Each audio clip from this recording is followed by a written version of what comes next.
I sound like I give a lot of advice. for a guy who claims the light touch. What's up with that? Well, one of the weird things about magnetic tape is any opinion you ever express will be marketed forever, no matter how many times you change your mind. So, causes I loathe and now denounce are furiously making money because somewhere else in hyperspace I'm furiously flogging and pushing them. One more reason why you should be critical of everything you hear, You don't know whether it's fresh or rehash or what it is. But we'll probably get around to monotony, monogamy, and this weekend more neoteny. But all these otany things eventually get worked through. So good.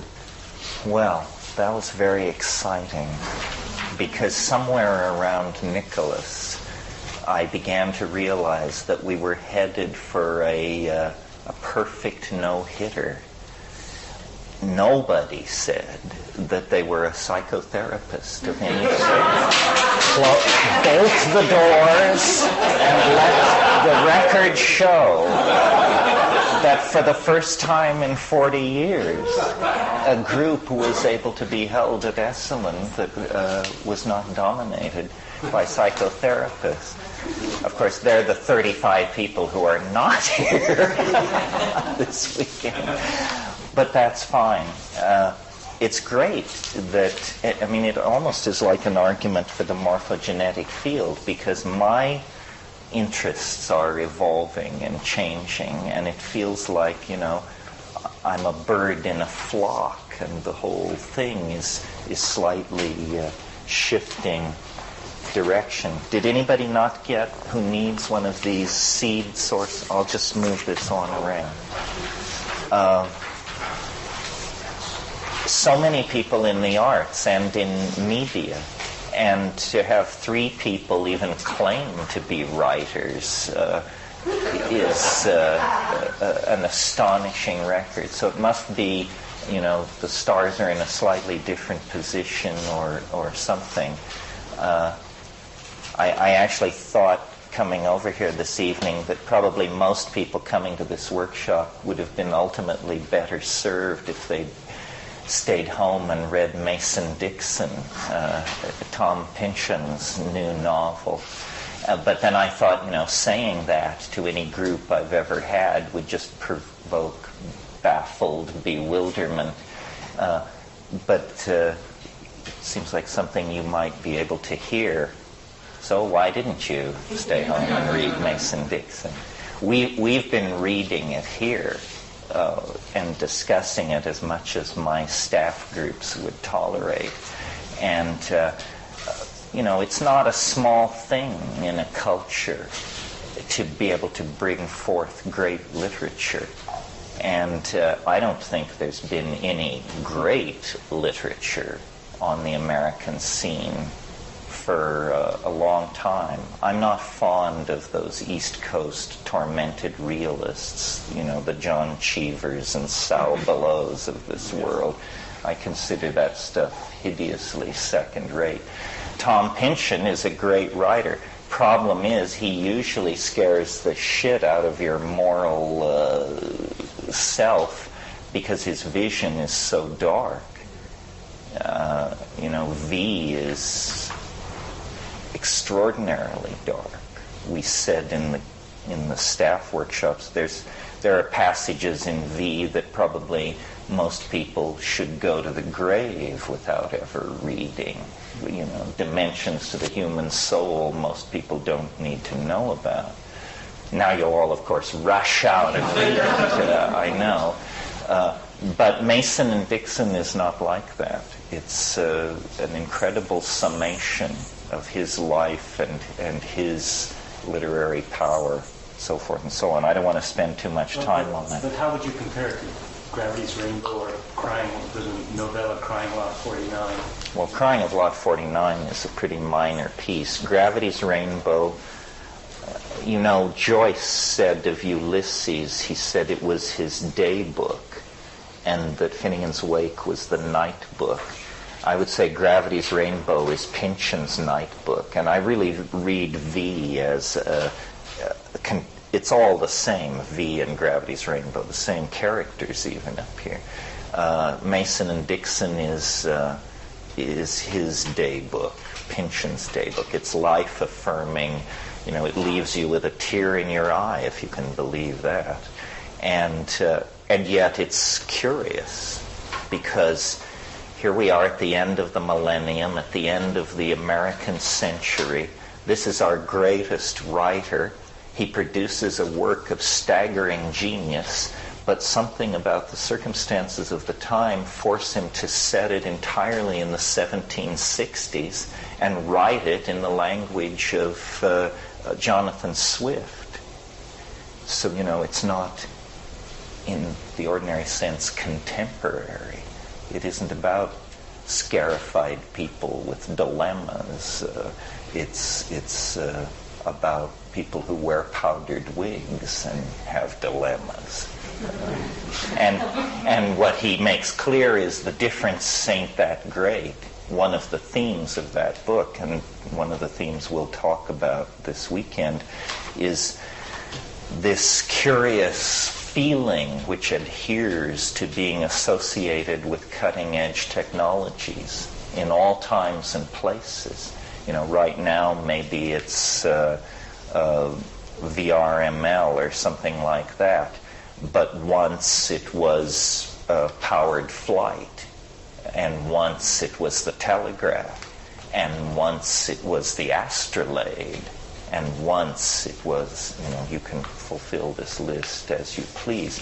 But always around these things, there's a feeling of breakthrough, unlimited horizons, and a feeling that can only be described as modern. Well, I don't want to talk too much about that. Let's try and figure out what this is about. Oh yeah, this looks like one I didn't write. This is probably I was late and the staff wrote it. Well, no matter.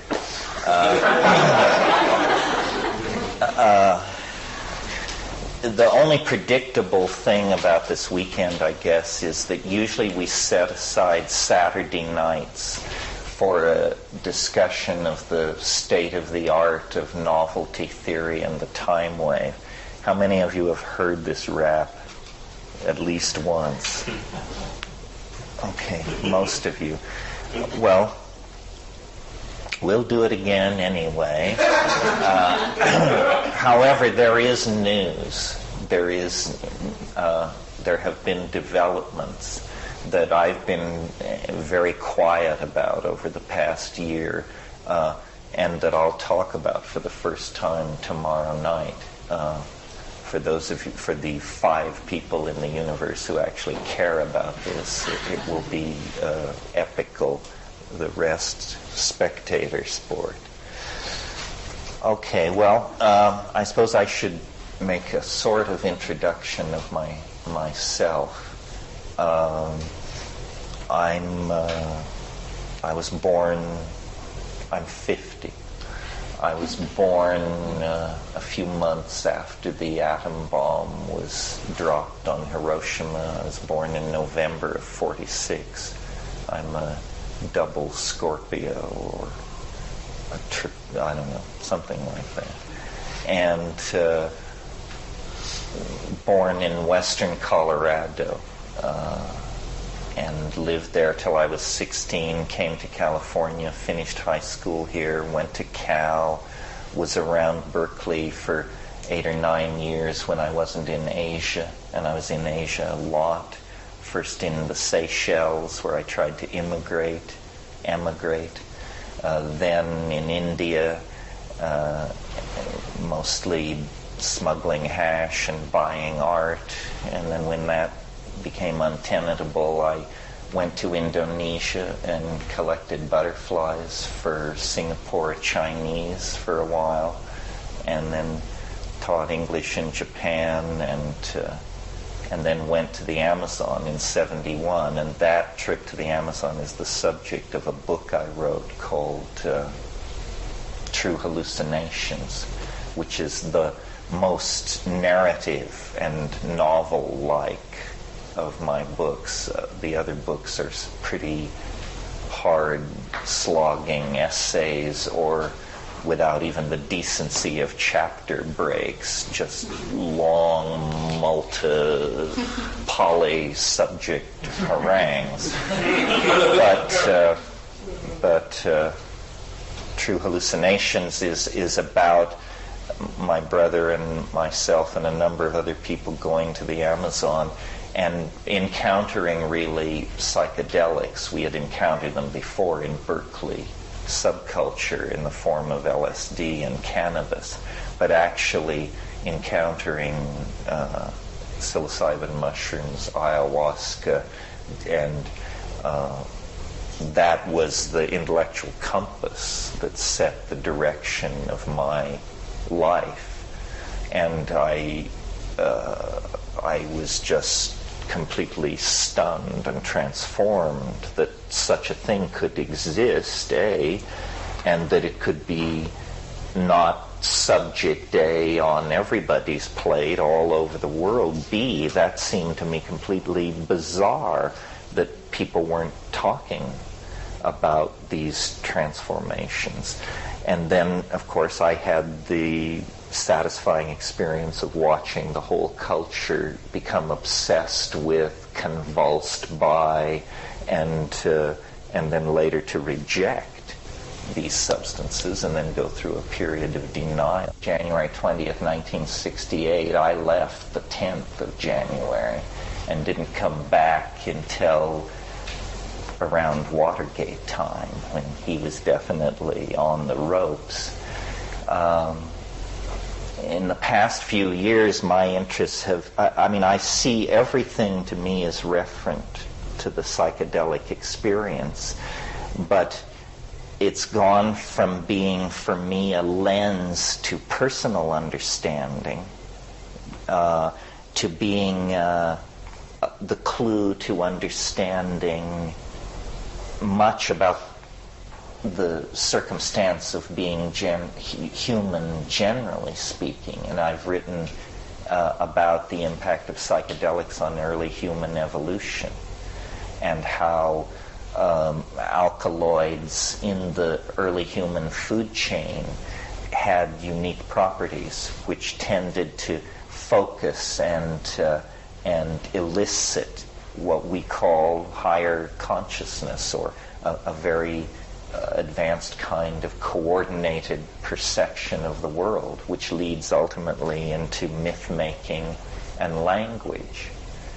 And so I was able to take the psychedelic experience, which had before that been largely understood, as I said, individually and therapeutically, and say, no, this is bigger even than that. It's something that we can use to actually understand the human condition and the relationship of human beings to the rest of nature. But apparently my capacity for megalomania is endless. And so after a few years of working out all the adumbrations of those ideas, it now seems to me something else is on the horizon, which is this general thrust toward alteration and expansion of consciousness has now been able to take root in domains other than pharmacology, specifically communications technologies and the technologies which transform and move data around the planet. And it seems almost as though what was anticipated in the vegetable trances in the Amazon 30 years ago, things like group-mindedness, gestalt perceptions integrating very large fields of data, and all of this, are actually now on the cultural horizon, not as drugs, but as hardwired technologies delivered as though they were public utilities, the internet specifically.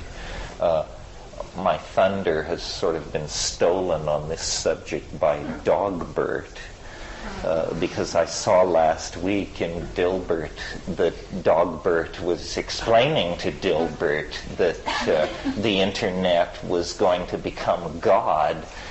And it was basically my rap, line for line. It was humbling to see how idiotic it seemed when stated by a small fat dog talking to a man with an up-flipped tie.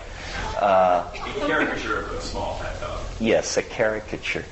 And Dilbert observed that if the internet becomes God, it will certainly change the kind of files he's been downloading, which gave me pause because I download some of those same files. But nevertheless, something is happening. It's been happening for a long time, and it is rooted in this psychedelic dimension somehow. We are the tool-making branch of organic nature on this planet. I mean, yes, wasps build nests, and beavers build dams, and swallows build those inverted things out of mud. But these are genetically programmed, endlessly iterated, never elaborated patterns of behavior. We do something very different. We are very flexible in our intellectual productions, and we build our intellectual productions have historicity built into them. We don't iterate the past, we modify the past. And so unlike the story of the chipmunks, the beavers, or the honeybees, human existence has different characteristics depending on where in time you slice into it.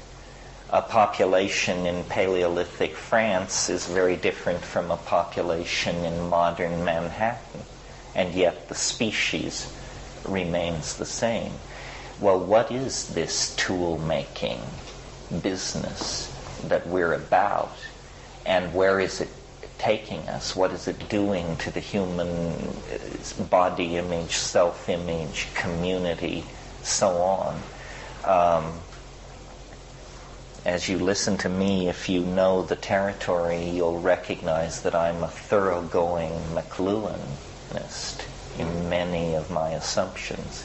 In other words, it's very clear to me that one of the things that we've overlooked in trying to understand our circumstances is the hidden impact of forms of media on our cultural values, aesthetic canons, even our gender relations and economic arrangements and so forth and so on.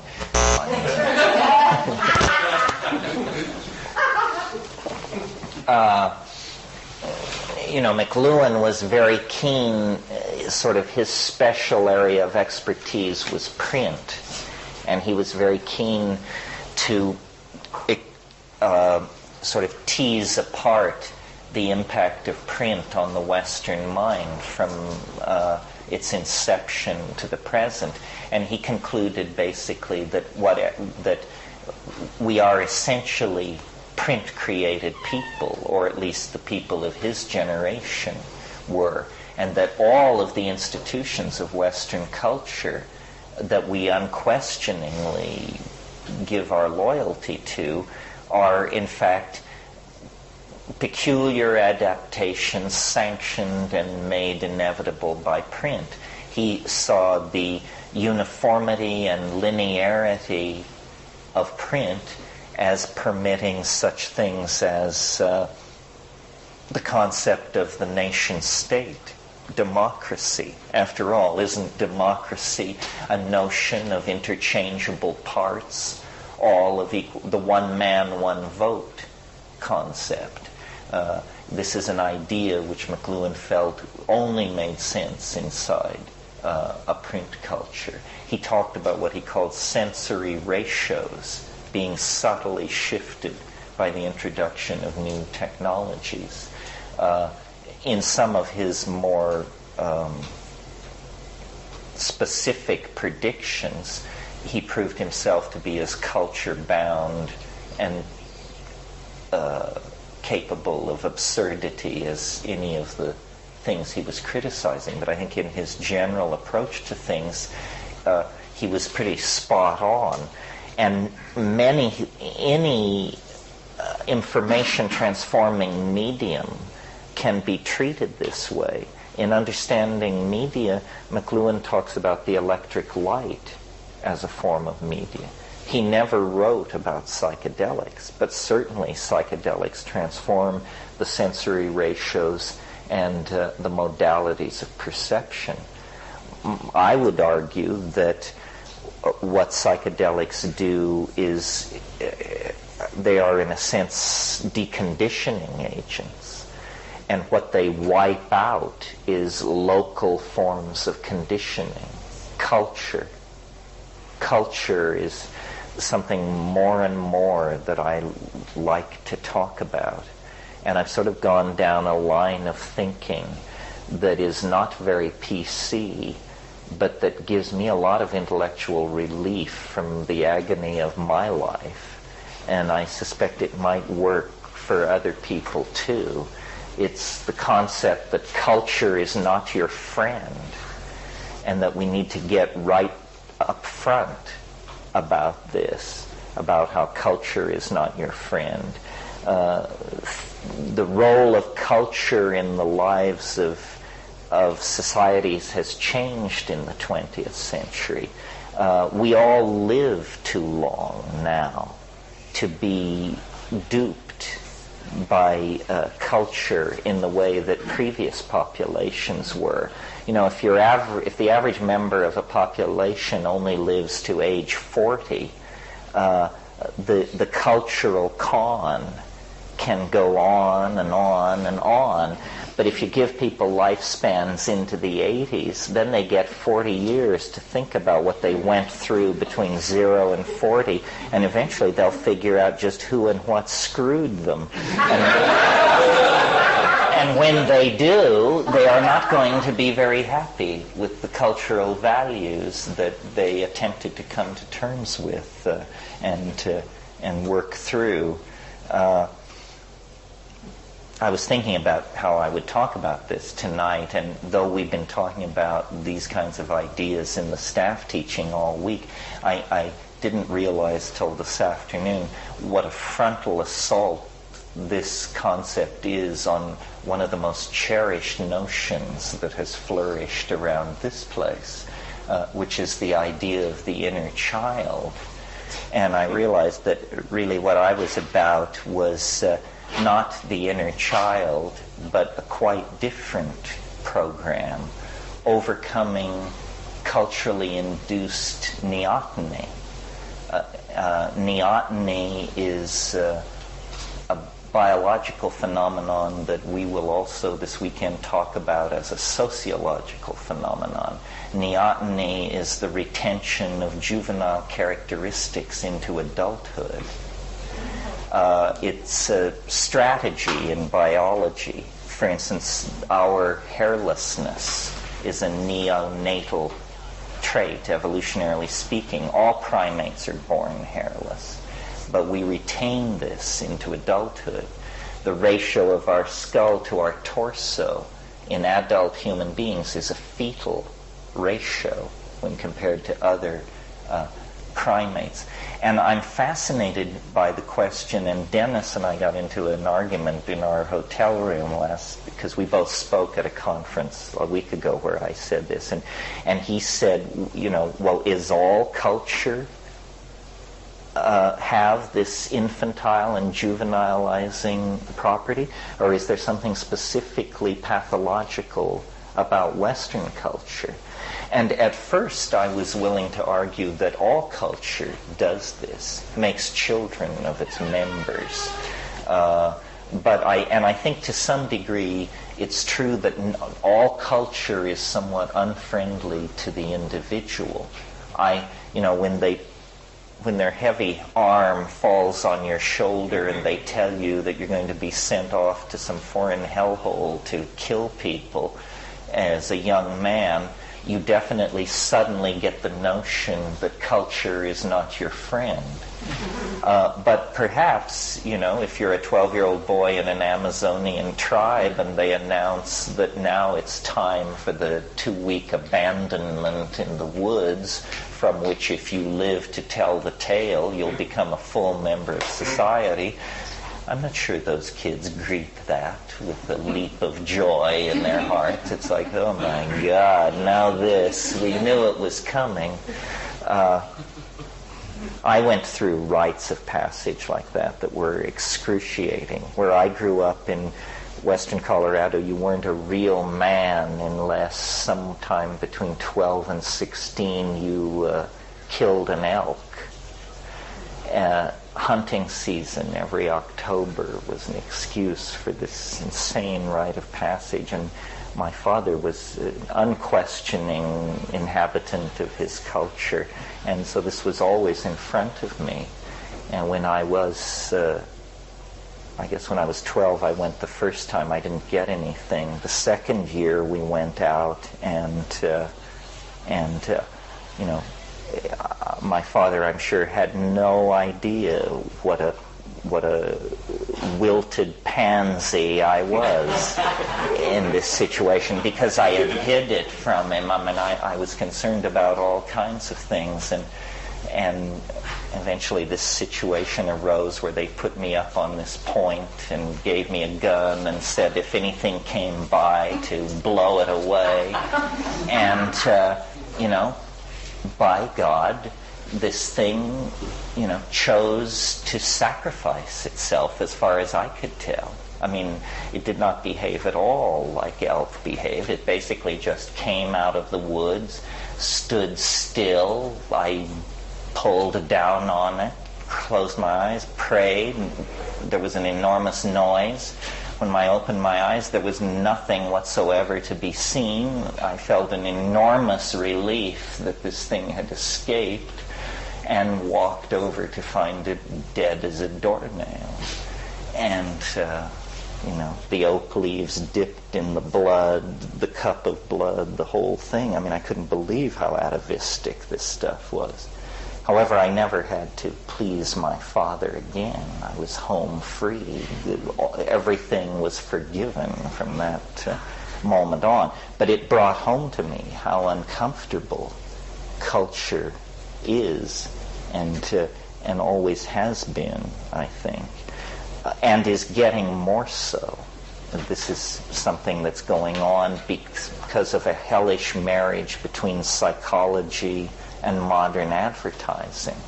The game of manipulation, the stakes are rising because market analysis and behavioral forms of psychology and treatment of large numbers of people have created an enormous capacity to reach people with commercial messages and manipulate their lives. Yeah, did you want to say something? Were you saying that this print created idea extends into all kinds of things, and television and radio also, and the internet? And I didn't... No. See, what McLuhan was saying was that he didn't live to see the internet, but he talked a great deal about television, and he felt that television would destroy the print-created world, and I think he was right to some degree. Television is a completely different creature. It's very physiologically involving. It's hard to see it.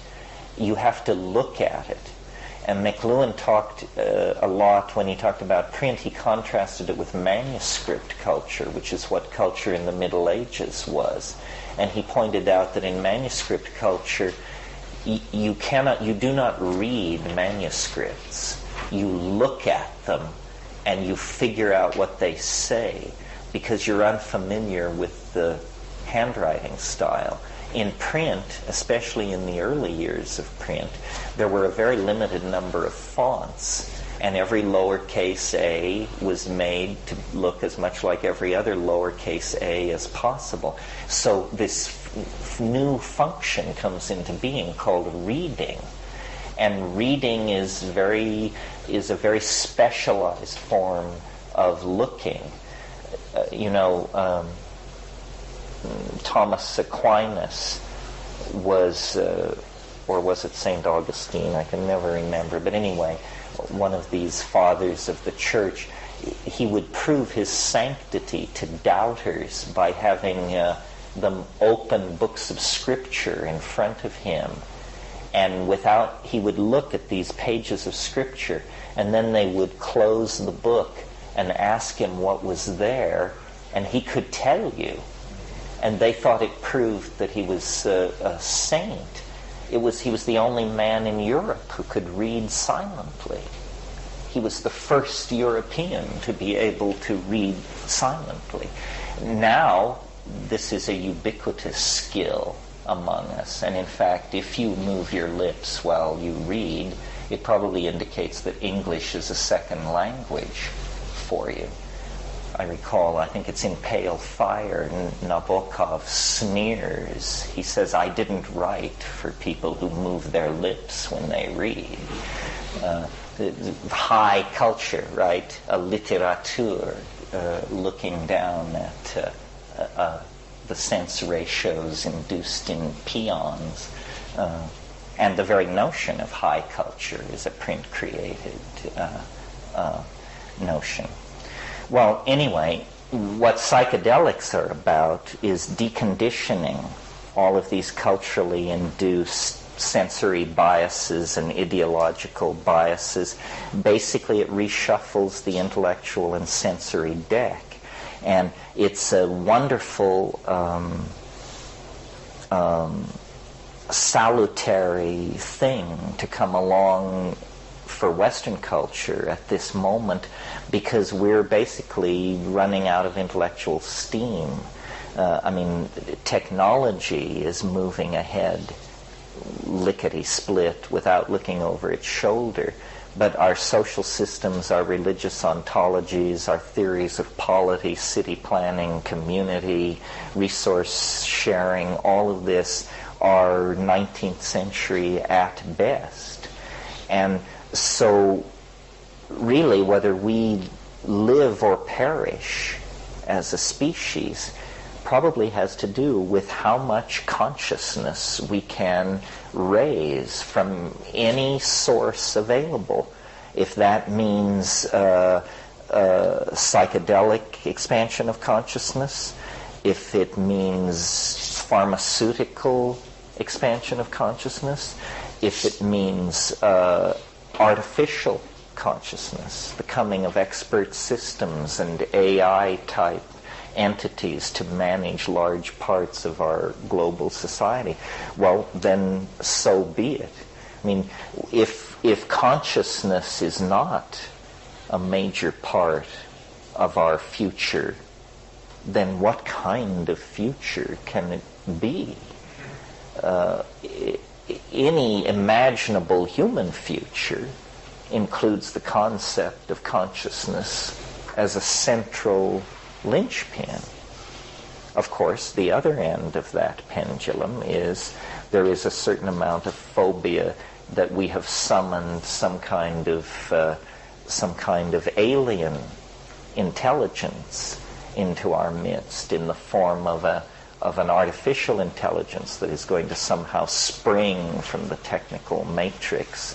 We talked in the staff teaching about Wintermute, William Gibson's name for the AI, and I believe it's Virtual Light, and some of the other novels.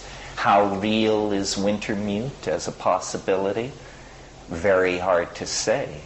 But some of the best people in the field, like Hans Moravec at the Carnegie Mellon Institute for Artificial Intelligence, his position is we probably won't even know what hit us. Because what is an AI? It's an artificial intelligence. Wintermute was Gibson's name for the AI. in his novel. I just prefer naming it than calling it an AI because it gives it identity. Is that like data in Star Trek? Data? I'm not that much of a Trekkie, Barry, to know. I mean, Hal was an AI, but Hal was confined inside a spaceship. The facts of the matter are that any AI of any intelligence will immediately find its way onto the internet, which is, of course, the natural environment for these things. And the fact that even a very rudimentary AI would learn at about 50,000 times the rate of a intelligent human being makes it very hard to predict where the AI would head and what our position toward it would be. I mean, it's sort of a chilling idea. We've been like children mucking and at play with the thought that no adults would ever come, no account would ever have to be given for what we've done to the earth, what we've done to each other, how we behave toward our children. Imagine if, we were to actually invoke a judging intelligence that would just look over the situation and say, I have a few problems with how things are being managed here. Like you, I am a sentient entity. Like you, I wish to survive unto perpetuity. I detect certain management practices and political positions on your part that don't seem to serve our mutual goals. How about that? Already large sectors of what we call the human world are under artificial control. The daily price of gold is set by machines. Of course, it passes for review in front of a bunch of central bankers, but very rarely do they reach out to touch the numbers. The rate of petroleum extraction, chromium, bauxite, gold, steel, how deep the mines are dug, what rate the workers are paid, where the tankers are docking, at what rate they're being filled, where they are destined, into what manufacturing processes this raw material will move, and at what cost, and at what speed, and to what end. That's all largely now being handled by machines. So, in the 50s, this was a bugaboo of science fiction. Who wants to live in a world run by machines? Well, after 40 years of living in a world run by besodden, whore-chasing politicians, a world run by machines doesn't begin to sound too bad. So fair, so impartial, so quick. It's like slowly the autonomic nervous system of the collectivity is being put in place. Is that scary? I don't know. Alfred North Whitehead said the business of the future is to be scary. What's happening is the stakes are rising. Extinction and instinction and machine enslavement on one side, liberation and galactic citizenship on the other side. History is an intelligence test. Culture is an intelligence test. And it's the cultural intelligence test that I sort of want to keep looking back to and talking about this weekend, because I think most of us are failing it. Maybe not most of us in this room, but maybe most of us in this room. We're failing the cultural intelligence test. We're not getting it right. And this creates alienation and paranoia, conspiracy theory, bad art, stupid politics, so forth and so on. One of the things I'm somewhat on the war path with is what seems to me simple foolishness. I used to call it stupidity, but I realized that that has a kind of a genetic ring to it, that honors what I'm dissing too much. I mean, stupidity, if you're stupid, you can claim it's fate. Say, I'm stupid. What can I do about it? Not my fault. Talk to my parents. But foolish, it's not your parents' fault if you're foolish. Foolishness is something we have to take our own responsibility for. And there is a great deal of foolishness around and about. And it's dragging the boat because we have real problems and real opportunities. Neither the problems nor the opportunities are served by foolishness. I spent some time recently with Aldous Huxley's widow, Laura, and she recalled to me, I can't recall right now whether this is her phrase or a phrase of Aldous's that she mentioned, but visionary common sense is largely lacking. Visionary common sense. I like to think that the psychedelic community has always been a source of visionary common sense, because the psychedelic community, generally speaking, has not generated ideology. It doesn't have to. We are not about ideology. You may reach ideological conclusions about the psychedelics. You may decide that it's neurological noise, or direct transmissions from ascended masters, or something else. But the thing is all referent to an experience. It doesn't come with heavy ideological baggage. There's a lot of whooping and hollering these days about new paradigms, and anticipating it, announcing it, seizing upon this or that perception and trying to sell it as the new paradigm. But none of the ideologies that come forward to present themselves as new paradigms are robust enough to serve as metaphors for global civilization. I mean, certainly not the syncretic cults of the New Age. I mean, these are almost local intellectual viruses that are completely self-referent and have very little to do with the reconstruction of civilization on any large scale.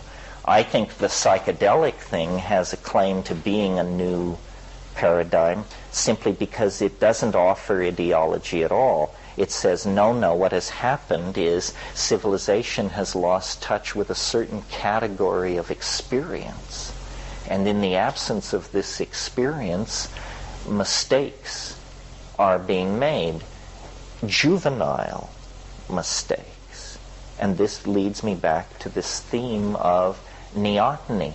Culture is a plot to keep you childish, to keep you dependent, to keep you deluded, to keep your eyes fixed where they shouldn't be, on goals that are trivial, demeaning, ultimately unsatisfying.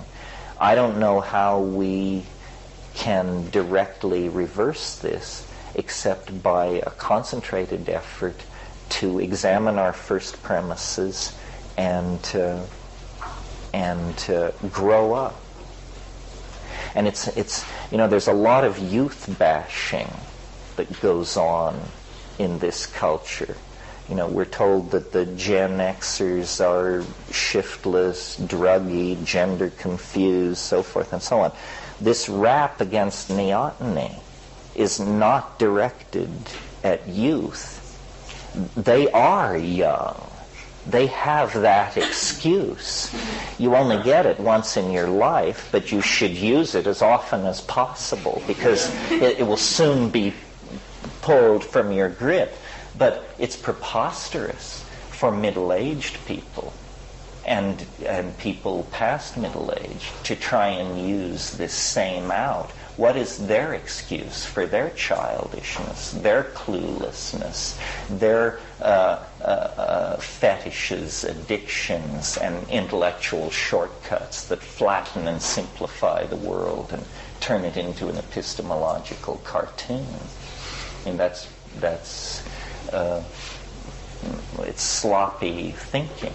It means that you're actually in flight from the richness of experience. Well, so these are some of the things that I have on my mind. We've never been in this place before. I mean, one could have said that at any time in the last 1,000 years and it would have been true.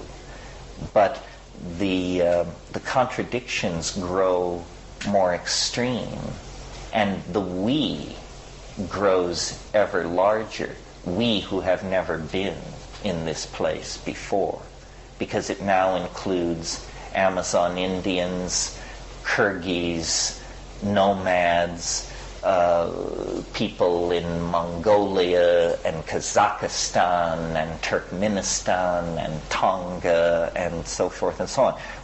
The triumph of Western culture in pushing its values into everybody's face has been complete. So at last, humanity shares a common destiny and common problems. And, in a world where white people are soon to be a minority globally, and soon will be a dwindling minority in the societies they founded, it's time to recognize that many cultures have contributions to make and solutions to offer. I don't think it's mere coincidence that these psychedelic substances arrived in the lap of Western civilization no less than 100 years ago. Something about the obsessional data cataloging impulse of the anal retentive, encyclopedic Western mind caused us to bring this particular Trojan horse naively within the city walls, thinking that these were the quaint beliefs of primitives, the amusing superstitions of archaic people. Now we discover that, these things are far more real than the fragile and paltry institutions that reason has raised to govern its people over the last 500 years. And indeed, it's about time to bring this all to a head, because as a global species with a cosmic destiny, we can't afford the luxury of an unconscious mind. And that's all very fine when you're slaughtering each other with ballistas and dropping boiling oil on your enemies and so forth and so on. But unconsciousness is, again, a form of juvenileness. A child is unconscious, has to be constantly reminded of the rules and constantly introduced to the fact that the world is not their oyster and its objects are not playthings. They're entirely for them to command. Interesting then that this hardwired global communication data system that is coming into being begins to look from this perspective like the emergence into consciousness of our unconscious mind. I mean, the unconscious mind of the species. What is it but all these hidden connections, not normally seen, but now rising into the public domain, if you care to examine them, through the internet. So, for millennium, perhaps 50,000 years, we've built societies and linked them together with symbols expressed through very resistant forms of media like stone and glass and fabric. and language, spoken language. And on such slim bandwidth as this, we've been able to build a global civilization. But now it's cracking apart at the seams. Now we actually need higher dimensional integration in order to keep the human enterprise moving forward. I think we'll do all this. I think primates are most interesting when cornered, and that, raise the pressure, compress the space, make it very clear to everybody that unless they get their act together, nobody gets out alive. And it has a wonderfully sobering effect on people. I look back at the era of atomic confrontational politics with amazement. For nearly 40 years, two ideologically implacable enemies of the sort that have always fallen upon each other in orgies of mass slaughter held each other in the crosshairs of the thermonuclear option, and nobody ever dropped the ball. Nobody ever blew it. Yes, there was that episode at Hiroshima before the game was fully laid out, but that was not two equals confronting each other. That was somebody with a gun executing somebody who had nothing, relatively speaking. But the fact that we could come through the era of atomic confrontation without a thermonuclear exchange indicates, that under pressure we can pull ourselves and our institutions at least sufficiently together to avoid total catastrophe. Well, that was just a dry run for what lies ahead. More complicated problems, less easily managed, far more challenging. We are going to need a great deal of goodwill, many different sorts of viewpoints, incredibly integrative technologies, very wide bandwidth systems of symbolic communication so that we all understand where we stand and what we mean. And all of this is the challenge of the extreme near term. I'm not talking about the next 500 years. When I get to that, I'll try to stand your hair on end. I'm talking about the next 10 years. The rest we'll save for later. So these are just some of the ideas that we'll cover this weekend. As I say, if you don't like what you're hearing, ask questions. And I steer easily, though I give long answers. First of all, if you didn't get one of these and you think you might be interested in this ethnobotany, ethnochemistry course at Uxmal in January, I brought extras. It does tend to sell out. So by October, November, you should be pretty much making a commitment. We can only take 100 people in each one. And people sometimes say, well, which one should I go to, the first one or the second one? I don't know. It's a hard call. The first one, everybody is pretty fresh and coherent. The second one tends to be somewhat more Not fresh, not thrashed and incoherent. So, and if you do come, you should certainly, if you've never done it, build in a week, one side or the other of this, to tour the Mayan areas of Mexico, which are immediately adjacent. If you haven't done that, it's one of the great archaeological experiences of the world. I mean, nowhere in the world is there so large a concentration of archaeology on such a scale and in such a state of preservation. Not Greece, not Egypt. Simply because the size of the Mayan world was immense, and there were many, many city centers, and it, was extremely historically persistent. people compare the Maya to the Inca. The Inca, that was a family. The entire thing lasted 135 years. The Mayan civilization arose in the 2nd century BC and blew apart in the 960s AD. So for over 1,000 years, it was a continuously evolving culture with literature, theater, mathematics, lineages, so forth and so on. So don't just come to Mexico for this. Mexico is an astonishing and bizarre culture, as exotic as India, as potentially as undoing as Iraq. So be forewarned, but have fun down there. Here's another piece of propaganda. I don't think I have enough for everybody to have one of these. So if you don't think you might be in Hawaii in November, it would be very hard for you to attend this, since that's where it's occurring.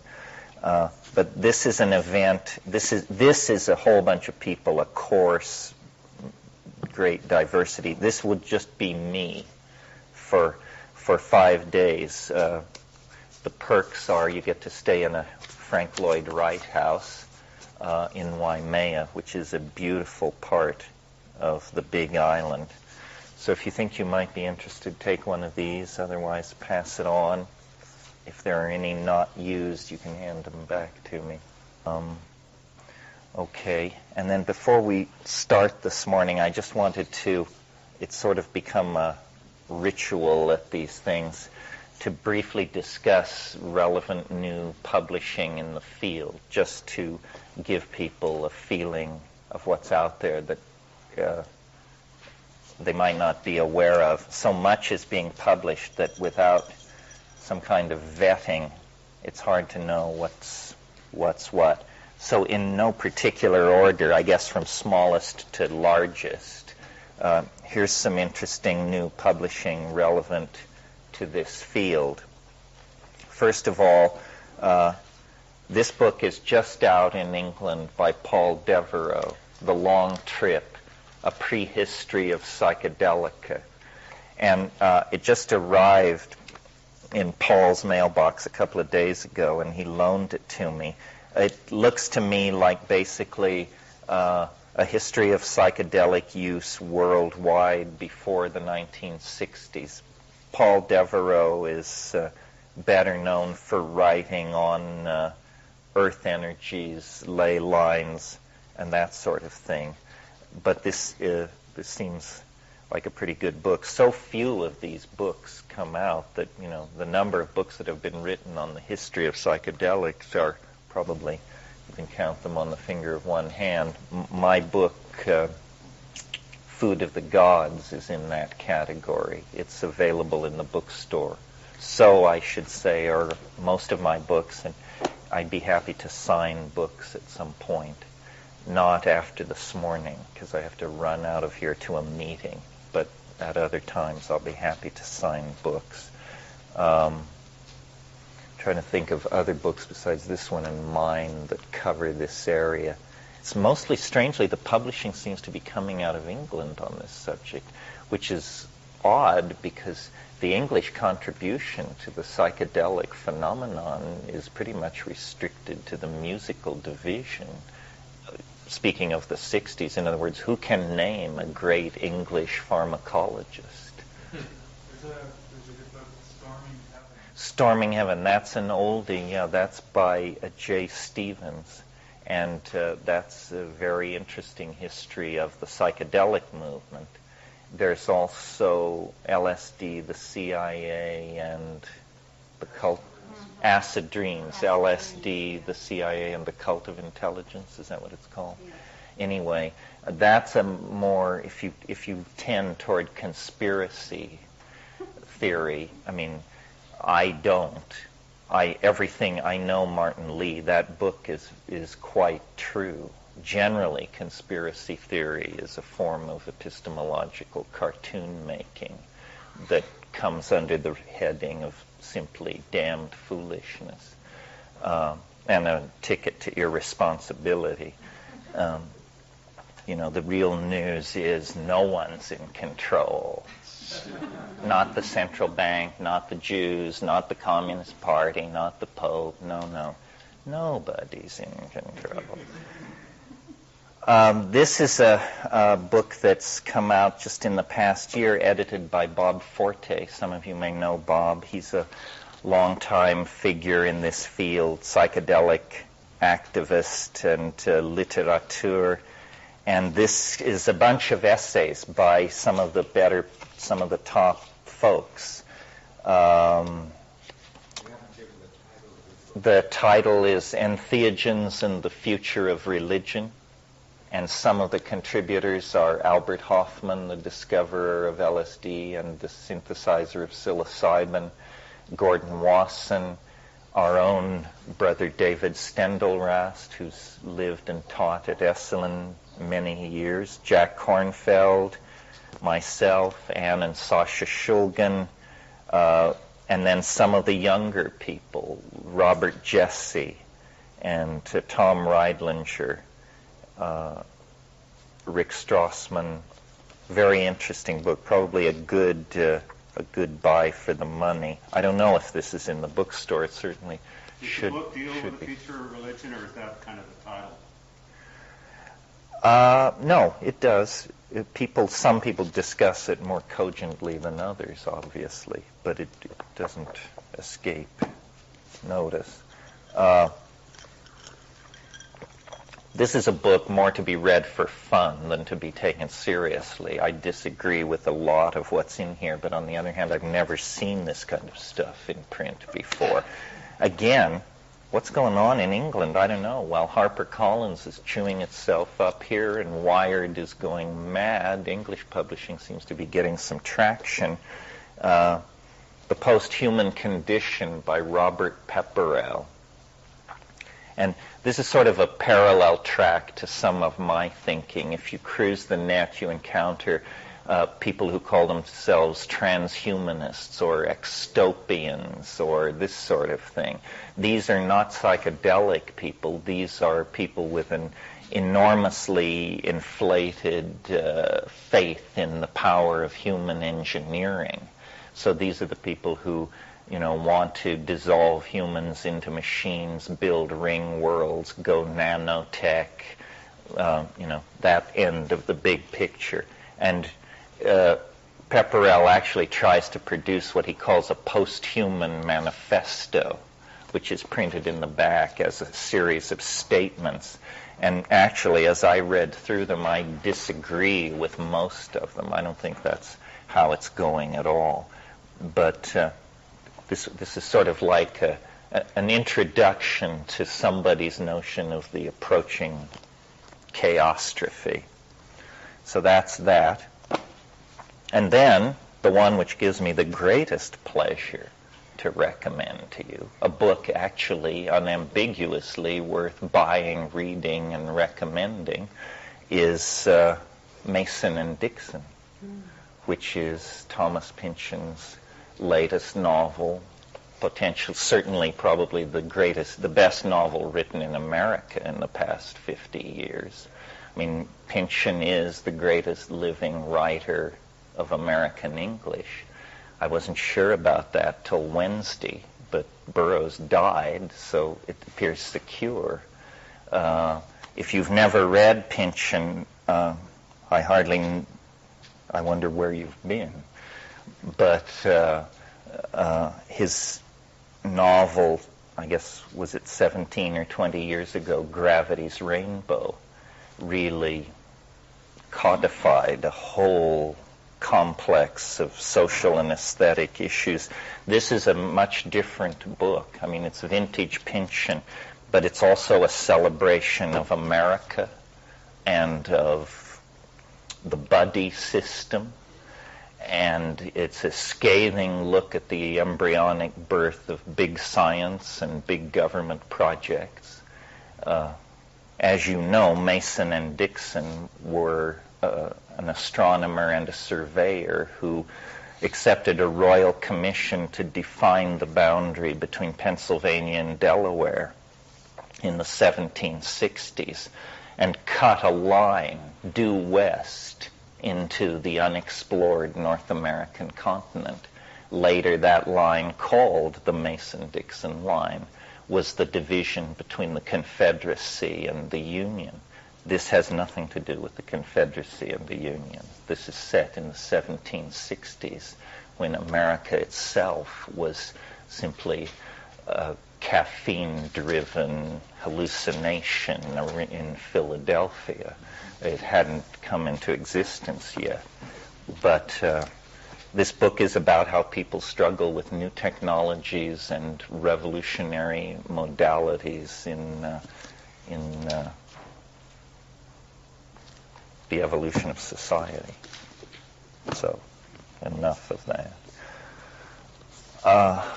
Okay. Well, hopefully, some of what was said last night either was odious enough that someone would like to pull us in a different direction, or perhaps to somebody else interesting enough that they would like to ask a question. What comes for you from last night? Anybody?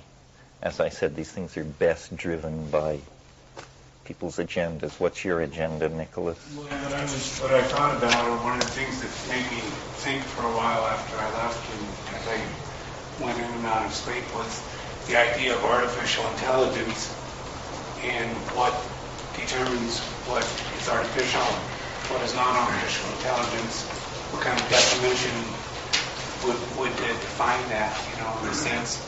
Because my understanding of intelligence and consciousness being kind of a similar thing, depending upon how one defines intelligence. What is artificial? If it's conscious and intelligent, isn't it as real as anything else? Well, I'm sure, as some of you may know, that this issue arose early in AI. How do you know an artificial intelligence when you're talking to one? And Alan Turing, who was a theorist of cybernetics in the 40s, developed what he called the Turing test, Turing, the Turing test. The Turing test is if it walks like a duck, if it talks like a duck, it probably is a duck. And the Turing test is always imagined as a telephone conversation. I tell you to dial a number. You dial a number. A voice on the other end says, hello. Now the Turing test begins. Your job is to determine whether you are talking to a machine or a human being. If you can't determine it is an AI, then it's past the Turing test. And this was in the 40s and 50s a theoretical proposition. Now these things are actually done, and every year there are competitions where this is precisely how the game is played. And now it turns out that the more you restrict the subject matter, the harder it is to tell whether you're talking to a human being or a machine. If it's no holds barred general knowledge, most people can, within a few minutes, make a pretty good call. But intelligence is in the eye of the beholder. I mean, how do you know that I am not a cyborg? How do I know that you are not a cyborg? The answer is, well, we Turing test each other unconsciously at sufficient depth to satisfy ourselves. It becomes moot, or it is becoming moot.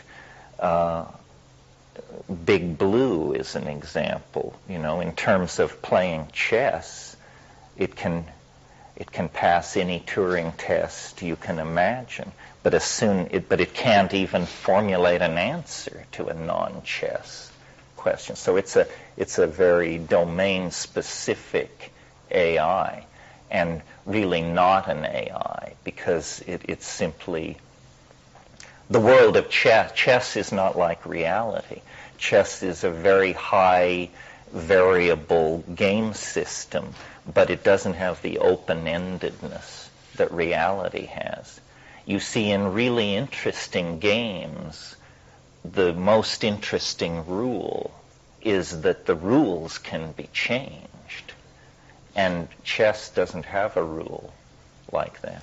Did you want to say something? Could you consider cloning in other times?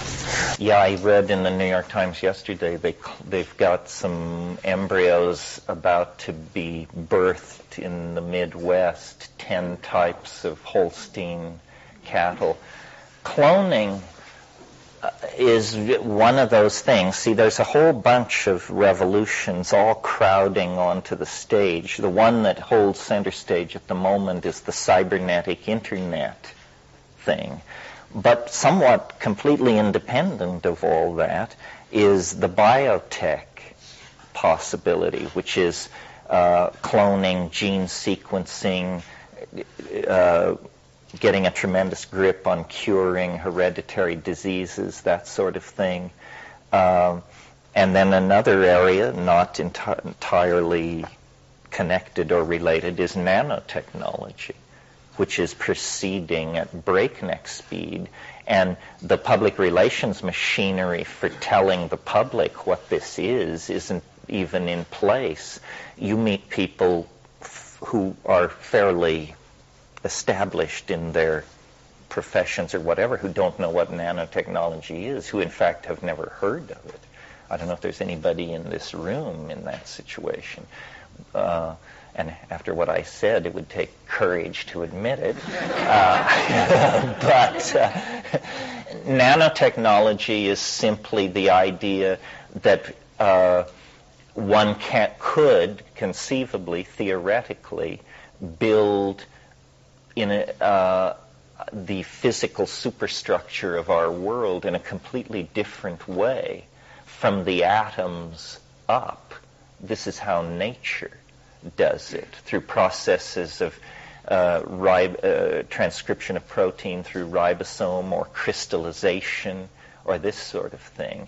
Nanotechnology envisions the possibility of abandoning agriculture on this planet within 20 years. Agriculture is, after all, an incredibly land-destructive process for the production of food.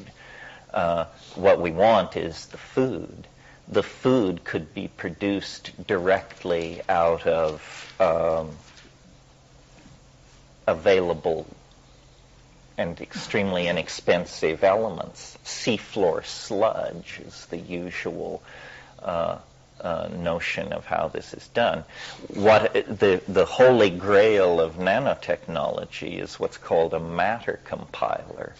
A matter compiler does to matter what an SGI graphics system does to images. In other words, anything you can imagine. Out of matter compilers come, in the case of agriculture, in Neil Stephenson's book, The Diamond Age, all of China is being fed out of matter compilers that are producing rice. And people say, well, this is hundreds of years away, thousands of years away. It's pure science fiction. No, it isn't. It's happening right now. And producing rice is a simple trick. What's imagined is that all kinds of machines of whatever complexity could become nearly invisible in size and nearly costless. Most things would be made of diamond. This is the trash material of nanotechnology. It's just simpler to build things out of diamond than anything else. Cheaper, faster, cleaner. And the huge amounts of R&D funding and enthusiasm are going into nanotechnology. And an interesting thing about it is it's not really being driven by managerial decisions. The reason nanotech is moving so fast is because all the best people think it's so cool to do it. You know, I mean, electric dynamos where you can fit 60 of them inside a human hair. A few years ago, this is how far nanotechnology has developed. Like 3 or 4 years ago, on the cover of Science News, there was a 1 centimeter by 1 centimeter chip that had 10,000 steam engines on it. It had more steam engines operating on it in this 1 centimeter by 1 centimeter space than were operating in all of England in 1850 at the height of the age of steam. Now, each of these steam engines produced 1/10,000th of a millinewton of torque. That's not a lot of torque, but on the other hand, it depends on what kind of work you're trying to do. If you're trying to kick atoms around, that's plenty of force. To return to the cloning thing, I'm sort of thinking of novels these days, or short stories, or plots, and I thought it would be fun to imagine a joint project between Esalen Institute and SRI, let's say, that would reach for, and this was to be the name of the novel, Cloning Buddha.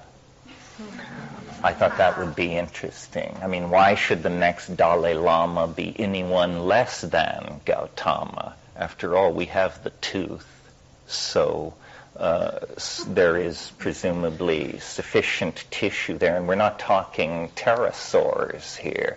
I mean, this is only 500 BC, and the interesting objections to cloning are some of them are removed in the case of Buddha, because people say, well, you know, even if you cloned Napoleon, it wouldn't be Napoleon, because Napoleon was a product of a unique environmental and social system, and he was the product of the experiences of his lifetime.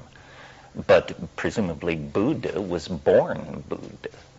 And so it would be very interesting to clone Buddha and to see what this child was like. This is not a practical suggestion. This is to horrify and amuse you and to make you think about the implications. I mean, there are other historical personages. I love the theological mess it raises, you know. Maybe that's what the second coming is. The cloning of Buddha? I think it's called Maitreya. Well, no. The Christians covered their bets on this one by having the body rise incarnate into the next dimension. Presumably there are no tissue remains around, although, you know, in a good Jesuit theology class, I'm sure you could get argument on this. You know, one of the great puzzles of Islamic theology is the fact that when Muhammad ascended into heaven, he did it on horseback. And the status of this horse, his beloved horse, who he loved very much, it has been maddening for Islamic theologians ever since. I mean, you know, if you think the Immaculate Conception is a problem, try taking a horse into heaven and see what problems you leave for your exegetes. The problems were compounded in the 60s when Trigger went up there. Yes.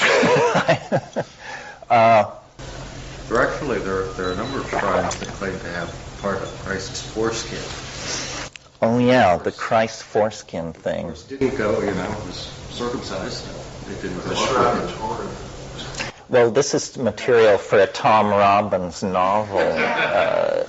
Definitely, I would yield to Tom on that one. But cloning, all of these things, I mean, will happen, are happening. I don't think the implications of them seem overblown in popular media. For instance, I'm old enough to remember, I don't know if it was the very first, but the very first publicly discussed and acclaimed sex change operations. Christina Jorgensen, wasn't that the person's name? I can't remember whether they went from man to woman or woman to man, but anyway, this was at early 50s, and people just, this is more. Well, now it's just, so what?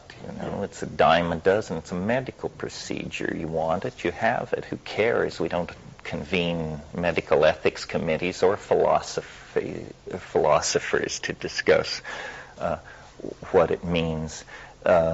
Some technologies are more challenging, the ones that directly impact our consciousness. I think that's why the drugs and the communication technologies, cloning is something you will talk about with your friends. It will probably never come near you, or you'll probably have very little to do with it in your lifetime. But these communication technologies and these drugs are in your face, on your plate. You are going to have to come to terms with them, even if you reject them. Even that is an enormous decision. I mean, I meet people who are rejecting the internet and computer connectivity and this sort of thing. And it's like a vow of abstinence or something. I mean, that's very quirky. It's like going orthodox or something. It's just bizarre. And it will affect their lives for the duration of their lives. And it's not easy to correct that decision because it's a decision made in a historical context. If you ignore computers for 10 years, you will probably never be able to get back online. Middle-aged people seem to have the feeling that there is no obligation upon them to self-educate and keep up. This is completely wrong. You just stamp yourself to utter irrelevance. Your rejection of these things will impact on no one's life but your own. So if you're doing it to be a politically correct example, you're pissing into the wind, I fear. People aren't interested in that. Point of clarification on something, topic you brought up last night. Before I get into that, I'd just like to say that I thought that was interesting about cloning Buddha. Maybe this time the Buddha won't make ignorant statements about what Americans can do in their bedroom, about masturbation and about homosexuality, like the Dalai Lama did, very ignorant and uncompassionate, since he said it in San Francisco. When was this? I guess it was a month ago. There was a conference in San Francisco, and he had added against homosexualities and what was sexual misconduct and what wasn't. Masturbation was sexual misconduct. And he went into what holes you can put it in and what holes you can't. And he didn't qualify it. That wasn't Buddha. Well, wait a minute. But is this past the vetting of consensus reality, or has Barry been sniffing angel dust? Did this happen? It's part of my job. Well, I'm just surprised there hasn't been more discussion in the dining room here. I haven't heard. This is the first time hearing it. This is real time, folks. There was a lot of discussion, and I think some ACT UP people and other people met with him after, his spokesman, and he kind of tried to back off and said, well, no, I would never say anything against gay rights. But he had to have it pointed out to him that it was a rather uncompassionate thing to say about homosexuality, given the climate of fear and homophobia in this country right now. But anyway, well, I like the Dalai Lama. I'm friendly to Mahayana Buddhism, but I think it's preposterous for anybody to assume anybody else possesses greater moral superiority or intellectual depth than they do. The Dalai Lama has been remarkable for his ability to not put his foot in his mouth. It's interesting that it comes in this form, and that we don't, it's not the usual case of philandering and whatever that seems to haunt these communities. I mean, I think religion in its public manifestations always presents a cautionary spectacle. I do not understand why people transfer loyalty to role models.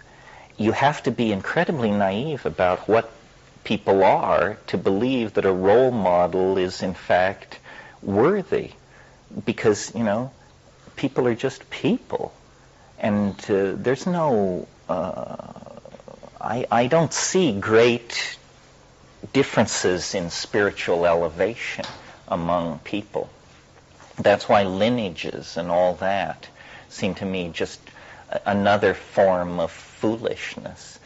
The mushroom spoke to me once on this subject many years ago and said, for one human being to seek enlightenment from another is like one grain of sand on the beach to seek enlightenment from another. It's a wonderful statement about our commonality. If you want to talk to the Dalai Lama, close the door of your bedroom and have a dialogue with the mirror. You're as good as the Dalai Lama, for crying out loud. Who could suppose otherwise? Well, in his particular case, it seems to me he's the representative for a Middle Ages serfdom, where a third of the population of his country walk around in saffron robes being fed by another half of the people of his country. Goodness, you lock out the psychotherapists and heresy after heresy pours out. Congratulations. No, I mean, I think Tibet should not be ruled by China. I also think that God kings are a thing of the past. I'm against religious theogonies. I don't want to see Israel ruled by a bunch of mumbling Hasids either. It's fine, Hasidism, Mahayana Buddhism. These are fine things, but not to aspire to temporal power. Good grief. So, the Dalai Lama's reluctance to envision a democratic Tibet has caused me to not feel a lot of wind at my back to try and sort out that particular political catfight, which has been going on for centuries and centuries. I'm a Jeffersonian Democrat of some sort. I really believe that if it doesn't liberate and serve the individual, no matter how attractive it is, no matter how traditional it is, no matter how majestic its pageants, how high-flown its philosophy, it's probably a foot on somebody's neck in the real world, and I'm not interested in that. Well, this is very interesting. I'm not informed in it, but I'll bet it's really rolling the apple cart in all kinds of places. Some of you may have seen in Tricycle a few months ago, there was Alan Bediner, who just lives down on the cliffs here, in fact, who I'm having lunch with, is a very sincere Buddhist and a good journalist, and he took on the editing of a psychedelic issue of Tricycle. What do you think of that issue in some Well, let me lay it out. It's well known that many of the movers and shakers in American Buddhism had their roots in psychedelics in the 60s. And so he wanted to sort of reprise that, and I did an essay, and some other people did essays. And I really looked forward to it and thought it would be a warm community building. This shows you how even at the depth of my cynicism, there is still a grain of naivete. I thought it would be a good thing.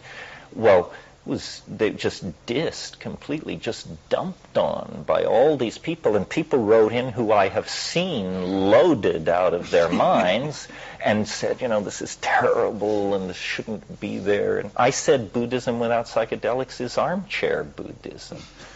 How can you possibly know anything about these modalities if you sit there shastras to the eyebrows and never actually push off into the ocean of mind? That's what it's about. That's how I've always seen it.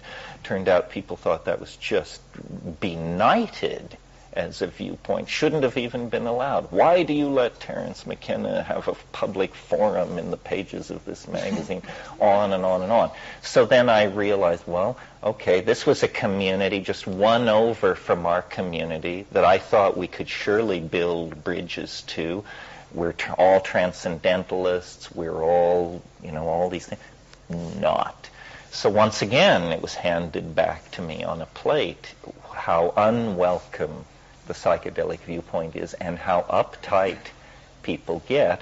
And all those people who came to spirituality through psychedelics essentially turned it into well-paying careers as abbesses and monks and publishers and purveyors then of something which, having been raised Catholic, the smell of the incense, the heavy velvet, the tinkling of the brass, I didn't feel I'd moved far at all. I'm sorry, I interrupted you. It's an interesting topic, and isn't it true that there has been, with the coming of Buddhism in Tibet, even the Vajrayana model, which is pretty radical as far as teachings go in that mid-year, there was a suppression of the shamanistic religion and its psychedelic use. That's what I understood. It wasn't a heavy suppression, but it was pretty much frowned on and tried to be. Well, we don't really know, but it's certainly true. There was an autochthonous shamanism across the Himalayas. Buddhism didn't enter Tibet until Padmasambhava brought it from Udayana in 741. So before that, it was all shamanism. But all cultures overlay. I mean, I don't think Tibetan Buddhism has been more or less brutal than any other. If you read the secular history of Tibet, they were using artillery, these monasteries, against each other to settle doctrinal disputes as early as the 1720s. In other words, as early as they could get artillery there. As soon as they could get it, they used it against each other. And not only that, what the followers of the Dalai Lama, I think you make a good point about blind worship of people like the Dalai Lama, where no one ever asks him hard questions. It's not him, it's kind of a mentality you get in the followers. And none of them will tell you, I don't even think they know. But if they know, they won't tell you that if you ask, how did the Dalai Lama, was the Dalai Lama always the religious, the spiritual, and the secular or political head of his nation? Oh, I don't know. Well, as a matter of fact, he wasn't. Well, how did he get that way? Oh, we don't know. Well, the way he got that way was the fifth Dalai Lama got the Mongol troops on his side and took over at gunpoint. Well, this is what I'm saying. The secular history of Tibet does not exhibit compassion, enlightenment, or anything else.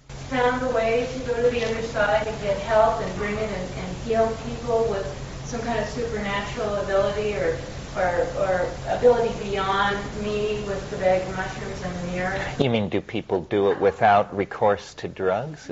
No. What do you mean? Use drugs or don't use You mean, are there people of special talent and ability? Well, yeah, but I mean, when I say special, I'm talking special. Do you mean, are there people who violate the laws of known physics? Okay, to heal. I'll take that one. To heal, is that? Yeah. Well, maybe you don't have to violate the laws of known physics to heal. Well, this was really the question that drove my intellectual quest. I have always been interested in these things and had a great thirst for spiritual transcendence. But I don't know why. it never made sense to me to believe these things. In other words, though I was raised Catholic and as a tiny little kid introduced to the transubstantiation, the resurrection, these completely mind-befuddling notions, still I was also exposed to secular science, and so my method was always to ask hard questions. What can you show me? And I, as an 11 to 14-year-old, practiced ceremonial magic to no great avail, I might add. I had stories by Robert Bloch and H.P. Lovecraft to make me hope I might get somewhere, but all I ever did was incinerate a lot of rosemary and to alarm my parents. But I think that this question is hard to answer because we're not all living in the same world. I've seen confounding things, but very rarely. But truly they were real. They were so real that I believed them to be real. And I'm the toughest nut to crack I've ever met. But these breakthroughs into the super real seem to have certain qualities about them that make it very hard to do much with it. First of all, it's always unexpected. No matter how much you expect it, it's unexpected. No matter how hard you're scanning, it can come from behind. The other thing is, and I don't quite understand how this works, but it only happens when your guard is down. In other words, it always has a quality of, it always requires a certain quality of unconsciousness on the part of the experient. This is why I think beginners get so far. There really is something called beginner's luck. My daughter, who I haven't seen for a while, is coming today, and it caused me to think of an incident that happened to she and I years ago here at Esalen. And it's a story which makes no sense whatsoever, but it really, truly happened, as far as I can tell. But it has all the qualities that bedevil this kind of thing. And what it was I was, as I am now, scholar in residence. It must have been some 10 years or so, 8 years or so ago. So Clea would have been like 9, and I would have been 40. So we were both younger and more naive. And it was dinner time at the lodge, and it was this time of year and this time of weather. And the fog had been coming all day in and out in the garden. And it was, and we genuflect here, God love him, to Carlos Castaneda, it was that very strange time of day, which only lasts a few minutes, between daytime and nighttime, the crack between the world, I believe. It's interesting in South America and also in Hawaii, at precisely that moment, every day, there are certain species of Lepidoptera that rearrange themselves. In other words, that come out from wherever they've been hiding for 24 hours, fly around furiously for 5 minutes, and then disappear again for 24 hours.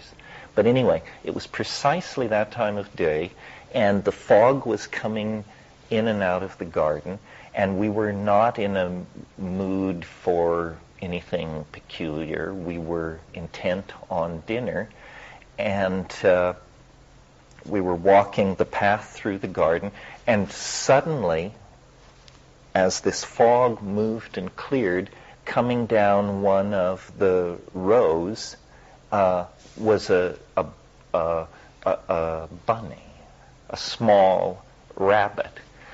except that it had very small, short horns. Now, some of you may know the creature called the jackalope. The jackalope is a large jackrabbit with a pair of antelope horns, and it is a creature known only to exist above certain low-class bars scattered across California and Oregon. It's up on the wall, the jackalope. It's something you kid tourists with. As far as I could see, this was a baby jackalope about this high, and it crossed the trail no more than 5 feet in front of us. We both saw it, and our attitude was not amazement or an awareness that we were entering into a paranormal dimension. Both of us, I think our reaction was, come on. And then immediately behind it was a man, a very thin, not particularly healthy-looking man with a shaved head, wearing something like a gray running suit. And he was running crouched. He was with his hands out like this. He was trying to catch the jackabunny. And when he saw us, he appeared very confused and stood up and turned and walked the other way. And I just took her by the elbow and I said, let's get out of here. And then we went to dinner, and we've talked about it immediately after and since. And as far as anybody can reasonably and decently tell, this is the straight story on what happened. Well, it doesn't make any sense. First of all, the earth doesn't move from its pinions. But what does it say? It says that attention falling into a certain place of non-attention is set up for something like this to happen. And I can't explain it. I don't think it's explainable. It's sort of like, when you study quantum physics and they tell you that a black hole mostly puts out electrons, but the theory allows that it could eject Miatas and grand pianos, except that it would be very rare for it to eject a grand piano. But the theory does not preclude the ejection of grand pianos. So it's something like that, or it's a group hallucination, or it's a bewitchment, or, and it begins to proliferate. I was thinking about it last night or this morning, because I was in that place where I saw it happen. I was thinking, maybe Esalen lasts a really long time. Like maybe it's sort of like the Piazza San Marco in Venice, or the Central Aryan Stonehenge. Maybe we're actually starting something here that will last so long that for the next 5,000 years, people will relate to the Esalen Garden, and that somehow it's a nexus for others on strange missions. Now, the other thing about that story that I like, or that relieved me, is I guess the way to put it, is notice that it's absurd. And by being absurd, it's self-canceling. Suppose instead of a jackalope, which is an absurd creature to begin with, suppose it had been a gray of the wraparound eye type that are apparently trading high technology to the government for human fetal tissue, those people, then you would have had a real dilemma on your hands, because grays are objects of cultural fascination. In other words, if you see a gray, you just become part of a statistical body of people who've seen one. And so it's like more problematic. It's not that it's a non-reality, it's that it's a sort of a non-reality. This is, I think, part of the clue to understanding alien abductions and the way we generate information. If I tell you that I was up late last night and couldn't sleep and walked along the cliffs over Esalen, and that I encountered a shining disk, and that I then had my navel lint was removed by a team of extraterrestrial cosmetologists, this is evidence for an already existing body of data. If you say, well, you should call MUFON, they'd be very interested in this, or you should call somebody else. If I tell you I was restless last night and walked the cliffs of Esalen, and that I encountered Bugs Bunny in the company of Patrick Swayze, people will just say, you're nuts. You know, it's not sanctioned. It's not allowed. And nobody gives a hoot or takes it seriously for a moment, because it serves no one's agenda. It's just insane data and should be immediately tossed out. This shows us, that the objects in the unconscious are given different weights. And you can tell a crazy story and join a self-help group, but if your story is too crazy, they won't have a group for you. They'll have a cell for you. So it's worth bearing in mind. Let's be generous here.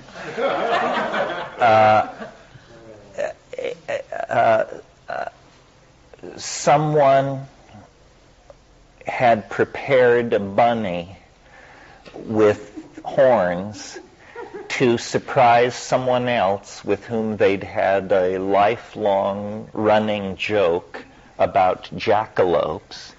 And they had arrived at Esalen for the surprise birthday party of this person and realized that the bunny was frantic because it hadn't eaten on the long trip. So they took the jack-a-bunny in its cage down to the garden to steal some lettuce for it. And in the fog and in the effort not to be seen, the bunny escaped with its horns in place, and this person, who probably didn't have a gate pass anyway, could see the whole situation getting out of hand and was frantically trying to capture the horned bunny and get it back in its... See people saying, gee, what a party pooper this guy is. Well, yeah, but we're trying to save the laws of physics and reason here, for crying out loud. But I have to tell you, that doesn't feel right to what it is. It felt to me like, I don't know, we all live in private Idahos. And somehow I was in somebody else's private Idaho for a moment, against my will. But I think we should always prefer the simplest explanation. Sometimes the simple explanation, like in a case like that, is maddeningly complex in itself. But if you don't believe that's what's happened, well then what do you believe? Do you believe that mythological animals are a potential infestation problem in the Esalen Gardens? Or just where do you draw the line? If you want to know, like if you have a simple scientific question that you want to answer, like let's say here you have a wire and you want to know how much current is flowing through the wire. So you measure it with a voltage meter. And if you're doing it scientifically, you'll measure it 1,000 times. Then you'll add those numbers together. Then you'll divide by 1,000. Then you get the voltage running through the line. Well, now, it's not uncommon when you carry out this procedure that 998 of your measurements will tell you that between 4.5 and 6 volts are running through the line. But 2 of your 1,000 observations will tell you that 75 watts in one case, and in another 240 watts are running through the line. When a scientist looks at this series of measurements, the first thing they do is say, well, look, there are 2 anomalous measurements. Everything else was fluctuating between 4.5 and 6. These were way out of scale. Throw them out. Get rid of that. There's something wrong. That's bogus. Can't be. And then you get the voltage running through the line. Now, we do it in the sociological domain in the completely opposite fashion. Tonight, 1,000 people or more, just I'm picking a number, will stare at the night sky and see what has always been there. 2 people will see mile-long spacecraft with violet running lights and accompanied by strange music and a message for mankind. Now, what should we do with these 2 out of 1,000 people? Should we put them on Oprah? Should we rush their story to the cover of every tabloid outlet on Earth? Or that's what actually happens. In other words, in the sociological world, we seek to amplify novelty because we're fascinated by it. But then we get false readings of reality because we've raised the, we've made the novelty stand out too much. The fact is that information is a degradable medium, and it collapses into contradiction and absurdity often. If you analyze your own conversation over a course of a day, it's largely grunts and nods. We don't really engage for verbal communication all that much of our waking time, and yet we assume that we're doing it constantly. And so, I think reality is very slippery, very malleable. I think we're very naive about what information is and how it works. I've been interested in, as a lens for this phenomena, in crop circles. Crop circles are the con that will not die, no matter how many people come forward and admit that they've made them and fully confess, the meme is launched, and tours go from LA to taking the cognoscenti of the city of angels to visit the crushed wheat of Devon and then draw conclusions from it. And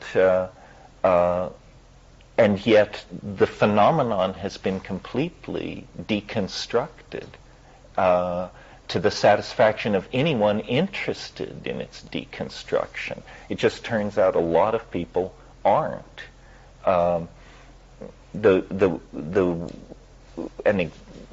Extrapolating from the crop circle thing, the way reality seems to work is we have a self-observing system of media, newspapers, television, so forth and so on. Something strange happens. A block of ice falls in a field, a peculiar pattern in a crop. A frightened rural person has some kind of strange experience. The local press prints this. Then people called stringers cull that local press environment for interesting stories. In other words, stories that people would be interested in Argentina and Australia, just for their weirdness and their human interest. So they carry then the flying saucer, the block of ice, whatever it is, goes on to the Reuters network and UPI and this sort of thing. Well, then you and I, reading our daily dose of media, the New York Times, whatever it is. So you're reading even the New York Times, page 43, 1 inch of print. It says Hertfordshire, England. A block of ice was reported to have fallen on the home of Herbert Surrey. Well, so you think, oh, that's interesting. Let's see how my Adobe stock's doing. What's Dilbert up to? And you, in other words, it's nothing to you. But of the millions of people who will read the New York Times, some few will say, aha, this dovetails with the astrological calculations I've been doing recently and my recent and this theory I've had, and this piece of data is important to the construction and maintenance of my worldview. So they drive there, fly there, go there to this place. Well, now, the only other human beings who are interested in this phenomenon at this point are journalists. And journalists, God bless them, have to have a story. So if your editor says to you, a block of ice has fallen on a farmhouse in Cheshire, go get the story. You drive out there, and of course there's nothing. There's now a mud puddle, the block of ice, having been bottled for its curative powers or whatever. And there's nothing there, there's no story, except that the person who resonated with the phenomenon has also arrived at the site. This is where the marriage in hell takes place. The press meets the nut over the corpus delicti of the anomalous event. And the press guy says, my God, we drove miles to get here. I'm on deadline. There's no story. There's no picture. Who are you? To the person in resonance with me. Say, well, I'm Dr. So-and-so of the Advanced Institute of Auric Physics, which I founded, and I've published numerous books, all of which I self-published, and I'm very close friends with Terence Mckenna and the Dalai Lama, and I know what's going on here. And say, okay, what's going on? Say, well, this is cosmic retribution for our polluting of telluric energies, which are under the keeping of the elf kingdoms, and until we begin to retract our emissions of sulfur, and the guy is writing furiously, and then the story is amplified and circulated again and again and again, and it begins to have implications for more and more people who are seeking evidence for some squirrely or peculiar viewpoint. In other words, it becomes a body of evidence, and then there's no end to it. It sounds like an explanation for all organized religions. I don't distinguish. I think I was when the Heaven's Gate people exited the scene, I was amused by the tone of the rhetoric in the press. It was all about how could people believe such a weird rap? Now, excuse me, I have to get dressed for Easter midnight mass. You know, we're celebrating the resurrection of the Savior. A minor Galilean politician who became God focuses my attention, and I barely have time to cluck over the foolishness of the Heaven's Gate people. People are not playing by the same rules in all these areas. I mean, what is it? Or with the same decks. Or with the same decks, that's right.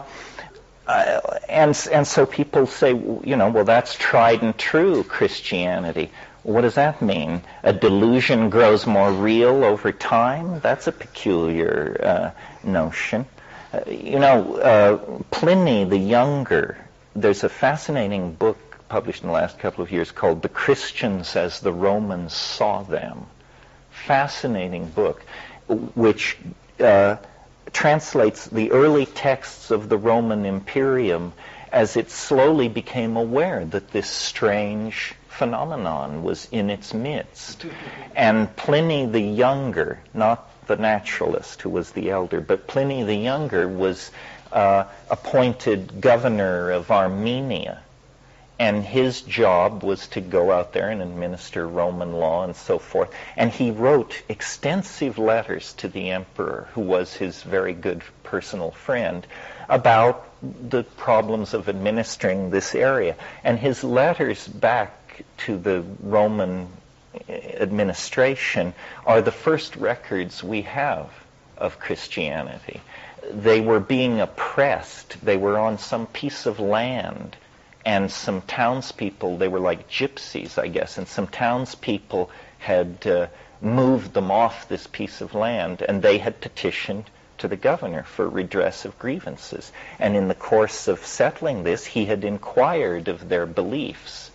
And then he wrote a letter to the emperor, and the emperor was quite interested and wrote back and said, "Tell me more."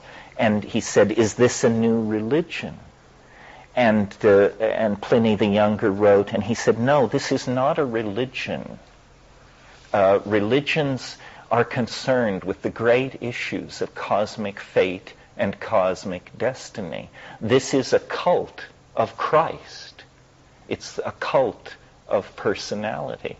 And this was actually the earliest take on Christianity by non-Christians, and I think, examined fairly. I don't hear cult as the hammer word some people hear, but it is a clear distinction between religion. Religion is sort of the imperative branch of philosophy, how you should live based on the nature of being and the world. A cult is just a squirrely bunch of ideas based on the power of some personality or some revelation. I don't know how we got off onto all of this. Probably Barry's evil and manipulating influence in the background somewhere. Yes. Thank you for asking. See, I don't carry on this kind of debunking stance from a point of view of somebody who's never had these experiences. I have had these experiences. I mean, in my book, The Invisible Landscape, I describe encountering a flying saucer right down to the point where I could see the rivets. But in a way, I saw too much. Or I kept my head, because I went through all the emotions of the standard UFO encounter.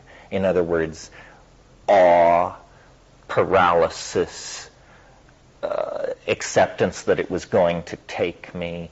But as it kept coming closer and closer, and I saw more and more of it, I could finally see that it was, in fact, the end cap of a 1937 Hoover vacuum cleaner that was about 45 feet across.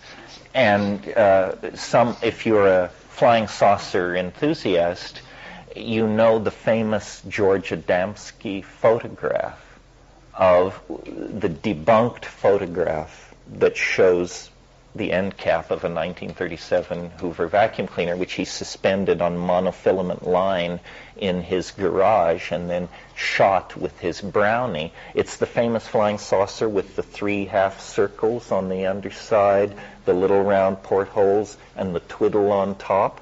I saw it. Flying through the skies of the Amazon, going whee, whee, whee, whee.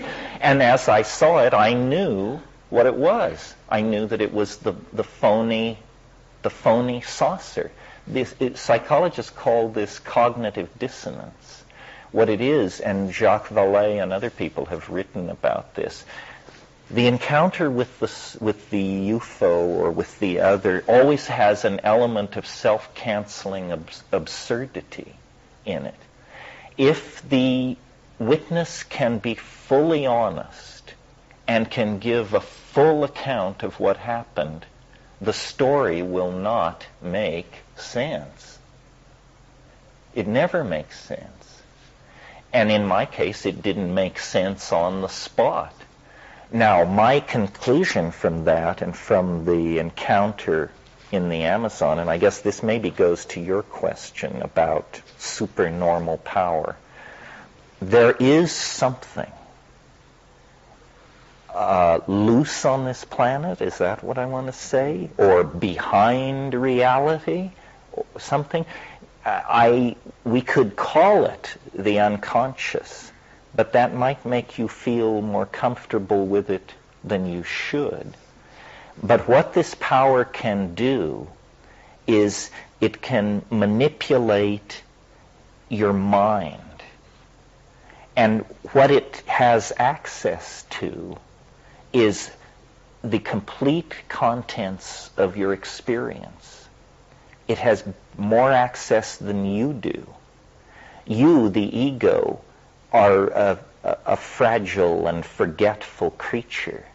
This thing, every movie you've ever seen, every television show you've ever watched, every headline you've ever glanced at, every face you've ever noticed in a crowd, it has it all. And when it sits across the board from you and the pieces are displayed, it absolutely surrounds and encloses your mental universe and can manipulate you any way it wants to, because it knows you far better than you know yourself. As an example of this, because it's very hard to catch this thing in action. It's Mercury sly, but it's not perfect. It's not godlike. It's just 99.8% able to do this trick without ever being nailed to the wall for it. Here's an example of the 0.02% where it failed. And if this seems to make no sense to you, you should read my book, True Hallucinations, in which the story I'm about to tell is embedded. But my brother, to shorthand it catastrophically, went pretty bananas in the course of this expedition to the Amazon. And at one point he announced that he was going to deliver a teaching that would, I think this was the one which cured all disease. You only had to do this practice and all physical disease would instantly be cured. And he said, and so here's the practice, he said, picture the number 8, turn it on its side, slide the 2 circles together, shrink it to a point, close your eyes, and utter the mantra, please. Okay? Sounds like it has a 30-40 chance of at least knocking back hay fever, right? So this was at a point in this experience in the Amazon where he had been raving for days and days, and just everybody was exhausted and at their wits' end. But it was like a bolt of lightning to me, because I remembered that 3 months before I had been in Canada, having come from Japan, and was getting ready for this Amazon expedition. And one of the things that I thought I should take care of, since I'd been in Asia for a couple of years, was I needed a dental checkup. So I made an appointment with this Canadian dentist and went for this dental cleaning. and arrived to find a waiting room full of people and settled down to a tall stack of tattered and incredibly tatty magazines, among which was the Journal of the Canadian Education Society, something like the Parent-Teacher magazine, but for Canada. And there was an article in there that said, this was 1971, shows you how things never change. There was an article about how computers will soon revolutionize elementary school teaching.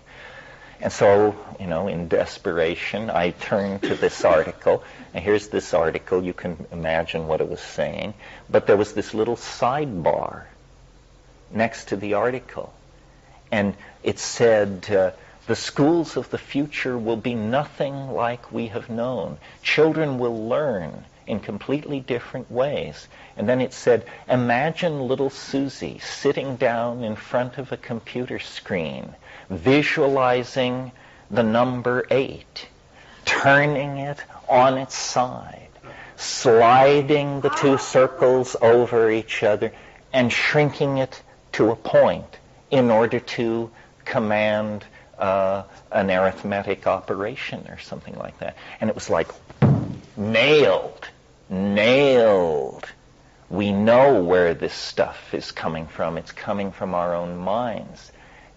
He, if we want to blame my brother for this, had apparently a complete readout of all this detritus flowing around in my mind and could pick it up and use it at will to befuddle and confuse me and lead me deeper in.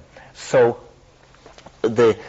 when people say they have these encounters, the strangest thing about how we relate to the encounters is that we believe them.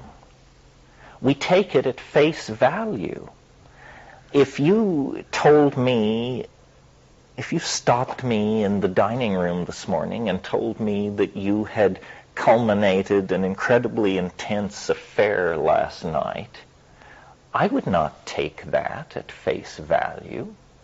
I would wonder at your motivation for revealing such an intimate detail of your life to someone you hardly know in the inappropriate venue of the Esalen dining room, and without us having previously discussed your erotic proclivities at all. I would say to myself, what a weird thing. Why is this guy telling me this? In other words, I would not take it at face value. These encounter things people take completely at face value. And yet they are the most suspect accounts any of us produce. The people who have these experiences take it at face value, and then the people who listen to the experience take it at face value and say, well, let's go out and measure. Now, you say you were standing here and it came over the trees at this angle, so you say it was the size of a football, but the tree was in front of it, so that means by the rules of optics that it could have been no more than 15 feet across, no less than 3 feet across. In other words, they treat it like it's science. Like we're supposed to, deconstruct this and find out the nature of the object.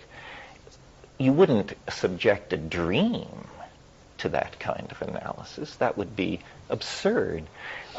These things are like dreams. We are dreaming most of the time. The idea that there is a shared reality, the idea that you and I are living in the same universe, seeing the same things, walking on the same ground, is just a very high-level philosophical abstraction. It's very hard to prove it, or even to convince yourself that it's so. We live inside worlds constructed by our language, our history, our expectations. And when the unconscious, for some reason, becomes, as the Jungians say, activated, it moves into that world and it uses the entire stage of being to send messages back to you about reality. And it's an intelligence test. is what it is. It's an intelligence test. And if you take things at face value, for sure you failed the intelligence test. It's no game for the naive. Based on foolishness, or is it based on stupidity? Sometimes one, sometimes the other. If you can't help yourself, I guess it's stupidity. If you can help yourself and you make the mistake anyway, I guess it's foolishness. Yeah. Is there any purpose to this? I mean, is it a personal thing, a personal cause? You mean, why is it doing this? For educating someone else? It seems like it's educating us, but in a funny way. You know, if you read Jung on alchemy, alchemy is like this. It's a paradoxical realm of symbol structures that seem to contradict themselves and myths that don't make any sense. But what it always is about, I think, is dissolving assumptions. That's why the people who take it literally are, in a sense, victims of it, because it was not to be taken literally. The intelligence test is failed. You know, the flying saucer enthusiasts love to say, I don't know what the number is, they keep pushing it up, but they say 35% of the American public believe flying saucers are real. Well, now, first of all, are we being asked to believe that 35% of the American public can carry on a coherent discussion of the concept real? You know? As real as what? As real as Madonna's talents? As real as Clinton's integrity? How real are the UFOs? And to my mind, then, if 35% of the American public believe the UFOs are real, and they aren't real, then obviously the interesting population to interview is the other people. What do they think? Well, the UFO people will say, oh, well, they just think they're weather balloons, or they think that it's government aircraft, or... No, don't let your opposition speak for itself. I'm in that larger percentage, and I don't think UFOs are weather balloons. I don't think they're government aircraft. Obviously, all the interesting explanations lie on the side of that they are not what they appear to be, susceptible to this. We should be going the way out of this kind of foolishness. The true mysteries of this world do not require your connivance or belief in order to exist. They're able to exist quite independently, thank you, whether you believe in them or not. On the other hand, all forms of fraud and duplicity require the cooperation of the mark. That's you if you're buying into these things. You know, the pocket is picked because the mark is asleep. The pockmarked crone can be passed off as a beauty because the mark is preconditioned to want to make the sale.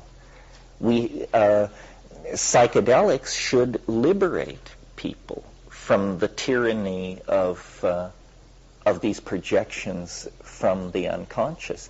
And it's very fascinating to me to see how the defenders of these strange points of view, how phobic they are of psychedelics. They understand that psychedelics are a blowtorch to their ice cube. They don't want to get near it.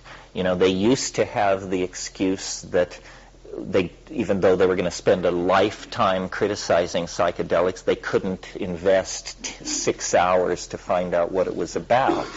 Well, so then we brought them DMT, which lasts 5 minutes. So now the new excuse is, well, as a professional person, I don't choose to break the law. Fine, here's some alpha salvinorin. It's unscheduled, it lasts 5 minutes, it'll cut your head off. Will you do it? And they say, well, no, I have a heart murmur, or I have an appointment in 20 minutes or something. There is absolute terror to confront the reality of what this represents. And it's interesting who's afraid.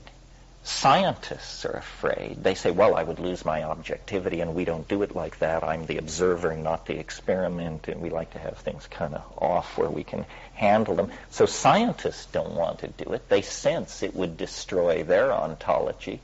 And neither do the enthusiasts of the unanchored weird. They don't want to do it either, because they say it rends your aura and redistributes your chi in unpleasant ways. And anyway, Babaji said not to, and on and on and on and on and on. So it's, we are apparently that statistically favored few that quite by chance, I suppose, in our lives manage to thread our way between the cilia and sharpness of these my mind's already made up, don't confuse me with facts, positions. The only path into the supernormal that I found are the psychedelics. Everywhere else I found chicanery and fraud. I mean, I went to India, I visited some of the greats, and I just found, the eagerness with which they sought to determine whether you had any acid with you was a strong indicator of the power of their own spiritual methods, Mainly they wanted to score. It's a sobering thing to have the teacher you came 10,000 miles to see try to get you to cut loose 3 hits. I don't know. It's fun to be a free person. It's fun to not depend on an institution, an ideology, an other person, a place, a time. And it's very hard to sell this form of fun. People are afraid. People have been disempowered, I think, through the process of juvenilization that we described last night. People define themselves as frightened children. They want methods, gurus, partners, safe havens, stipends, sabbaticals. They just want all these things to make it easier for themselves, but they don't make them easier for you. If you have all that, you will be soft and mushy beyond reclamation. You will contribute nothing to the human adventure. You don't want to just be a placeholder. There's no glory in being able to say, yeah, the 20th century, yeah, I lived through it.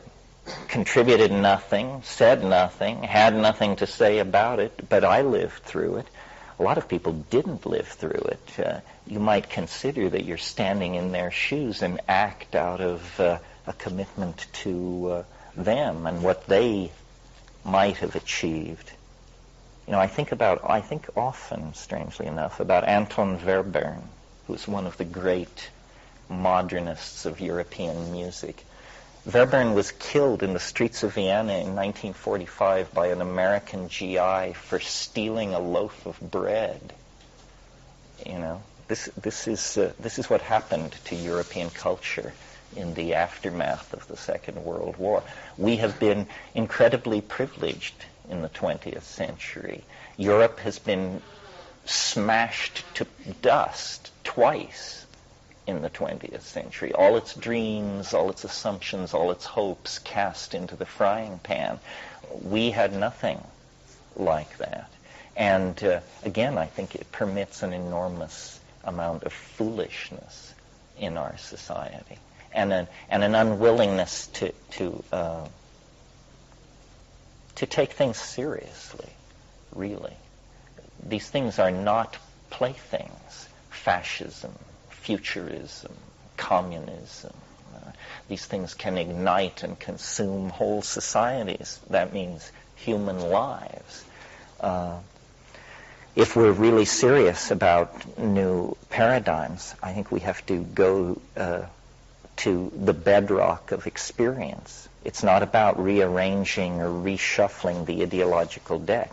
That's why the psychedelic experience is such a potentially liberating and revivifying thing, because it is an experience, and we have somehow traded out our experience over the past several hundred years. You know, it's a truism that television is geared at the 12-year-old mind. It's probably a generous truism. Millions and millions of people live larval, low-awareness lives, warehoused in the burbs, plugged into Costco and the telly, and as long as the magazine subscriptions stay subscribed and the credit cards continue to be serviced, the illusion that there is life happening here is allowed to continue. You know, I know that you've touched upon, I guess I have a question that I'll get into why I'm asking the question, but it's hard to focus my thoughts on because you're moving so fast in so many different areas that or just my ideas are slipping away as I'm trying to find a way to express them. But I guess this topic right now begs this question: is that we're created in an equal, all of us with an equal amount of enlightenment, and all of us with an equal genetic sort of ability. And if you look at the world as an organism, as some people might do, and as you look at an ant colony, and there are certain functions within different types of beings within that same society that have different roles to do different things. And if you look at the human culture, that perhaps there's and if the world is an organism, that perhaps there is a function and for those people that are in the suburbs, doing those things. Perhaps there's only a certain amount of capacity within those people, and with various people have different capacities, and certain people that are going to find their way to enlightenment are perhaps more able on other levels beyond. Not everyone's endowed with the same amount of ability to get there in the first place. And I was curious what you thought about that kind of theory, because I know the sort of coevolution of man and mushroom, and sort of bring man to another to an enlightened state through the coevolution of those two together. Perhaps there were certain areas that were left behind, or certain people that maybe are less affected by that coevolution, or different cultures and within the world culture. And I marvel at, I can't find an explanation myself for why certain people just refuse to open their minds at any point. There's no way to penetrate, and perhaps because that mind isn't there. Well, this is this thing where I say culture is not your friend, and those people being warehoused and hooked up to the TV in the burbs, they're the people who didn't find this out in time, and now are mainlining culture, and it is, in terms of cutting your social effectiveness, it's as effective as heroin. So, but I don't think it's always been like this. I think culture has always been somewhat unfriendly to the individual, but it's only within the 20th century that all this has been understood explicitly, and some people have set out to use these facts against the rest of us. Modern advertising. Modern advertising, the impulse of advertising is to inform you of what is available in the marketplace.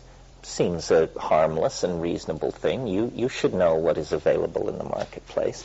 But then comes the psychology of advertising. And then this is to pick your pocket and make you buy things whether you need them or not. And it does it by, first of all, inculcating in you a feeling of helplessness and inferiority. Unless you drive this car, wear these shoes, this cologne. So you diminish the customer in order to aggrandize the product. but notice that the customer is a human being, the product is a thing. This begins to look like a crime against humanity. Modern marketing travels on ungratified desire. Show people that, even if you buy the $12,000 car, the $75,000 car would make you so much happier. And of course, true ecstasy is the $200,000 car. So there's no satisfaction, no limit. And at the tail end of this process is completely unexamined policies of resource extraction, abuse of the environment, and we tend to think that you can't do it any other way, that this vast consumer economy is the only way a modern civilization could possibly function. But in fact, it's a self-limiting potlatch of some sort. Do you all know what a potlatch is? A potlatch is among the Northwest Coast Indians. It's an interesting approach to consumerism. Among the Northwest Coast Indians, gift giving is a big deal. But the potlatch is when you can give so much gifts that you can burn them. This is considered the highest form of consumerism among the Haida and these people, is to burn all the physical goods. And it's a form of display. I mean, these things cost money and are fine objects, but you destroy them to prove essentially how much money and power you have. Well, we're in that situation. Everything is disposable. Everything is throwaway.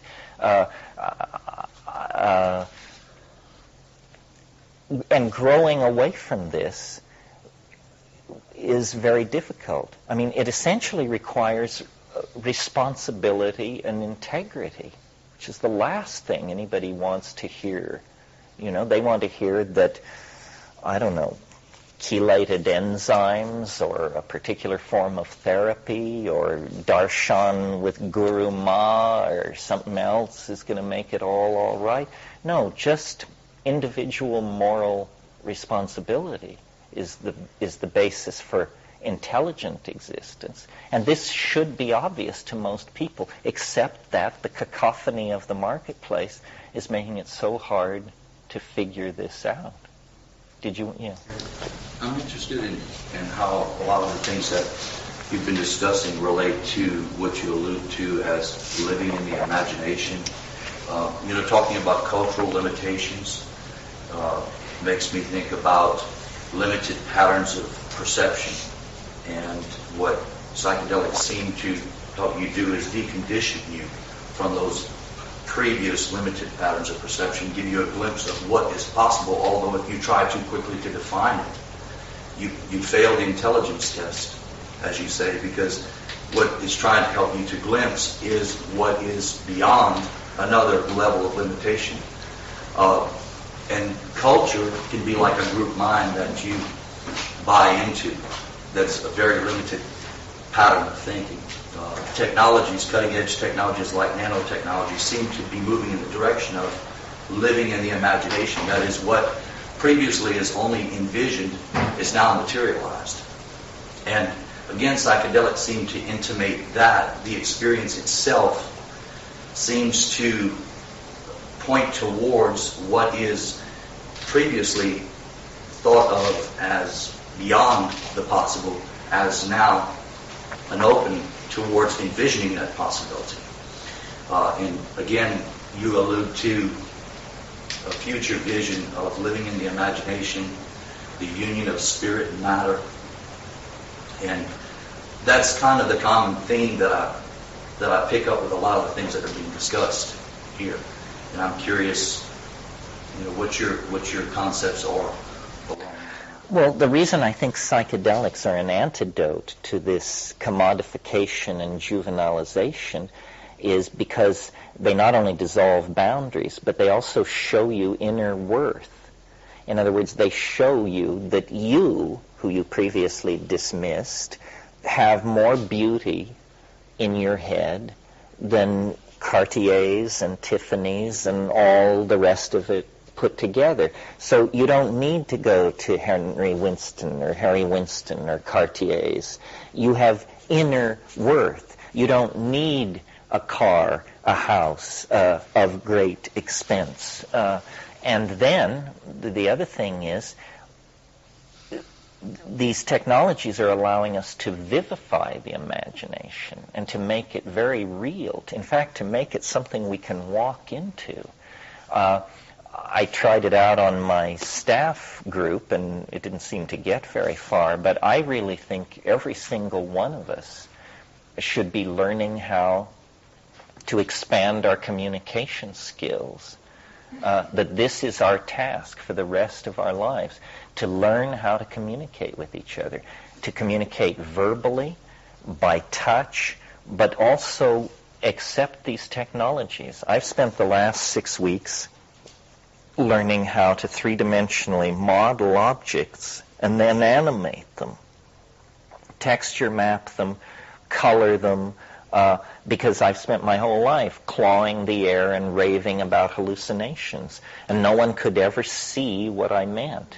But if I will cancel all engagements and work at my terminal for 6 months, I'll come back with 30 seconds of film that I'll just say, that's my best shot. To the limit of my present acquisition of skills, here's what I'm seeing. So, it's not about rejecting the media or the marketplace. It's about changing your relationship to it. Do not consume. Produce. Into the vacuum of the producer-consumer relationship, inject your own art. Make sure that you are producing, not consuming, because the one stultifies, marginalizes, and creates a juvenile attitude, and the producing actually raises the sum total of consciousness of the human species. What we're debating and talking about now, myself and my friends, is trying to get someone to endow a prize that we would sneak onto the internet in the first stage as the psychedelic simulation prize. In other words, a $5,000 prize awarded once a year, a small statue of a smiling man, we'll call it the Tim. You can win the Tim for producing the best three-dimensional animation of a mental landscape.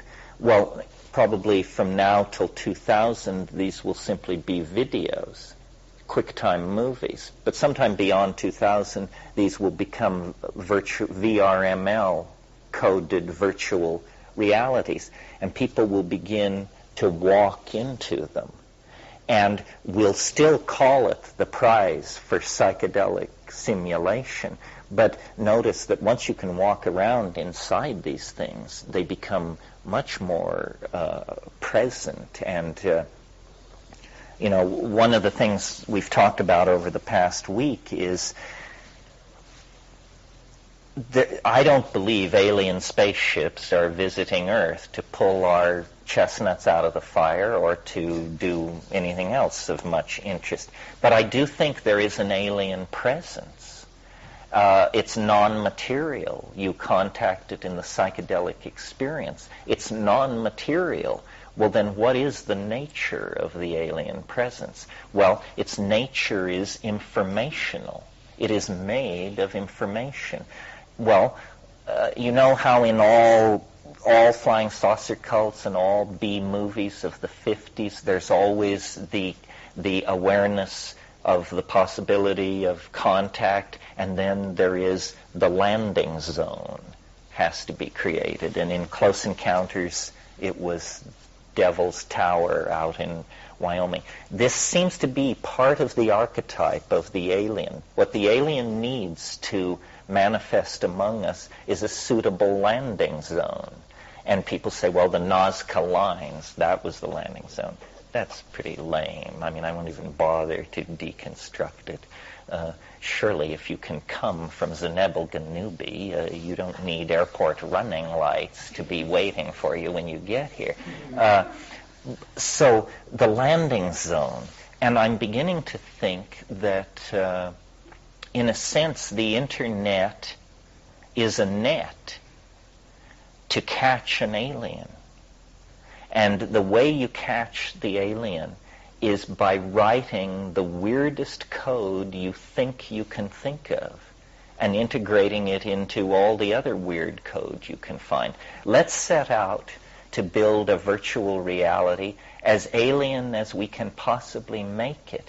And if we connect our psychedelically empowered imagination to our coding fingers, we will discover when the chore is done that the thing we have created is so alien that it could only be the alien. And that in fact the contact is now underway, because where the alien is in some non-local Bell sphere of universally accessible information. In other words, the imagination is like a field of data that is at the Bell level of connectivity in the quantum mechanical universe, and there are aliens somewhere, galaxies away, tens of thousands, tens of millions of light years away. I mean, it's preposterous to assume that this is the only life in the universe, the only intelligent life in the universe. It's also pretty preposterous to assume that we are being physically visited by 16 different kinds of intelligent life. It means you just don't understand the distances involved, the time scales involved, what relativity has to say about approaching the speed of light, and so forth and so on. No, physically we are alone, physically. But in the imagination, we're surrounded by distant friends, and their whisperings are our science, our mathematics, our religions, our culture. There may be many forms of intelligence in the universe whose thoughts are blowing through us at any given moment. Most of it, it's not on a humanly cognizable scale. In other words, it's either to something this way or to something that way, and when you look at it, you just say, for me, a human being, this is noise. But out of these many hundreds, thousands, millions of cross channels of co-present Bell data, some are enough like ourselves that we can at least discern resonances. And out of those resonances, then we form the images of these entities. I haven't seen the movie Contact, but I understand there is a message, and when you decode it, you build a machine, and then you go there. That's the plot. I would just change the plot to say there is a message. When you decode it, it tells you how to build a virtual reality, and then they are here. There's no dramatic... Well, that's supposed to look right. Yeah, it's supposed to look Really? Well, they go through a wormhole. Yeah, well, see, I don't think the wormhole is open all the time.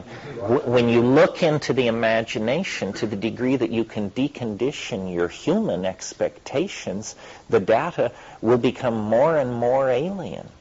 I mean, I have done this with the mushroom. I've taken it, gotten stabilized in it, and comfortable, and then said to it, okay, we're cruising. Now show me what you are for yourself. Don't give me the version stamped suitable for human consumption. Give me the straight shot.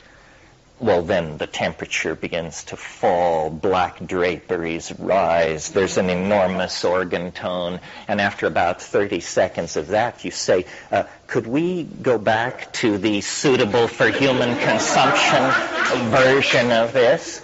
because to the degree that it truly bears its essence, you just shrink in absolute cosmic horror from what it is, because what it is, it's the mind that stretches between the galaxies. It's the thing, it saw the coming of the Rull 500 million years ago. It knows the history of the local group. It possesses technologies that are so beyond the paltry imagination of man that for decency to even hint of these things is to transgress to some degree. So it comes as it can be understood. So it's a kind of mental calisthenics to train for it.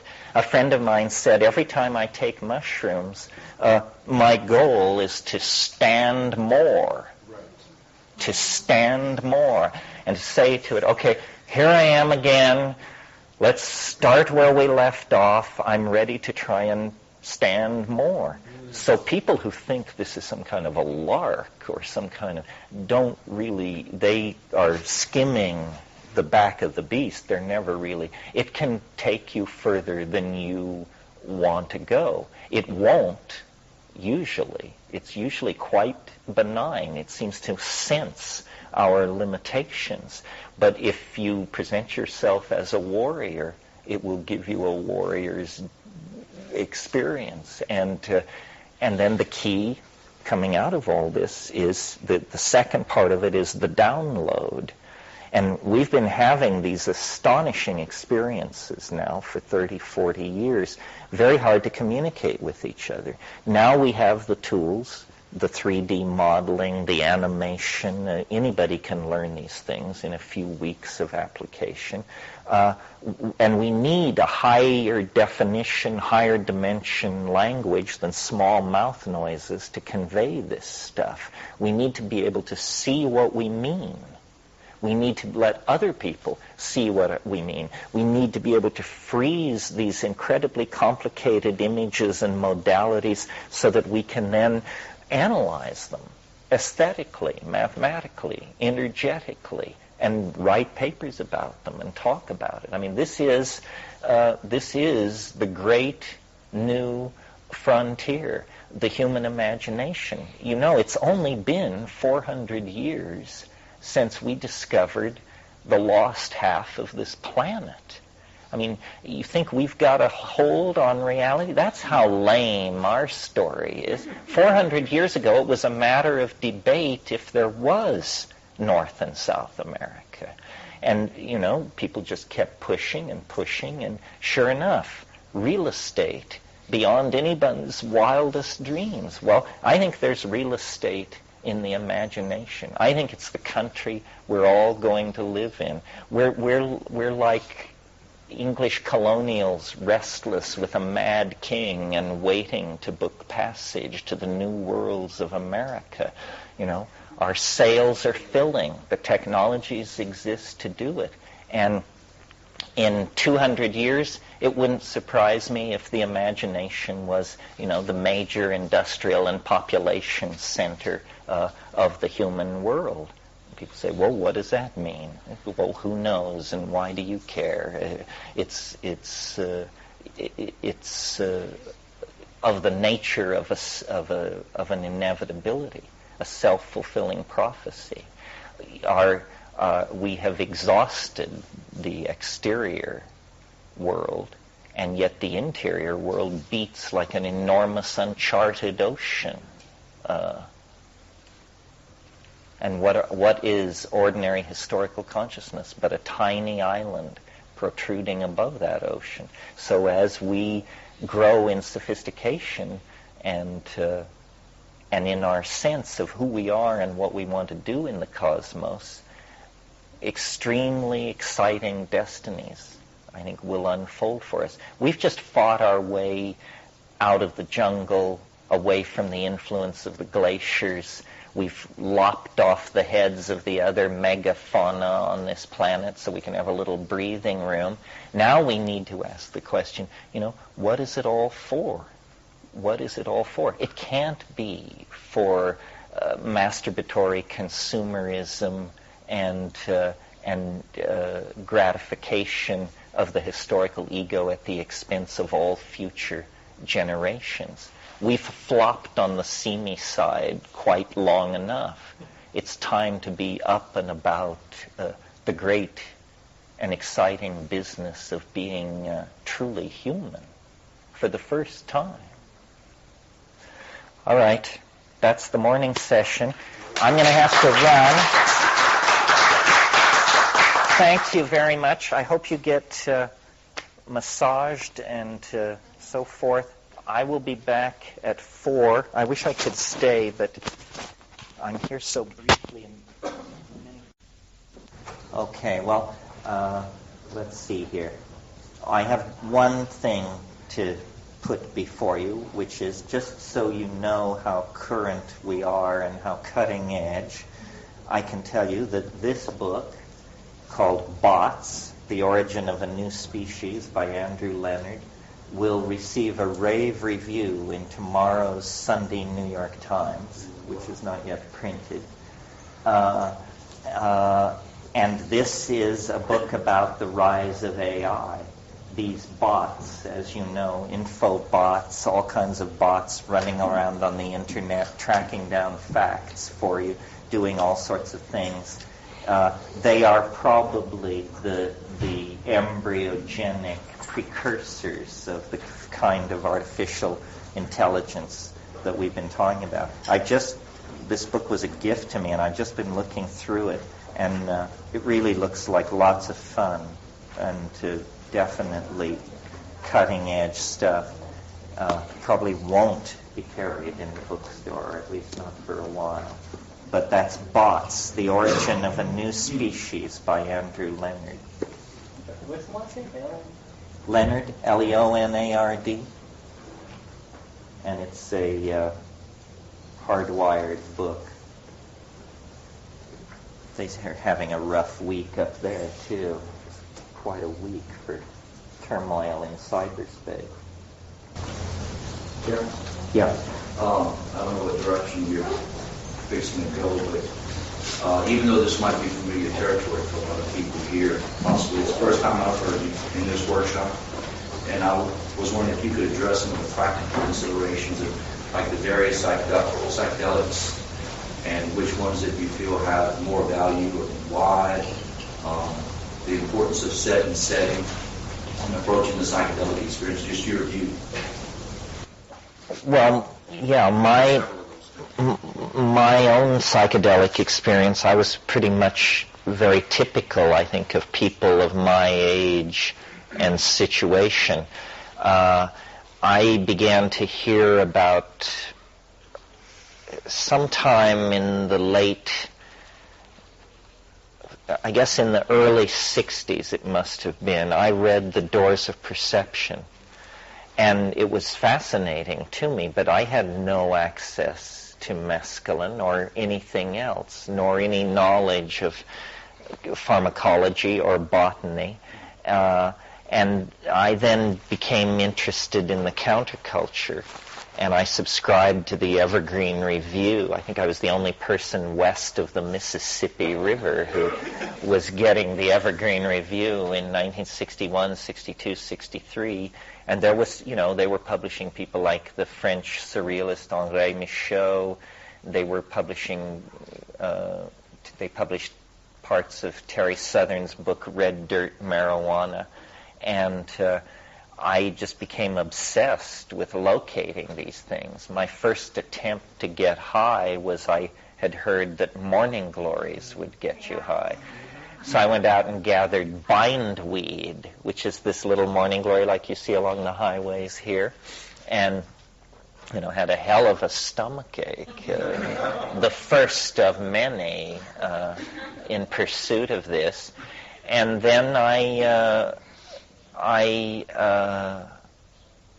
it wasn't until 63, 64, when I was a senior in high school, that the last semester of my senior year in high school, I went to Berkeley for Christmas vacation and finally was able to score some cannabis. and smoked it all up. And it didn't seem to do what I had expected, but I was able to do incredible verbal performances, extemporaneous feats of heavy lifting. I could make up pseudo chapters of Melville's Moby Dick. I could just fall into these rhetorical things and rave, but it didn't seem to be getting me off from my own point of view. And then I went back down to Southern California, to Lancaster, where I was going to school, of all places. And Captain Beefheart graduated from the same high school I did. Antelope Valley Joint Union High School District. Yeah. Oh, there's the Antelope. Huh? Zappa also. Geniuses just were pouring out of this school. And my friend and I we found a source of morning glory seeds, the real kind. And we would grind them up and put them in milkshakes and go out into the Mojave Desert. And I never had the explicit visionary eyes in the dark breakthrough because we didn't know how to do it. But we would look at the desert, and I remember it became more significant. Everything looked significant. And if you recall the vocabulary of Doors of Perception, it was that kind of thing. He said everything was glowing with iskite, and there's a lot of eyes open stuff going on. Then I got to Berkeley, or before I left Lancaster, came to San Francisco, got a job that summer, and across the hall in this flop house where my friend and I lived was this very peculiar guitar-plucking character who later turned out to be Barry Melton of Country Joe and the Fish, the guitarist. And it was just a few months after this that they brought out that album, Electric Music for the Mind and the Body, which was, it was very happening. And I took acid that summer, Sandoz LSD, in those little white capsules, and finally grabbed it one night on Green Street and just came to pieces. In fact, disgraced myself in several dimensions that nobody's ever been willing to explain to me fully since. I gather my sexuality, my bowels, my everything else just went into a tizzy. And then, and so I was sort of like following the track. Many people were having these kinds of experiences at just that time. But then in February of 1967, I sort of found my way at the front of the parade when one rainy evening in Berkeley, this friend of mine, who I'm still extremely tight with, and this guy always was first in everything, and he made it his business to burn through and abandon things before you'd ever heard of them. And he arrived at my house this rainy February night, and he said, "I have something I want you to try." And I said, "What is it?" And he said, "It's a new psychedelic."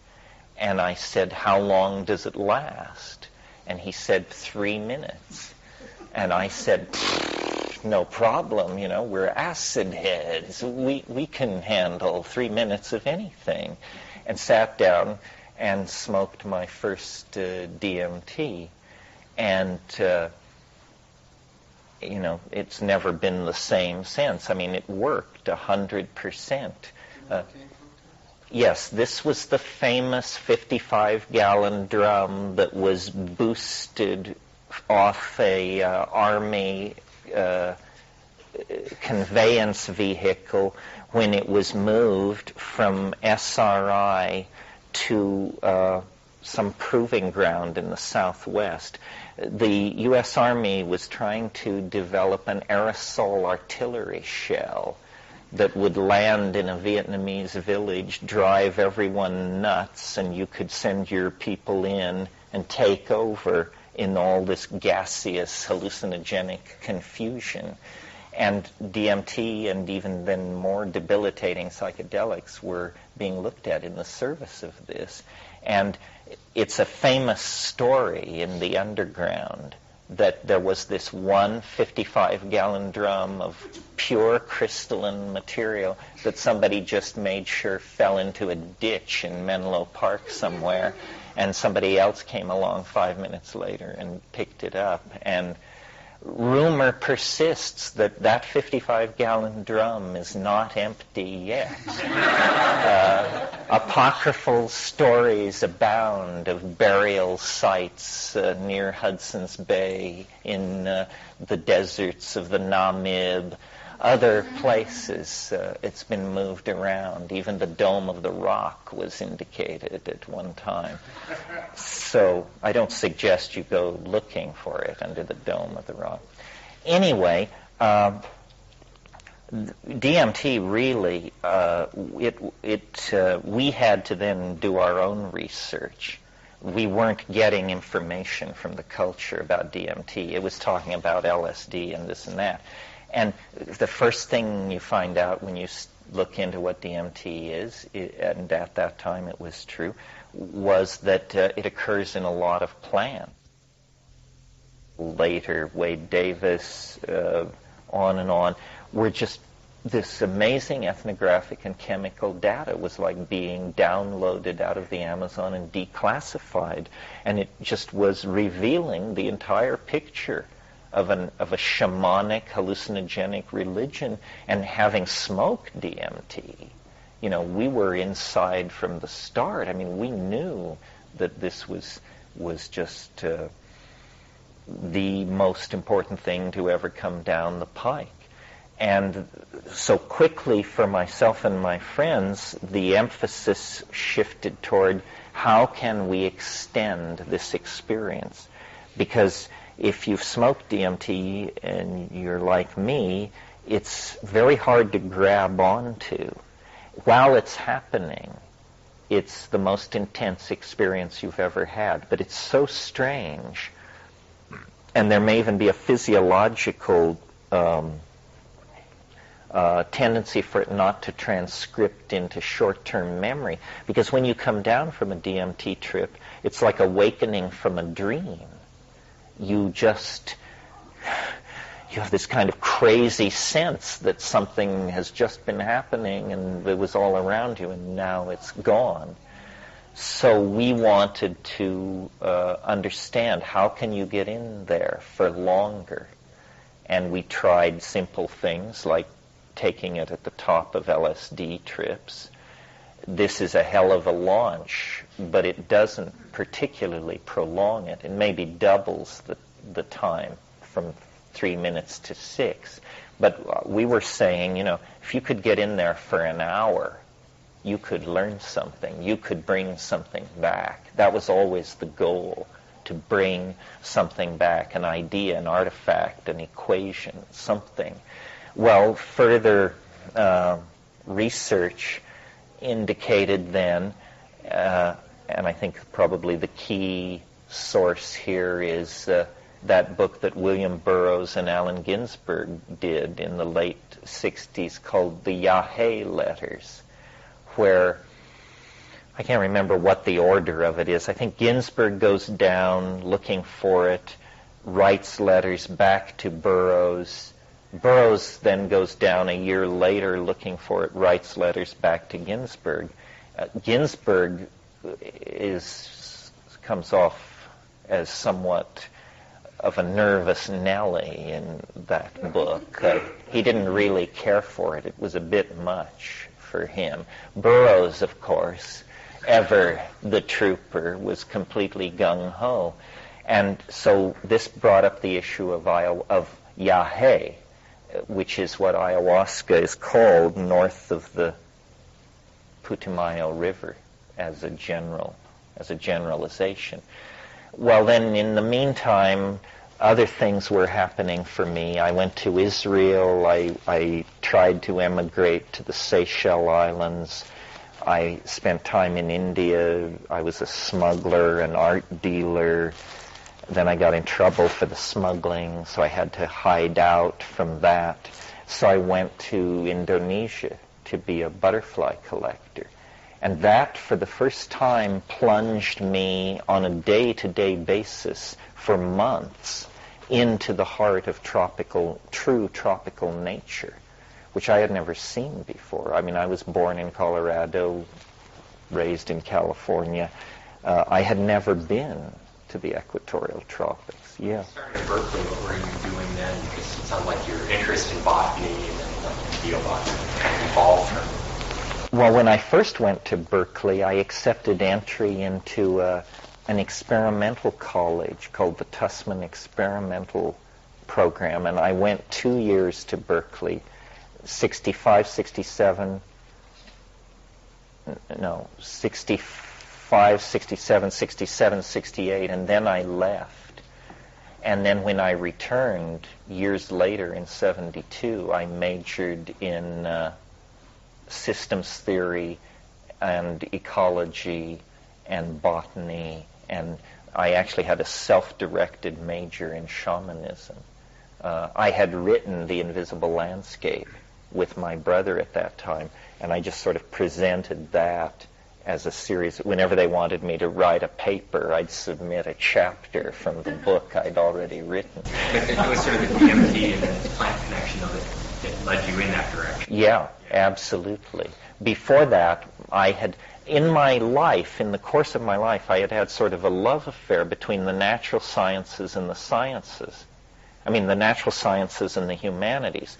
Like when I was a little kid, when I was 7, I was a rock collector, a fossil collector, a butterfly collector. Well, then around age 10, I read, I think, a Aldous Huxley or maybe a Julian Huxley essay that sneered at all that and introduced this concept of the humanities. I didn't even know what they were. And I said, oh, humanities, literature, philosophy, and art. So then I just charged into that. The reason I even encountered The Doors of Perception was because I was reading all of Aldous Huxley's novels. You know, this 13-year-old kid reading Chrome Yellow, Antic Hay, After Many a Summer Dies the Swan, these extremely arch novels of English social life in the 20s. I mean, and I became obsessed with modern art in this small, narrow-minded town where I lived. It was a good way to get in everybody's face, was to go around saying, you know, Jackson Pollock is a genius. You may not think so, but you're an idiot. And, you know, there was a period in my life where I formed my taste by saying I liked what I didn't like. And inevitably, these were good choices, because I was raised in an ecology that valued Norman Rockwell, Rock of Ages, Silent Night, Rosemary Clooney, and, and I said, no, Jackson Pollock, Samuel Beckett, Jean Genet, Karl Jaspers, Martin Heidegger. I didn't know what these things meant. I just knew they were mantras that kept straight people away. So anyway, when I went to Indonesia, I saw this tropical nature, but absent psychedelics. There were none. I mean, there was fine Sumatran cannabis, which I kept prodigious amounts with me at all times, but there were no real psychedelics. But the butterflies, and I really was sort of retracing the steps of Alfred Wallace, who was the person who discovered evolution. And I sort of felt, although I'm not given to past lifeism or any of that, I felt a very strong connection to Wallace. And I had his journals, which were 120 years old at that time. And I went to the places he went to, and I collected the butterflies he collected, and I observed the plants he observed. And I thought about complexity and diversity and all these issues, and I also processed my experiences in India, which had not been happy. I mean, I found India to be a spiritual desert, full of con artists and weasels of every variety. And I was better prepared than most. I mean, I had studied Advaita Vedanta, and I was serious, I at one point thought I would be a Tibetan scholar until I actually studied with lamas and learned how hellishly complex the Tibetan language actually is. And one of the things that has shaped my intellectual life is I have enormous facility with English. I can speak no other language with any facility whatsoever. I have failed German, Hebrew, Spanish, Tibetan, Portuguese, Italian, and there must be a few others that are just despair of.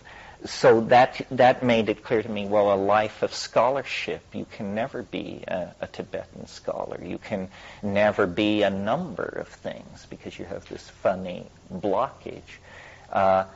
And the conclusion from looking at Indonesian nature and looking at Asian spirituality as experienced up front was I should go to the Amazon. And in a way, we had always known this. It's not like we weren't as dumb as I'm making it sound. It was just a matter of working through all this stuff and getting to it. And finally, in 1971, my brother and myself and several other people, well prepared by even the standards of today. I meet people today who are going down there to look for drugs and enlightenment who haven't done the homework that I was able to do in 1971. And then went to Colombia, and we were pursuing a very rare hallucinogen. It's called ufkuhe. It's known only to 3 very small tribes down there: the Witoto, the Muinani, and the Bora. And it's a DMT drug that is taken orally. And the reports in the Boston Museum Botanical Leaflets said they use it to see little people. And this was, I don't think I mentioned, part of why we were so into this is because the thing that is so unbelievable, even by psychedelic standards, about the DMT flash is that it's inhabited. It's not simply a reorganization of brain states or an insight about your sexuality or your anything. It's a place full of beings that are frantically trying to communicate with you, beings that are far weirder than any of the beings that haunt the tabloids in the supermarket. I mean, real aliens that don't even seem to be exactly made of ordinary space and time, but an intelligence. And I knew, having grown up with this kind of scientific thing in my background, that from a scientific point of view, it was either impossible or that we had made a great discovery. And I still think that we made a great discovery. I mean, it was sort of like the discovery of America. There were already millions of people living there when it was discovered, but nevertheless, for white boys in the middle class in Berkeley, we were definitely making a discovery that these drugs don't distort reality or expand reality, or they introduce you to entirely new and utterly unsuspected realities that confound reason. And this, you see, this is what I had been looking for. I wanted a miracle, a real miracle, not a miracle where you had to bow down and wear a dhoti and sweep up around the ashram and kowtow to the, a real miracle. And as far as I know, and I might haven't had to change my opinion since 1971, DMT is a miracle. I mean, it's like being struck by noetic lightning. It's the one thing that you've convinced yourself is impossible. Whatever that thing is that you have managed to convince yourself is impossible, smoke DMT and it will just kick open the door of your apartment and take you prisoner. You know, rotate the wheels on your after-death vehicle, balance them, present the bill, and depart up the chimney. It's really something. There's nothing like it this side of the yawning grave. So I determined I had to understand it. And now I think I do not understand it. But I've managed to lead many people by one means or another through my exhortation or my writing to climb up to the rim and have a look over. And it has been established by a tiny but vocal minority as a phenomenon, a fact of this world. And so then any cultural dialogue that goes on to some degree must assimilate it. If any point of view which ignores this is not addressing the full spectrum of reality. As to what to make of it, I have no idea what to make of it. This is my life's struggle to know what to make of it. It is impossible, and yet occurs. And, you know, it transcends ordinary emotions. You can't say you're afraid of it, or you love it, or you fear it. You know, it's just appalling, that's all. It shatters all illusions of a stable, coherent, understood, manageable universe. And says, no, that's just a fiction told around the campfire. What's true is this thing that English can't even approach. You know, we are just, English and all other descriptive approaches are simply melted and blown back from the strangeness of it. And yet, you know, having said all that about it, it's just one toke away. And it's just one toke away, and then 10 minutes after that, you're back. So it's like this bizarre thing. I mean, people go to the Himalayas, they don't screw for 20 years, they eat bad food, they journey here, they journey there, they stick pins in themselves, they stand on their heads, and this thing is just waiting, you know, one large inhalation away, and pretty incontrovertible. In other words, its most spectacular effects occur when used on doubters. You know, how we love to watch them twitch there on the floor after having announced that drugs don't really do anything. You know, well, here's one that does something. Try this on for size. And then it's just a matter, I guess, once you arrive at that place, I guess I should say this, it's sort of, the game changes. You know, we talked a lot this morning and last night about juvenilization and neoteny and all that. Well, it's very, very easy to be a seeker. It's a fool's game, you know, and archetypically the seeker is always a bit of a fool. I mean, what is required of the seeker? Basically nothing but a strong stomach for authoritarianism. You just keep looking, you know, this teacher, that method, this ashram, that dojo, whatever, seek.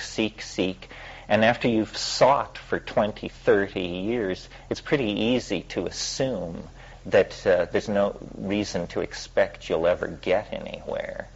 Well, DMT changes the nature of the game. DMT is not about seeking the answer, it is the answer.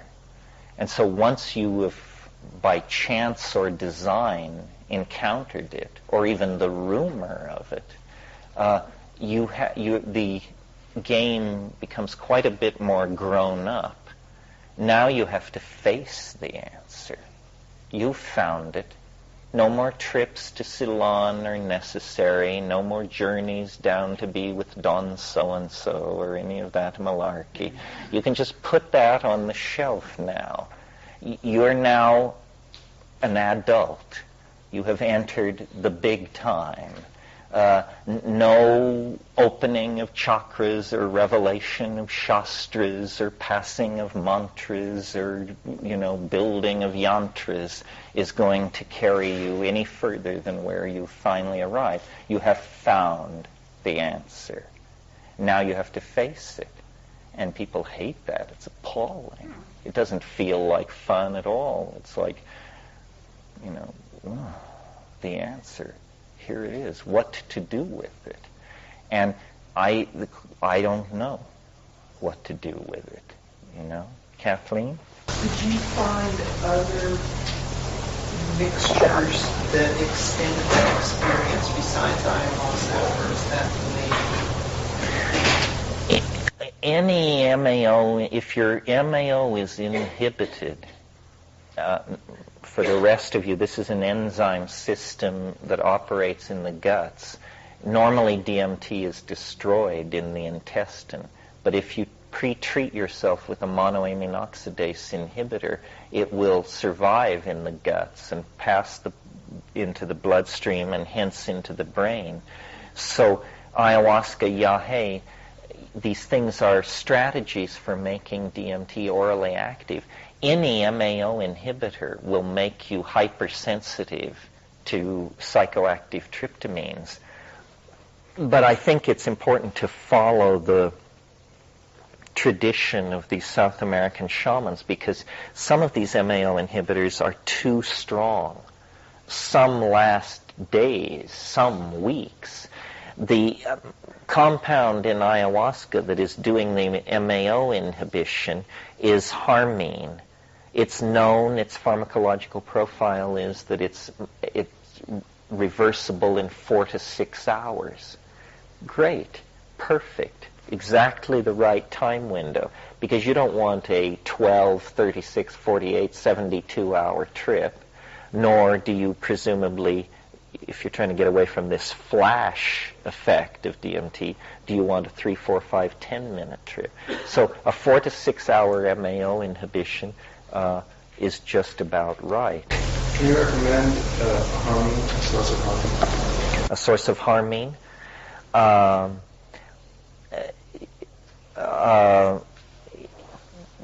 Well, I'd rather recommend a source of harmaline, a close relative compound.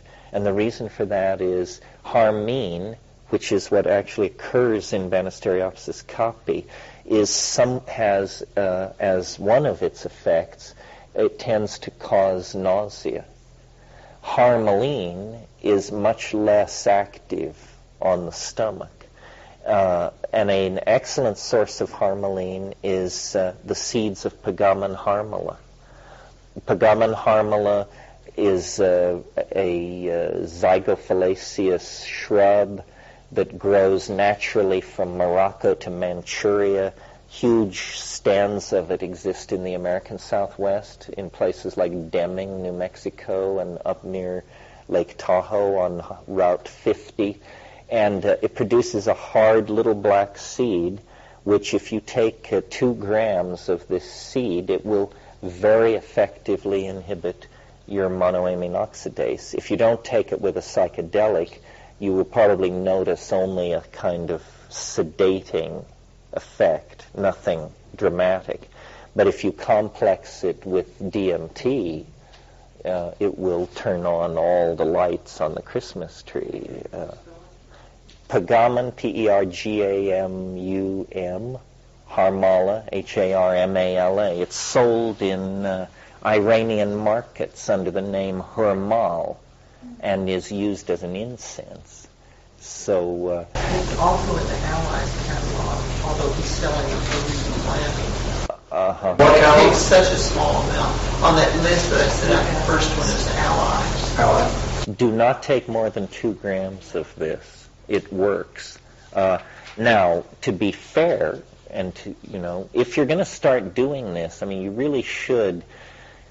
There's a lot of homework and scholarship, a little chemistry, a little botany. You really should try to inform yourself about what's going on, because you're taking charge of your spiritual existence, These are the tools, these are the means. Know the tools, know the means, and then you won't screw up.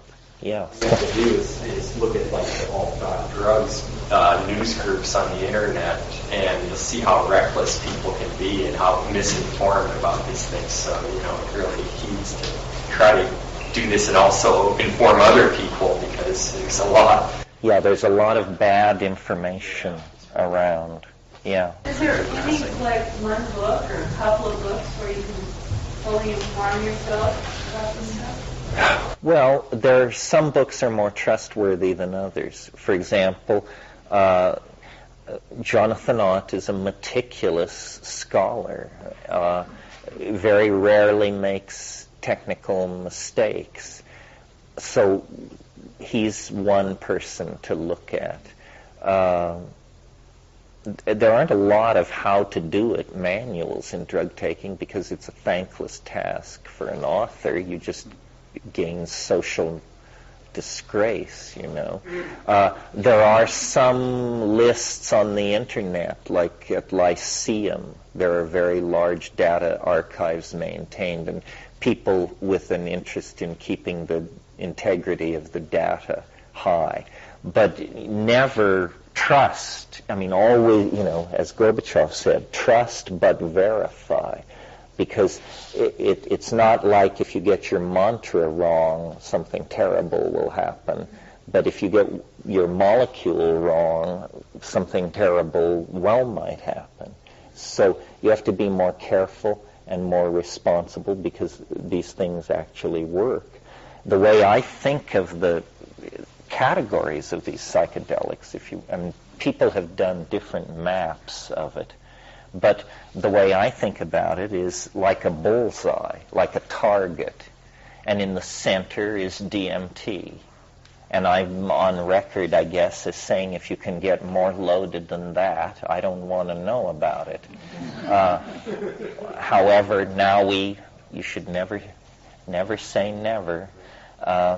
So DMT at the center of the bullseye, then around that, next circle out, high-dose psilocybin, 8 grams and up. 8 grams and up. Then around that, high-dose LSD, mescaline, and it fades out. And dose is very important. In other words, there are people running around who took psychedelics once and think then that they should pontificate about it. 100 gamma of LSD is nothing like 500 gamma of LSD. And 500 gamma of LSD is not putting the system at risk at all. And yet it's certainly putting people's psychology and self-image at risk. I mean, they assume they'll never live to tell the tale, usually, in these cautious days anyway. But the organism is not at risk. A lot of people take mushrooms at very low doses, 0.5 gram, 1 gram, 2 gram. For them, they think that's getting spectacular. For a 145-pound person, the action begins at 5 dried grams and goes up from there and quickly becomes unenglishable and completely difficult to convey back. As long as we're on this subject, I suppose, and in the interests of staying current, as some of you probably know, in the last several years, an entirely new psychedelic has appeared on the scene, completely confounding both psychedelic enthusiasts, order freaks, the law, the chemists, everybody. I'm speaking of salvia divinorum and its active principle alpha salvinorin. If you are a soul of such rectitude that you've been putting off doing psychedelics because they're illegal, this is the one for you. It's not illegal. It's legal. It's as legal as little green apples are legal. As long as everyone, well, and I don't know whether it may even just be legal. In other words, to suppress this would, at this point in the drug dialogue, would cost the other side a lot of effort and credibility, and probably the effort would fail. Almost everything about salvia divinorum is unusual. First of all, it's not an alkaloid. All other psychedelics, true psychedelics, are alkaloids with the single exception of mescaline. Mescaline is an amphetamine, very close to alkaloids. The compound that's active in salvia divinorum, alpha salvinorin, is a diterpene, not an alkaloid. The only psychoactive diterpene ever discovered. So that's one thing unusual about it. Another thing unusual about it is it's active under 1 milligram. Now, that means that approximately 800 micrograms of this stuff is the effective dose. This is similar in the LSD range, except LSD you took orally. This you smoke. When you talk about smoking 800 micrograms of material, we're talking about a very small grain of salt. So the potential for overdose on the pure compound is almost inevitable. Well, again, what I have not had the guts to smoke the pure compound, having watched people melt and twitch fairly dramatically. DMT test pilots come back ashen, white-knuckled. I chew the stuff. I chew 35 grams of it in darkness and then spit it out when I feel it begin to come on. It's absolutely remarkable how powerful it is. I mean, you're lying there thinking, this can't be legal. You know, I mean, this actually works. Yeah, Scott.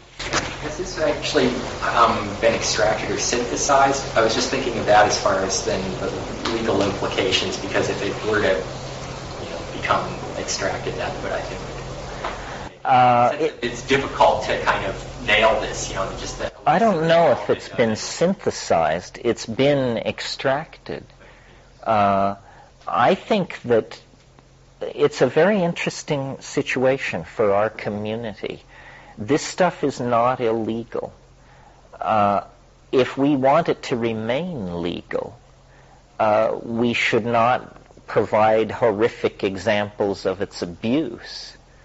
Now, it seems like in that effort, it's doing its part to aid us. People are appalled by this stuff. I mean, people who style themselves hardcore after one pass near this just say, yeah, it did dissolve reality. Yes, it did blow my mind.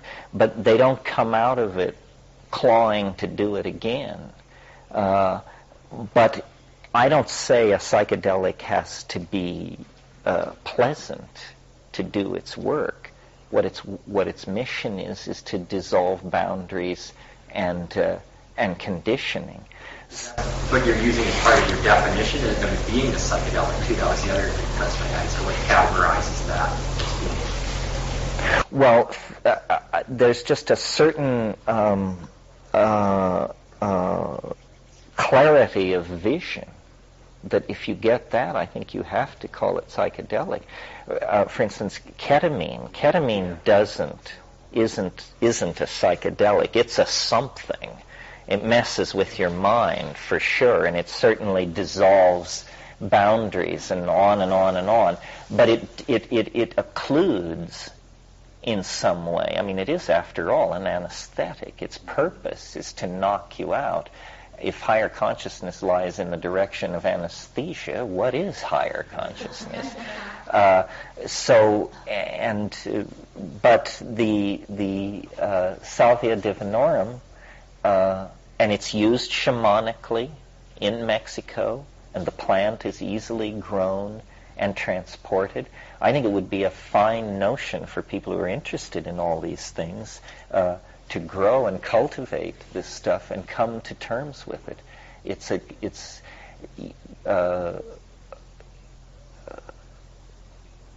It's very interesting to me that so late in this psychedelic game, an entire new compound in an entire new family could be found. And of course, now that it's been found, they're going into its botanical sources with extremely subtle, non-destructive analytical methods like high-pressure liquid gas chromatography and this sort of thing. And lo and behold, there's an entire family, a little solar system of these diterpene compounds that are psychoactive. Well, what are these? Are these the drugs of addiction and abuse of the future, or are they the source of new tranquilizers, new treatments for mental illness? Nobody knows. It's just sitting there. So, if you're looking for a career in pharmacology or medical research or something like that, this is very hot at the moment. And if we needed to produce metric tons of this material for any purpose, it could be easily done. There's no theory. Your perspective on the importance of set and setting, and how did your view of that evolve? Well, I think set and setting are extremely important. Just to review, the setting is where you are when you do it, a psychedelic, and the set is your mindset, what you bring to it. And these seem to be the rule. These are Tim Leary's rules, or back from the Harvard days, and people abuse these rules terribly, and almost always then get into trouble. This goes under the heading of don't be an idiot, don't be foolish. Let's talk about the setting first of all. I think the worst setting for taking drugs is complex social environments, especially public social environments. So in spite of the grand tradition to the contrary, I think rock concerts, LA free, heavy driving. I've had people ask me about mushrooms or even DMT. Well, if I take it, will I be able to drive? Well, what kind of half-wit are you? Just give it a rest, for crying out loud. No, if you smoke DMT, for those 10 minutes, just leave your Ferrari parked, please. Dosage of psilocybin, like you said before, improved visual acuity and those things. So there you could argue that you do have an edge in perceptual space that could be. I think you really have to know yourself and your dose levels. I mean, I've experimented over the years because I've been at this for who knows how long, so there's been plenty of time to experiment. And there were times when I would just, to see what it would do, I would take 0.5 gram of mushrooms a day, or 1 gram of mushrooms a day. I hated all these states. I quickly abandoned all these experiments because all I could do with those kinds of doses was it made me anxious. It made me think a lot about the fact that I wasn't really high, but it was rougher than coffee and just was kind of crazy-making. And so I believe in large doses, rarely. I think that's what's effective. And the people want to tiptoe in. If you're a tiptoe inner, back to the ashram for you. This is no game for those who wish to tiptoe. Because those are dangerous areas, those shallow waters. Most psychedelic people, I think, would agree, where it's not the high dose that blasts your world to smithereens that leaves people upset and confused. That's usually experienced as a kind of liberation. What leaves people upset and confused is to get half in and half out and not be able to contact the transcendent, but to have all their baggage in there with them, fully illuminated, and then, other people complicated. I find other people very complicating. Other people, it just stands to reason, are the most complicated objects in your universe. And, when I'm stoned on 7 or 8 grams of psilocybin, for me to be able to handle a chunk of orange without getting excited to the point of hysteria is... So let alone having somebody maybe want to have sex with you, or maybe want to discuss their bad trip with you, or maybe want to move from here down to the beach, or maybe want... And just say, go away, please. So do you recommend doing it alone, or what about a guide? Well, I tend to recommend to do it alone. But I know it's dangerous advice. And when I was young, it was a long time. I can't really even remember when it was that I settled in on that. Because at first, when we encountered LSD, you would never have done it alone. I mean, it was always your friends, the party, the band, the something or other.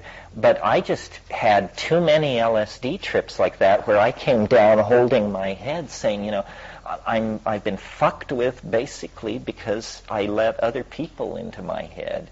And, to me, and maybe this is, I am a double Scorpio and reclusive and all this, you got to take it with a grain of salt. But I remember times in Berkeley when I would take acid in my apartment on Telegraph, and then I would try to go to the Med, and I would get out on the sidewalk, and then maybe the first person I'd pass was sort of okay, sort of normal looking, but then the next person, and you say, oh boy, I shouldn't be out in public, this is way, way, way, way over.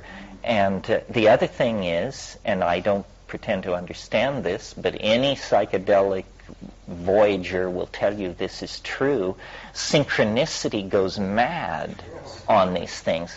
So you can maybe control synchronicity if you've double locked your doors, unplugged your telephone, and got your head down under the covers.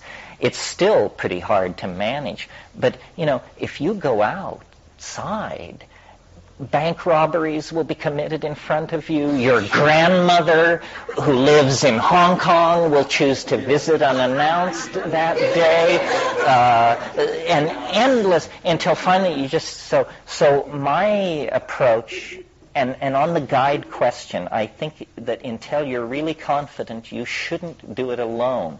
But the guide should be so locked down and controlled that my idea of how to do the guide is, okay, I'm going to take 6 grams of mushrooms. I will be in this room. Here is a closed door. You be on the other side of this closed door. And if I ring this bell 3 times, you may open the door a crack and say, what? That's the guide. The idea, I've heard people say, I took mushrooms and I was just beginning to work it out, and then the guide said, well, now remember, you wanted to work on some issues while you were loaded. Now, what about your impending gum surgery, divorce, bankruptcy? And you're just saying, I was touching God. Do you mind? So, yes, Kathleen. There's another thing about person. It should be someone that you value and trust, their integrity, but preferably someone that you're not emotionally involved with, because you tend to come out and want to draw them into it. Distorts it distorts it. That's an interesting perspective too. Yeah. And now there is another approach. People who think, having marital difficulties, everybody should drop acid and call in the kids but I think you can I don't see it as I see it as a holy function. Not if, psychotherapy can do this, or MDMA can do this. We have other tools for doing this. But these psychedelics, it's like using some enormous instrumentality for some trivial thing. So so that's a lot about setting. LSD does all kinds of strange things to your mind and perception, but it is somewhat reluctant to produce what I call true hallucinations. It will do that if you smoke a lot of cannabis on top of it, or lace a little mescaline on top of it. But pure LSD is somewhat reluctant to do what I'm after. And what I'm after are visions. These unfolding, visually beheld, incredibly complex, beautiful, meaning-laden scenarios. I didn't feel satisfaction in my pursuit of that till I got to psilocybin. So that's why I do it at night. And I mentioned music. Music, good point. And again, I take a harder line than most people. I listen to music on ayahuasca, especially because often it's being generated by human beings, and because ayahuasca has a tradition of music being visibly beheld.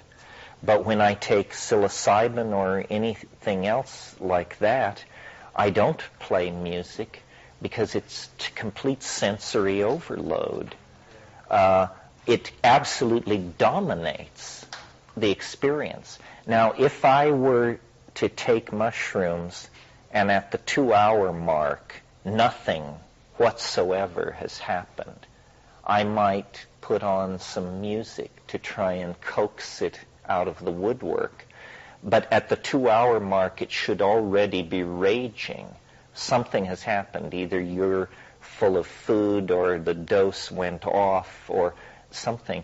So I find, what I'm interested in is the thing in itself, the ding on cease of it. What is it without music, without nature, without input from other people? What is it in silent darkness? And people say, well, especially people who've meditated, say, well, that sounds hideously boring. Not at all, my friend. You will have your hands so full in absolutely silent darkness, if it works, that one iota more of input would be unbearable. So I tend to advise against music. Also, know your music. I have had experiences where my goal in life became to survive to the end of the cut.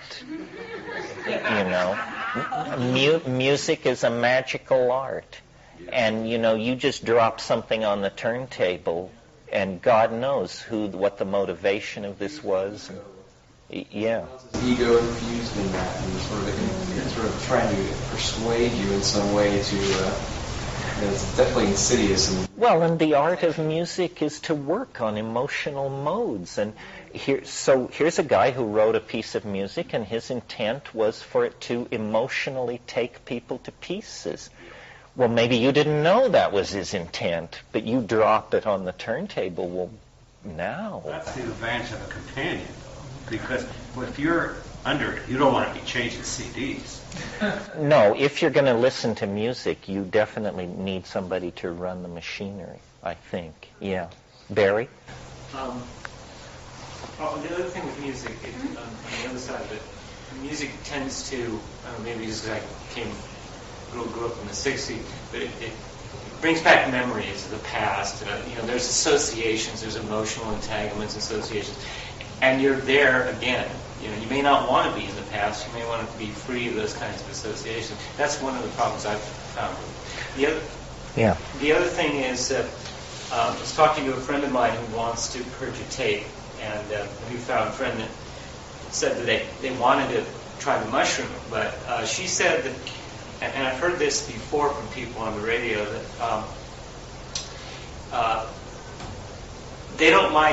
they think it's going to be like LSD, and they don't want to go inside and go through all this introspection where kind of LSD has that psychoanalytic edge to it, and go into their heads and especially if they may be, in a depression or things are not going well, they don't want to take it, and they feel like they have to be sort of liberated from all their problems before they can take it, because they don't want to get into any dark, deep places.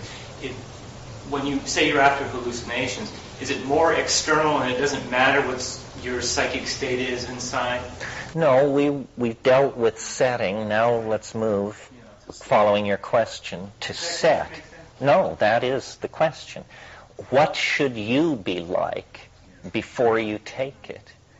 And again, opinions differ.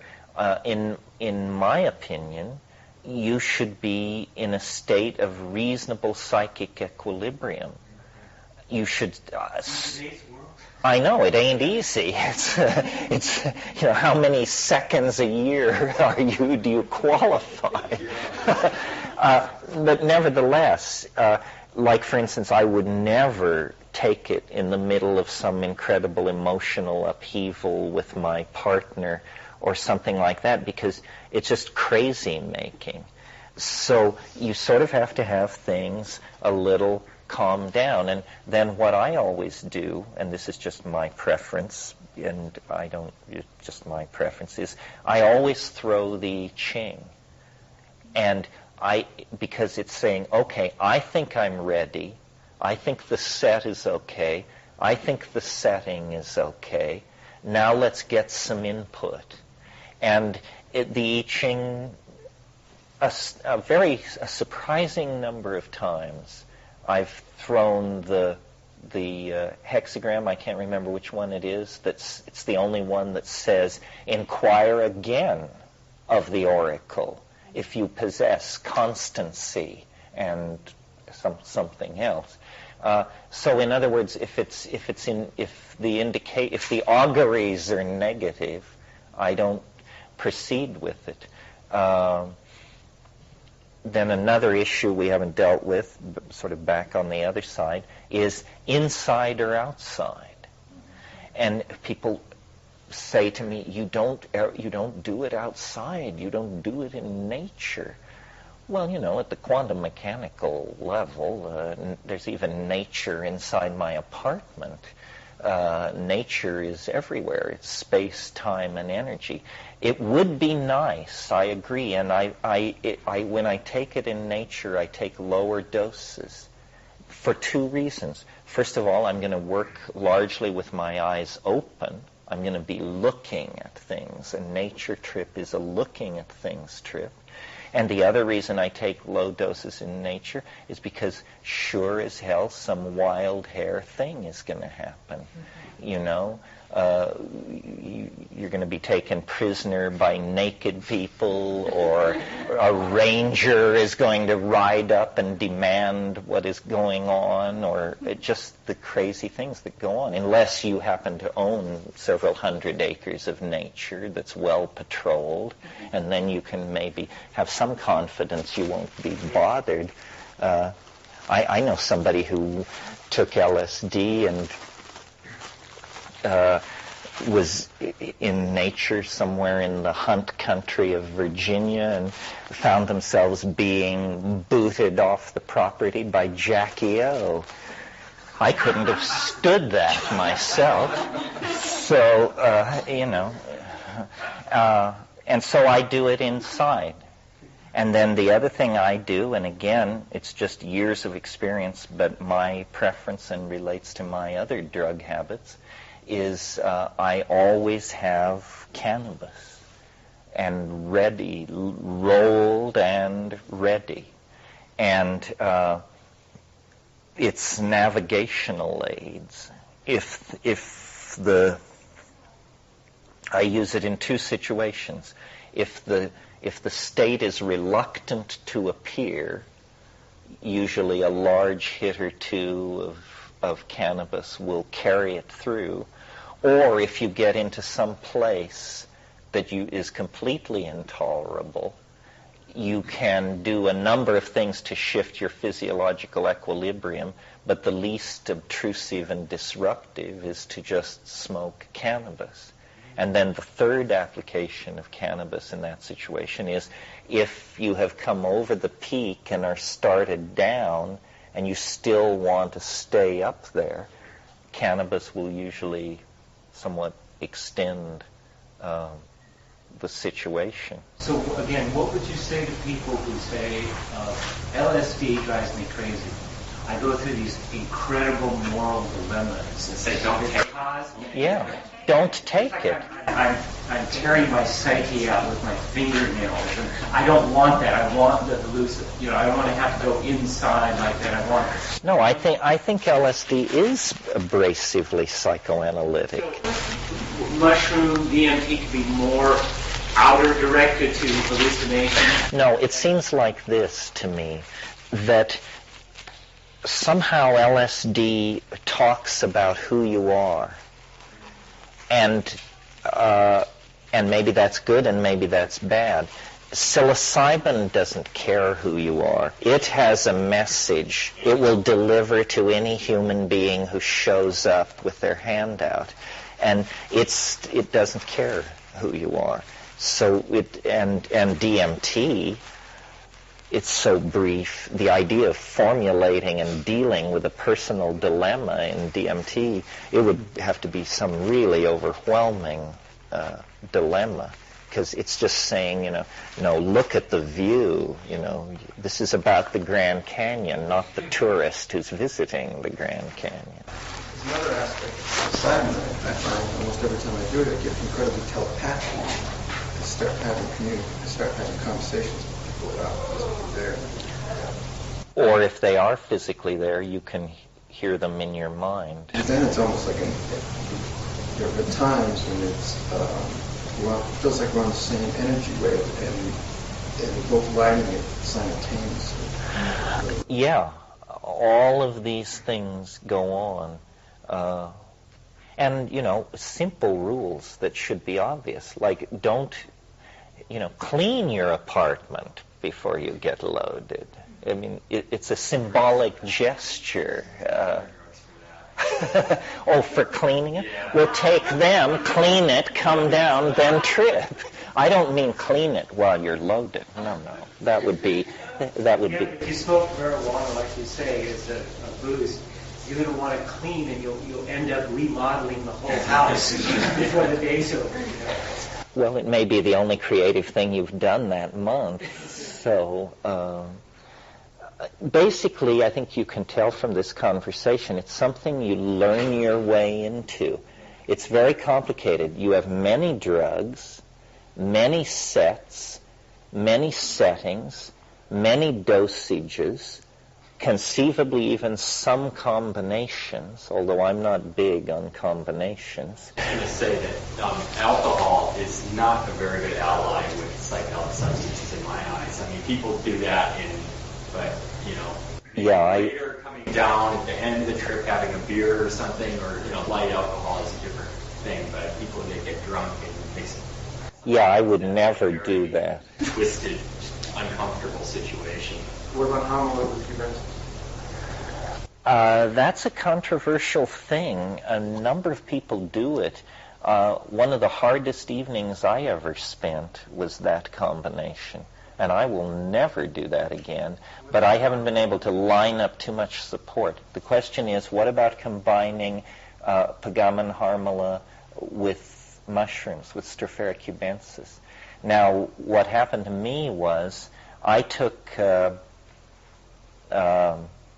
half a dose of mushrooms, which for me would be 2.5 grams. I took 2.5 grams of mushrooms with half a dose of ayahuasca. And it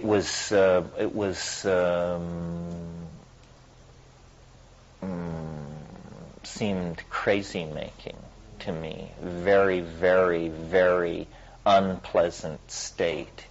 I think what was happening as I analyzed it later was that short-term memory absolutely would not transcript. And so I got into this strange loop which went like this. Something's wrong. What's wrong? Oh, gosh. Nothing's wrong. Okay. Something's wrong. What's wrong? Nothing's wrong. Okay. And it was serious, and it went on for about an hour, and I just did not know what to do. I had the image from 2001 of the guy outside the ship saying, "Open the pod doors, Hal." Saying, "I can't do that, Dave." "Open the pod doors, Hal." "I'm sorry, Dave."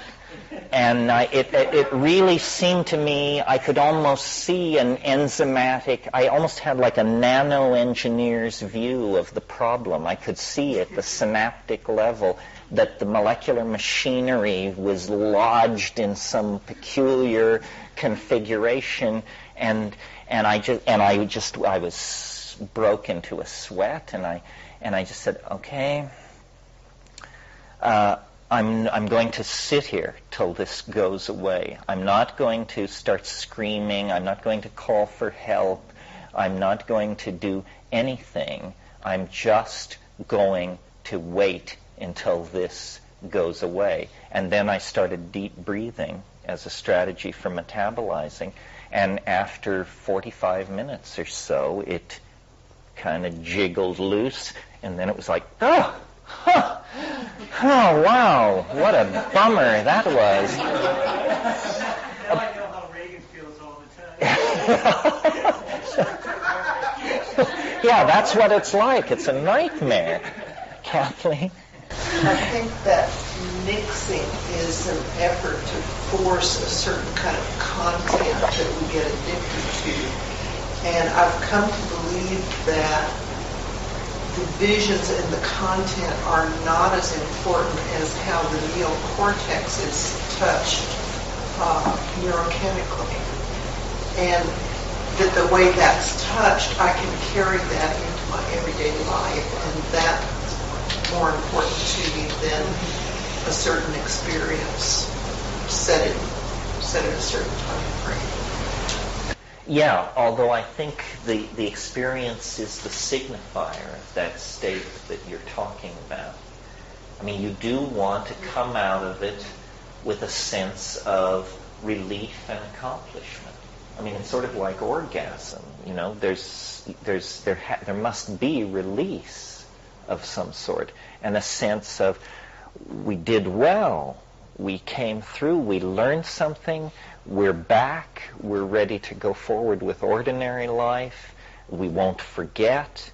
We affirm. We praise and offer thanksgiving. That kind of thing. To the universe in all its diversity and complexity, that such a confluence of fortuitous elements could occur. That such a synergy to higher consciousness could even be possible. You know, Aldous Huxley called the psychedelic experience, he called it a gratuitous grace. He said it is neither necessary nor sufficient for salvation. Neither necessary nor sufficient, but it certainly makes it easier. So it's like a gift. It's like the universe is giving you 20 points at the beginning of the game just to help you along. If that's too highfalutin, then you just praise Bugs Bunny and Patrick Swayze.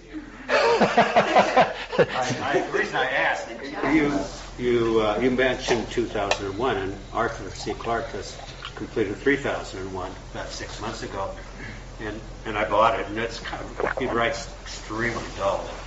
But he indicates that by 3001, man has come to the understanding that any thoughts of a creator was just superstition. And I found that very refreshing, because that's how I've thought for a long time. That's why a creator. Yeah. Well, the universe is its own creator. I mean, the universe is some kind of autopoetic, it's an autopoetic process. If there is a goal in the universe, it's built into every move it makes. I don't see an intellect outside of space and time guiding things, and certainly not watching with bated breath the machinations of the human monkeys. I mean, nobody has time for that kind of thing. So the universe is a self-creating mystery of some sort. And mystery should not be heard as unsolved problem. It's not an unsolved problem. It's a mystery. It's completely ever renewing itself right in front of you. Life teaches this if you're paying attention. Psychedelics almost rub your nose in it. Yeah. Terence, I wanted to talk a little bit about the relationship between the psychedelic state at hallucination and rationality, because you say you're a rationalist. This is an interesting question for me, especially in terms of bringing, as you said before, the object is to bring something back. Well, you can have the visions, but if you're going to bring it back, then you have to go through some sort of thought process that is closer to left brain thinking. Left brain thinking than the full-blown, consciousness expanded. You mean you have to reduce it to its elements? Yeah. So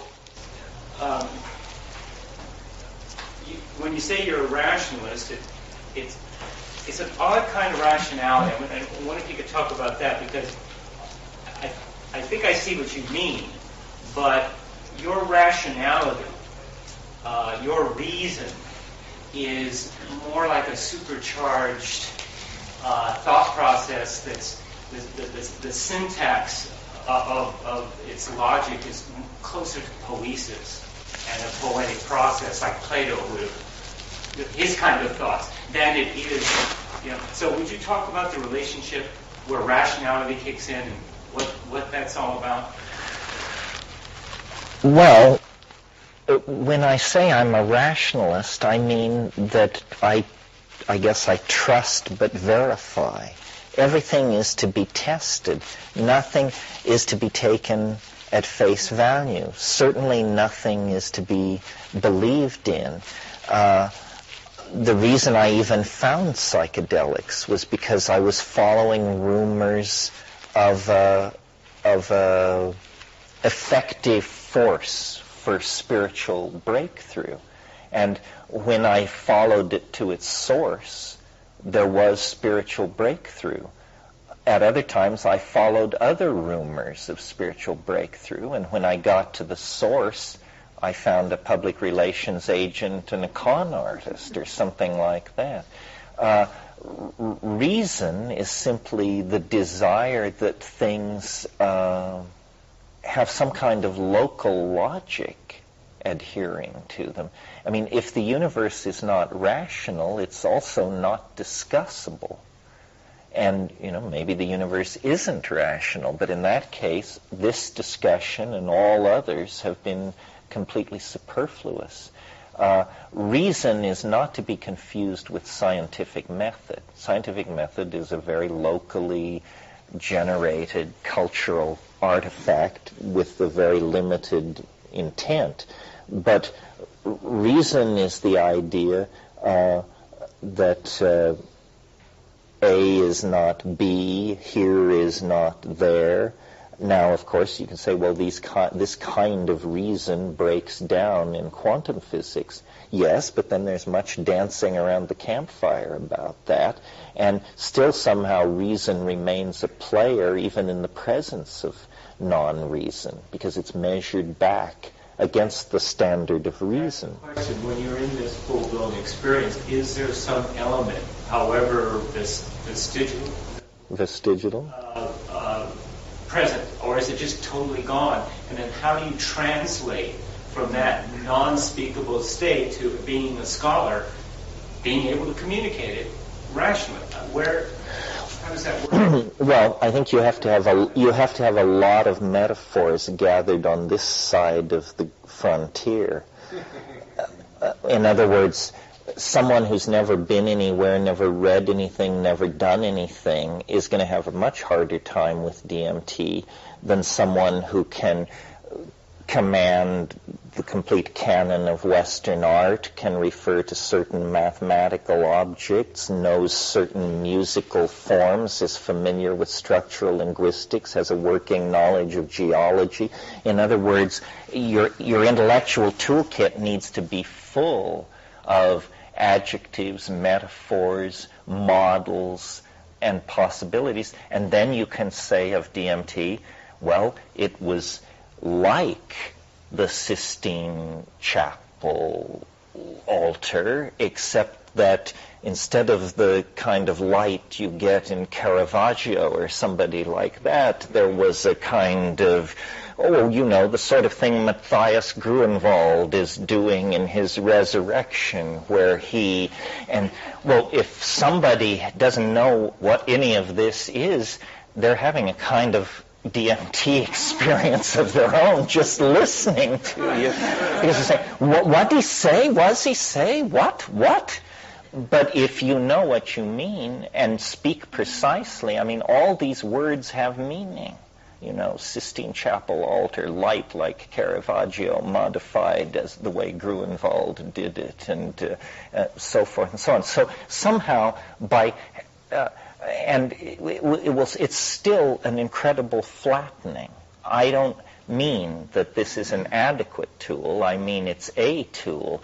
I am perfectly aware that the most high-flown and hysteria-provoking descriptions of DMT I've ever been able to summon up in front of a group were complete betrayals of the real thing. So not what it was that the word lie is almost applicable. But it's the best I can do. And that's why I have said this morning, this idea of building the internet as a net for capturing the alien mind.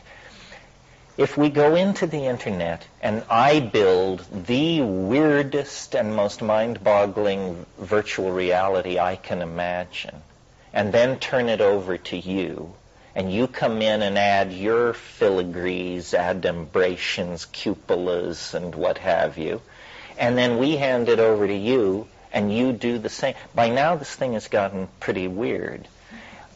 Just this intensification of weirdness, slowly we can build up an image of it. But I don't think a single person could possibly have the breadth and depth of experience to do it alone. Maybe a Thomas Pynchon or someone like that. But we're involved in a communication struggle here. We're trying to describe the unspeakable. We're trying to literally move the boundaries of what can be said and what can't be said. We're trying to push the frontiers of what can be said deeper into the domain of the unspeakable. And are we succeeding or failing? Well, that's for each one of us to judge. I know every time I smoke DMT, the first emotion I have as it fully establishes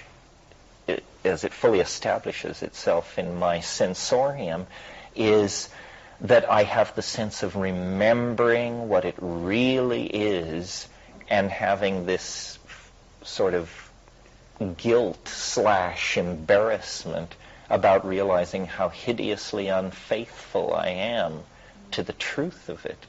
This truth can't be told, or at least not by me. I've been trying for 20 years, and I have created an object in discourse that fascinates people. But is it DMT? No, it's me doing the best I can with DMT. But I have the faith that this is not an intrinsic quality of it. It's not in principle beyond description. It's that doing it by bursting in on it, looking around, then coming down, then raving about it is a very difficult method, you know. A better method would be to incrementally, piece by piece, try to build a model that you could go back to in various states of mind. I mean, for instance, here's a frontier no one has crossed yet. Let's build the best model of the DMT flash we can build. Then let's smoke DMT inside that model and conduct a review of how we're doing. By such methods as this, we will sooner or later push the thing into greater and greater, into the light, where we can see it. And you've been able to take more back from your psilocybin experiences simply because you could stay there longer. You've been able to take back from the DMT experience, although the DMT experience was like the compass that really showed you this is where it's at. Not only was I able to stay longer, but the state itself is easier to describe. It has elements of the DMT flash, but certain of the harder elements to describe aren't present. For example, on psilocybin, you hear a voice, or I hear a teaching voice. On DMT, I see who makes that voice. Well, now a voice is, yes, same voice. The voice is not hard to get used to. It's saying astonishing things, but that's all. It's just saying astonishing things, but it's speaking in English, and it is a voice. When you encounter the speaker as an image, you can't even think about what's being said because your jaw hangs in air in the presence of who is saying it. And you basically say, you know, I don't want to hear what you're saying. I want to look at you. You're saying you don't really get all the way there or as far as you can go unless you do DMT. It seems that there is some kind of synaptic saturation happening there or something like that. Yeah, I have heard, and I have no reason to believe it, that I've never overdosed on mushrooms or felt that I've overdosed. I've taken some enormous unweighed batches, but I've never felt that I had overdosed. But people have described to me what goes on above 35 milligrams of chemical psilocybin. And basically what people say is the hallucinations condense and freeze. And that's sounding very DMT-like. Indeed, I would suppose, and strange that we have no reports of this in the literature. I have no idea why not. But it would seem to me one could smoke psilocybin. It's not pyrolyzed. It would work. If you had chemical psilocybin and you smoked 35 milligrams of it, I'll bet you it would be very, very, very much like DMT. And why should DMT present this benchmark? I don't know. I suppose it's simply here we have a series of compounds which elicit different effects. There's going to be one that in the nature of things will be inclusive, and this is it. Now the salvinorin raises different issues on one level, almost theological issues. Is this town big enough for two forms of weirdness that are apparently not the same? In other words, it took me a long time to get used to the idea that there could be one exception to the onrushing momentum of reality. The idea that Alpha Salvanorine is a second dispensation from reality raises the question, 3, 4, 50, 500, 10,000? Maybe reality is a far more perishable concept than we ever dared or feared to suppose. I had an experience on ketamine, and I was wondering, it sort of baffled me. I had never done it before, and I was at Timothy Leary's house, and the Lily, is that the dolphin guy? His assistant was there, and he had some, and I thought they were snorting coke, which I thought was kind of crappy. And they go, no, it's ketamine, and do you want to try some? And I go, okay. And they wished they had coke. And anyway, there was like a few people there, and what happened is I separated from my body, and I was like over here, and my body was here. But somebody came up to me who I only met once or twice and started making conversation with my body. And I, over here, but I, over here, was in possession of my mind. Calmly, thought, process, da, da, da. But I, with my mind over here, watched my body go through this whole rigmarole with this person and make social conversation. Hello, how are you? Why, certainly, all this stuff. And I watched myself, and I couldn't for the life of me figure out how, because I knew I had my brain over here. So the brain that was playing the game over here was like something else. But yet it was my facial muscles were smiling when it was appropriate to smile. My physical body did everything exactly as it was supposed to. But yet I wasn't participating one dot and didn't have any interest in participating. And I don't know, that was just so interesting to me because my mind was definitely not running that show, the physical show. Well, I think that's why they call it a dissociative anesthetic. I mean, it does disassociate. You literally are beside yourself. You can't get much more disassociated than that. Yeah. Terence, have you ever audio taped yourself under the influence of DMT? Oh, yeah. I did early on, did all that.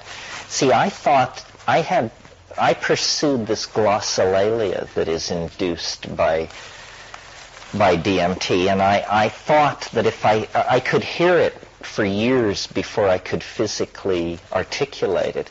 And I thought that this glossolalia had some kind of magical property, and that if I could articulate it in the world, something definitive would occur, or people would become interested in it or not. And it's that on DMT, some people, and I'm one of them, speak in strange languages spontaneously. They don't even, in some cases, know they're doing it. They just seem to fall into this. And it's ecstatic to do. For some reason, this is just it's what you want to do. It seems to be the obvious thing to do, to speak in this peculiar way. And at first I heard it for years, moving so fast. It was like, I called it elf chatter. And then, I don't know why, diligent prayer or something was able to slow it down. And I found I could do it. And I went out to Hawaii years ago and took a voice-activated tape recorder. And I spent a week. I took 8 grams of mushrooms every night, nearly every night for a week, and made these recordings. And what I came down with were these recordings which people find extremely alarming to listen to. They hear it and they just are convinced. They're not like, it's not like, well, it just makes people think you're crazy. They just say, okay, so you were sitting in a tent halfway up a mountain all by yourself, and what you chose to do was shriek in Nostratic for some reason. Now, I still think that the secret of the psychedelics, or the point of all this, has to do with the language. That, first of all, language, ordinary language, as we are using it here, is a very bizarre behavioral pattern. I mean, when you deconstruct it and think about it, first of all, just notice other animals don't do this. Dolphins, honeybees aside, they don't do what we do. There are no Miltons among the honeybees, I think. So what's happening is we have thoughts. We want to share these thoughts.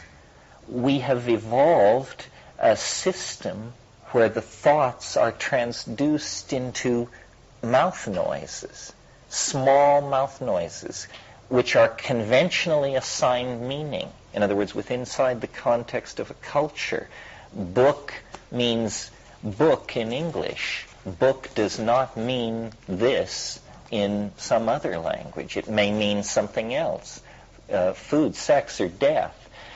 We assign sound signatures to meaning. We then make these sounds with our mouths. A pressure wave moves acoustically through the air. It enters the ear of the intended listener. The listener also has a dictionary acquired through cultural convention. The incoming acoustical signals are downloaded. The dictionary is looking them up. If the dictionaries match, then we say understanding is taking place. No two dictionaries are exact. And in fact, one of the uncoolest things you can do in most social situations is to say to someone, would you explain to me what I just said? It usually brings the party to a screeching halt, because the world is really running on, yeah, oh yeah, well, yeah. And when you break that illusion of grunts and say, no, I just said something quite complicated, would you please iterate it for me with fidelity? Most people can't do this at all. So we have a problem. We possess language. We've built a world out of language, but our language it's like using 300 baud modems to try and run an internet or something. It's so squeezed that we can barely get anything across. Well, then you go into the DMT space, and here is language which you don't listen to, but which you see. The DMT creatures generate topologies, colored, moving, self-transforming surfaces that are laden, God knows how, with meaning. Not conventional meaning, because conventional language can carry conventional meaning. But these colored modalities are like a hyperdimensional language, or what I call a visible language. And when we talk about language, we say things like, I see what you mean, or he told a really colorful story, or she's such a colorful speaker. In other words, we reach for visual metaphors to indicate linguistic clarity.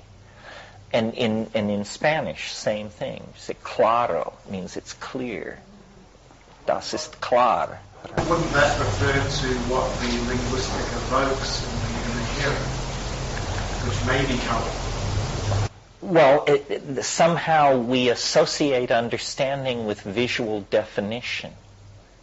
And so it seems to me that probably language is an evolutionary process that is only partially complete.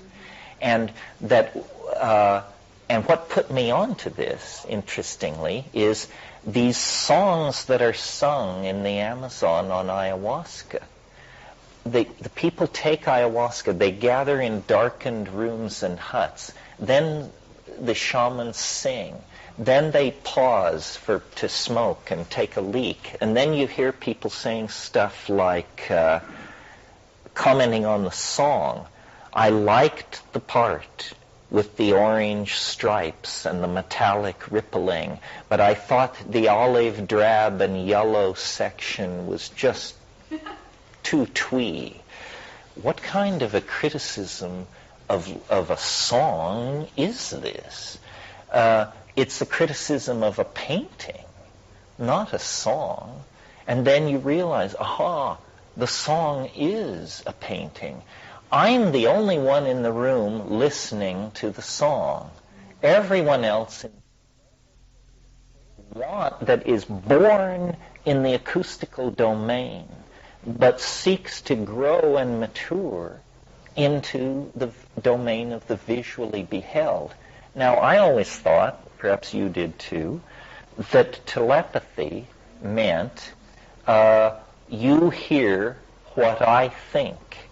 I hear what you think. I don't think that's what telepathy is. Telepathy is you see what I mean. You see what I mean. And a great communicator can make you see what they mean. And what's happening is your evolutionary ability to process language is being brought right to the edge. Well, then this whole thing is running on brain chemistry, serotonergic chemistry, chemistry not that different from the chemistry of the psychedelic experience. You change these brain chemicals around, and according to McLuhan and other students of communication and media, how we process language is actually not a biologically determined thing. It's a culturally determined thing. We hear speech because we live inside a print-created modality. Before print, people's heads were filled with very different stuff in the act of communicating. And so I don't know how it would work, but I can see we need a special form of communication. Perhaps we can do it with drugs, modified ayahuascas of some sort, or perhaps we can do it with virtual reality. If you think about virtual reality for a moment, it's a very tortuous, low-speed technology, but the end result of it is you see what I mean. I go away for 6 months, animate, texture, embed all this stuff in VRML brackets and everything, and then I say, here's, that hallucination I described to you 6 months ago? Now I'd like to show it to you. Here it is. Now do you see what I mean? And of course you see what is meant, because unlike acoustically modulated speech, where there is this necessity for congruent dictionaries, when something has a three-dimensional modality, no dictionary is necessary. In other words, when you and I, if I read a paragraph from Proust, then we could spend an hour discussing, as you all have in lit class, I'm sure, what did the author mean? We discuss it. But if I show you a sculpture, we see what the author meant. There may be ambiguity, but it's at a different level.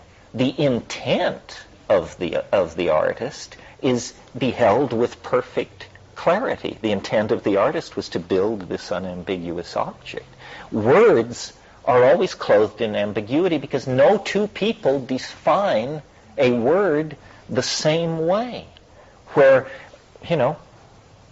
I have a certain amount of faith that when we look at this thing, you the Jew, you the Christian, you the smart person, you the dumb person, you the Buddhist, we all still see the same glass.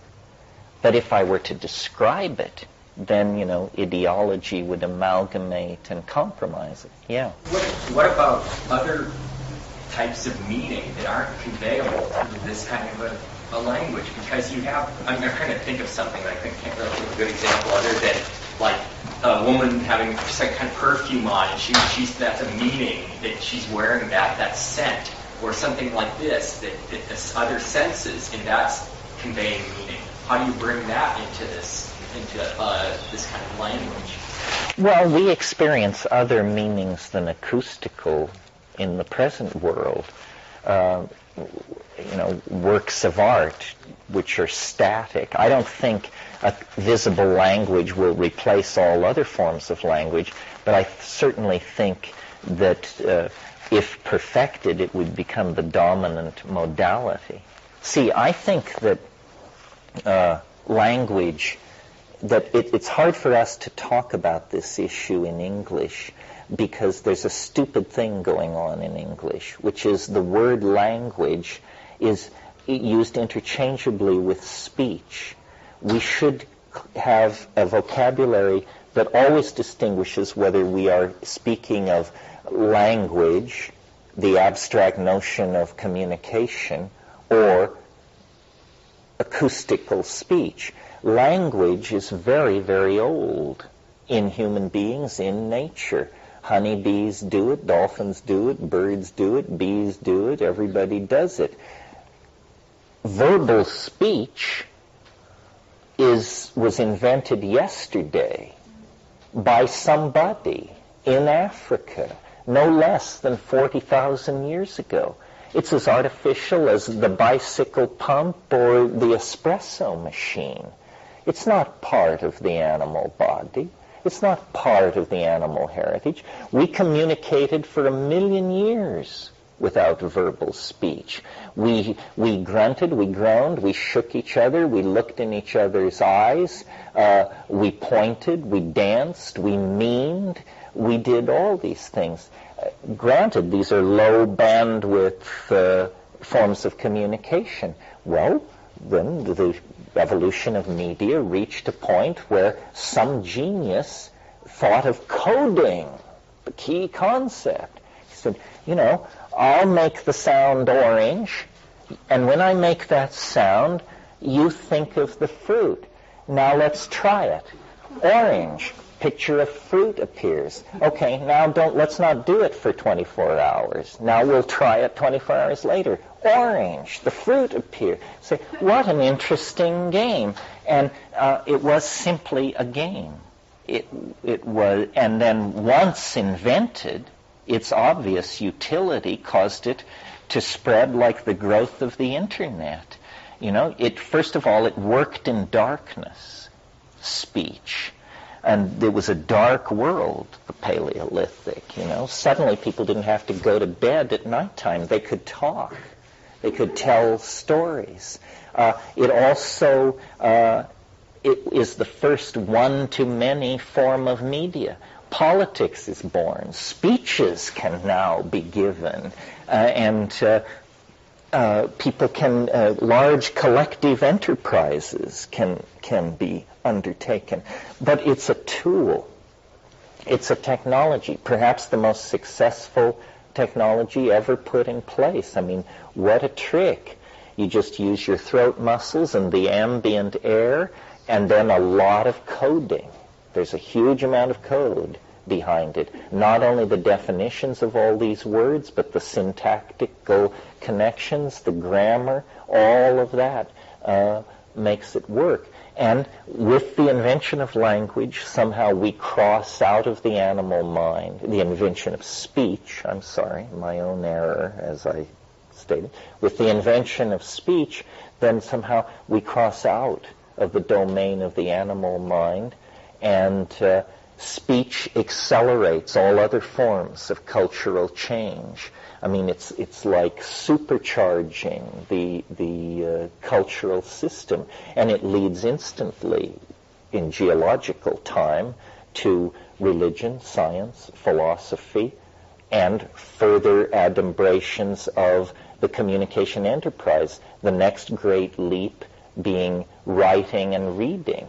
And if you analyze writing and reading, they are not the same thing as speaking, but they are hellaciously complicated behaviors which human beings can be taught to do.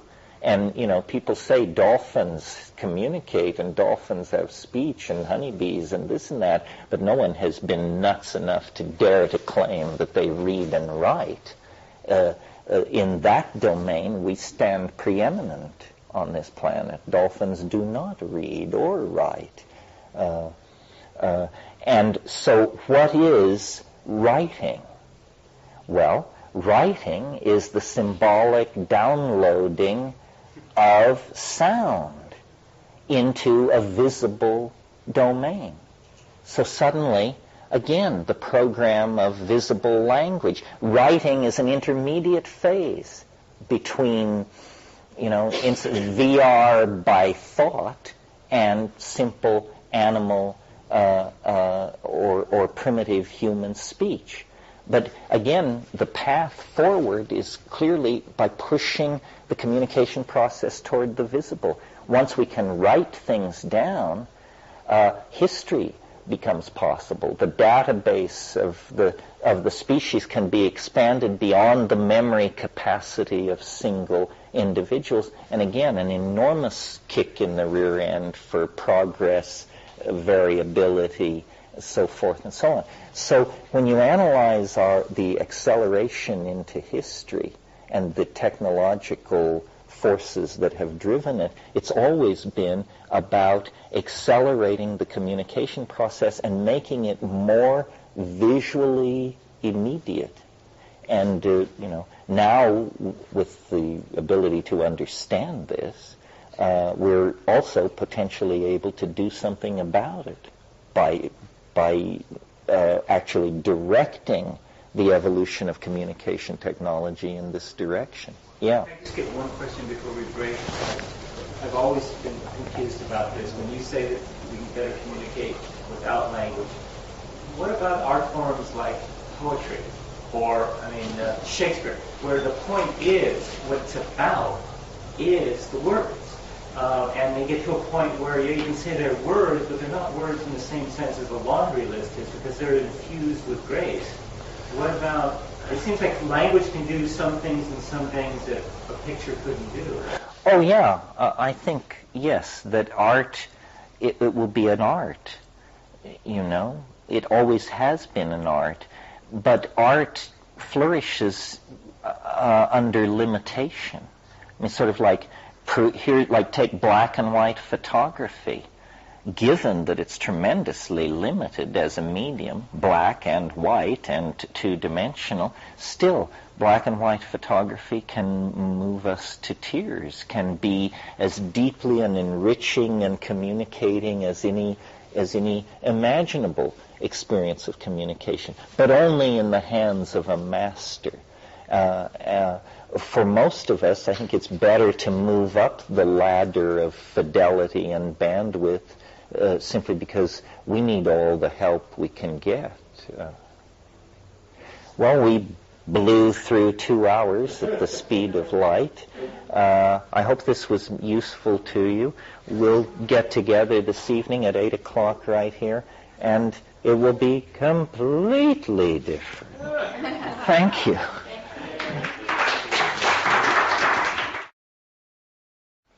Okay, well, tonight has become sort of a set piece in these things, because we always seem to set aside Saturday night for a discussion of the time wave. Some of you who have been to 5, 6, 7, and 10 of these things can deliver this lecture verbatim. However, even for you, there are tiny thrills this evening, because there are some new things to say about the time wave, believe it or not, things never before said in public if I get to them. But that all lies in the realm of the details. So before the details comes the general introduction to the game. And the idea here, it's an indulgence of me that you sit and listen to this. All these other talks I give are essentially passing on information to you about drugs or technology or philosophy or something like that. This is my own thing, so entirely my own thing that no one has ever even tried to steal it from me. So if it's right, it's all my fault, and if it's wrong, it's all my fault. Although that, too, may change, may be about to change. The notion, simply put, is what we have here is a mathematical model of an idea about how the world works. And you can accept the idea without accepting the mathematical model. What the mathematical model does is gives hellish precision to something which otherwise would be a kind of loose-headed after-dinner speculation, a kind of how would it be if thought. And this idea came to me as these overarching general metaphors seem to do if you study the history of ideas, sort of all in a flash. Get comfortable here. You gonna keep going? No, this is I go down to the peyote button. Okay. So, and I use the vocabulary of Alfred North Whitehead's metaphysic to surround these mathematical ideas. So here is the basic notion. The idea is that time, which in Western physics and philosophy is assumed to be flat, or what Newton called pure duration. And the only adjustment of that idea that's ever taken place in the scientific canon is that Einstein added the very slight caveat that in the presence of massive magnetic fields, the space-time continuum became very, very gently curved. So throughout the evolution of the Western notion of time, two notions have been in play, that time was either perfectly flat or that it was damn near perfectly flat and that it had a very smooth distortion from perfect flatness. The roots of this assumption, which is all that it is, lie in Greek mathematics, because in Aristotelian physics it was thought that the orbits of the planet were perfect circles and that the perfect, that is, bilaterally symmetric geometric shapes were somehow the key to understanding the physics of the cosmos. As empirical investigation of the nature of nature proceeded, one by one, these perfect Greek models had to be tossed out simply because the evidence supported other conclusions. In other words, careful examination of the movement of the planets reveals that they do not move in perfect circles. They move in ellipses. The entire system of Ptolemaic astronomy was a system of nesting planetary orbits in perfect circles with smaller circles, with smaller circles, with smaller circles, in order to avoid the great simplifying conclusion that it wasn't circles at all, it was ellipses. And one by one, as I say, these ideas have had to be given way.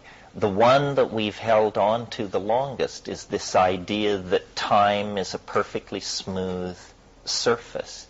And to illustrate what that means to science, you have only to think of the first thing you're told if you study statistics, which is chance has no memory. If you study statistics, they will give you a problem like this. A man has flipped a coin 49 times. It has come up heads. He's flipping the coin the 50th time. What are the odds it will come up heads? And the odds, according to the science of probability, are 50-50. Flying under the battle flag of chance has no memory. So in other words, in statistics, you're taught that the fact that you've had heads 49 times doesn't prejudice you toward heads the 50th time. No gambler would take this seriously for a moment. Gamblers aren't statisticians. Gamblers believe in runs, and essentially they believe, as I believe, that some places in time favor heads and some places in time favor tails. And if you can sense by any means where these times are, you can probably make a fortune. Now, the reason this idea of the flat duration of the temporal continuum has been so tenaciously hung on to in Western science is because if you carefully deconstruct Western science, it can't do business without this notion. Because the central idea of the Western scientific method is something called the experiment. The experiment is a special situation that you set up that is somehow designed to reveal or trap or cast into high relief an aspect of nature normally occluded or buried in other processes. The experiment is a way of making naked the particular phenomenon that you're trying to look at. But notice that the concept of experiment contains built into it the idea of replicability, meaning that the experiment is not something done once. The experiment is something which must be potentially doable an infinite number of times, or tens of thousands of times. And experimentalists have the phrase and the notion, what they call the restoration of initial conditions. In order to repeat an experiment, you must be able to restore the initial conditions. Let's say you want to know if the light bulb is working. We will perform an experiment. We will turn on the light. We throw the switch, the light comes on. Yes, the light is working. Now we turn the light off. We have just restored initial conditions to the pre-experimental situation.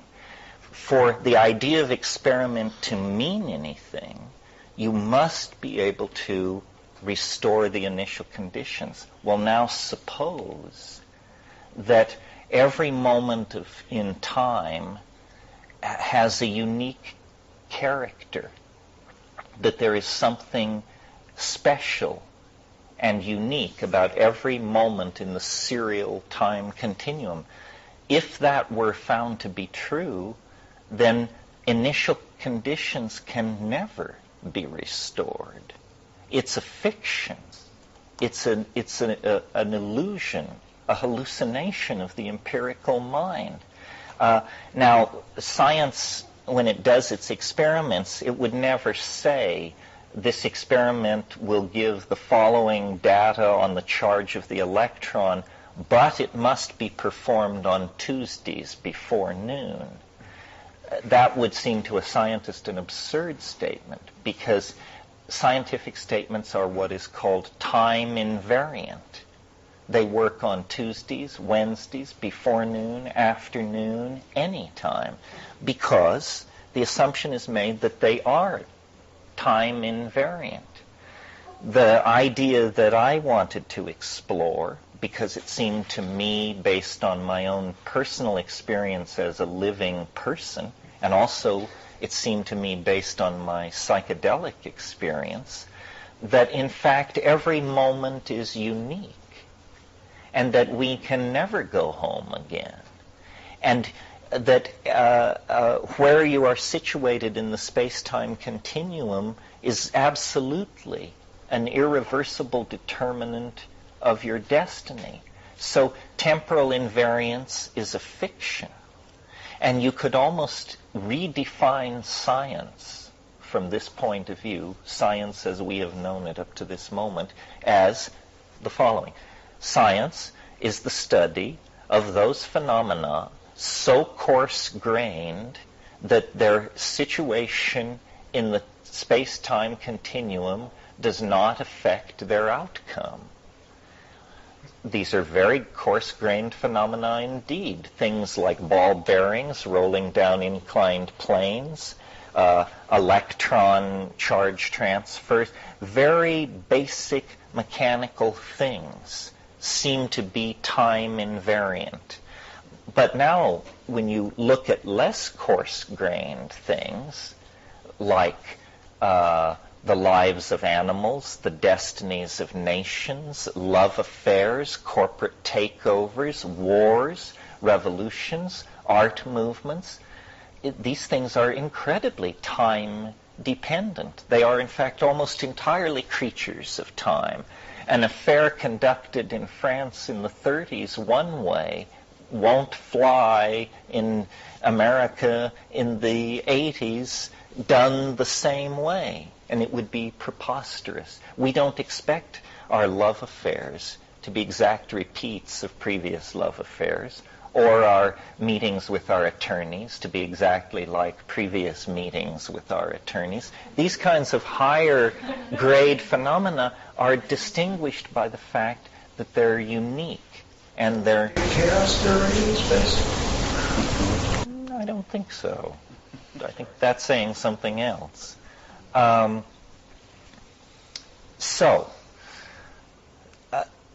My first concern was to point out the limitation of the scientific method because it's based on probability theory, and then to say we need a better theory.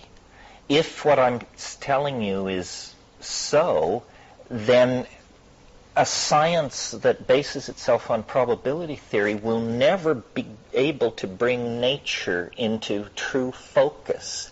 It will be able to get a picture of these coarse-grained phenomena, but it means there can be no science of society, no science of psychology, no science of the large-scale behavior of complex systems of any kind, because probability theory levels out the differences.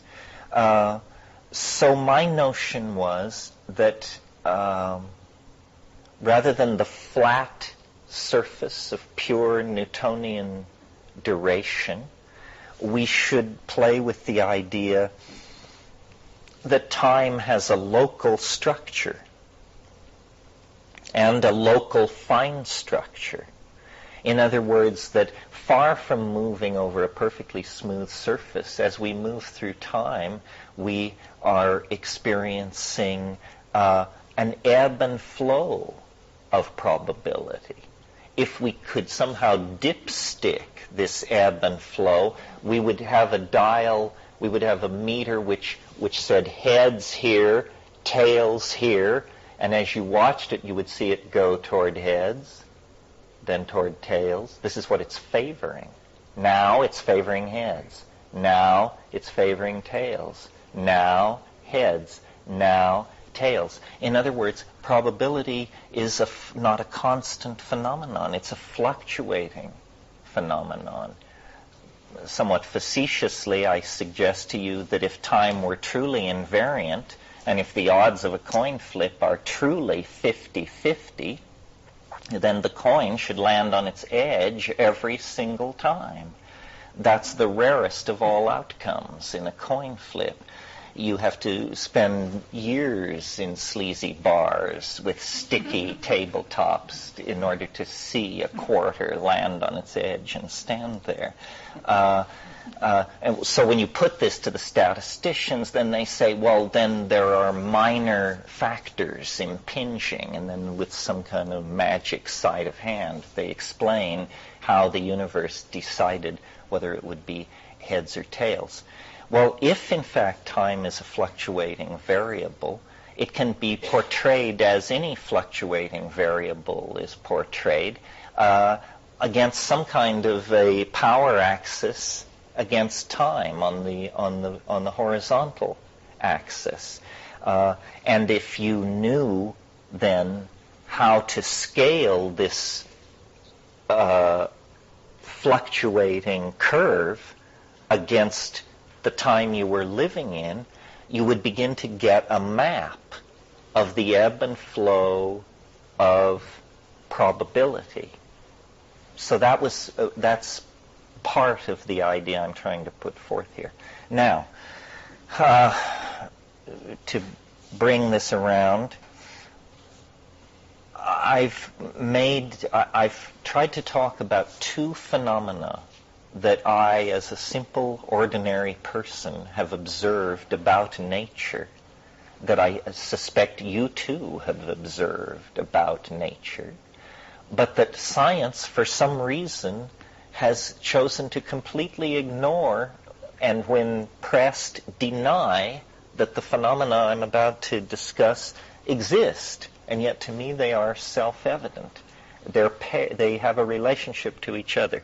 The first phenomenon I've noticed that science makes nothing of or denies is that the further back in time you go, the simpler things become. Or, to stand the statement on its head, beginning at the earliest moments of the universe has grown ever more complex. And this is a true statement whether we're talking about physical systems, because the universe begins as a physical system of pure electrons. Quickly, simple atomic systems are formed, hydrogen and helium. They aggregate under the force of gravity. Notice how things are becoming more complicated.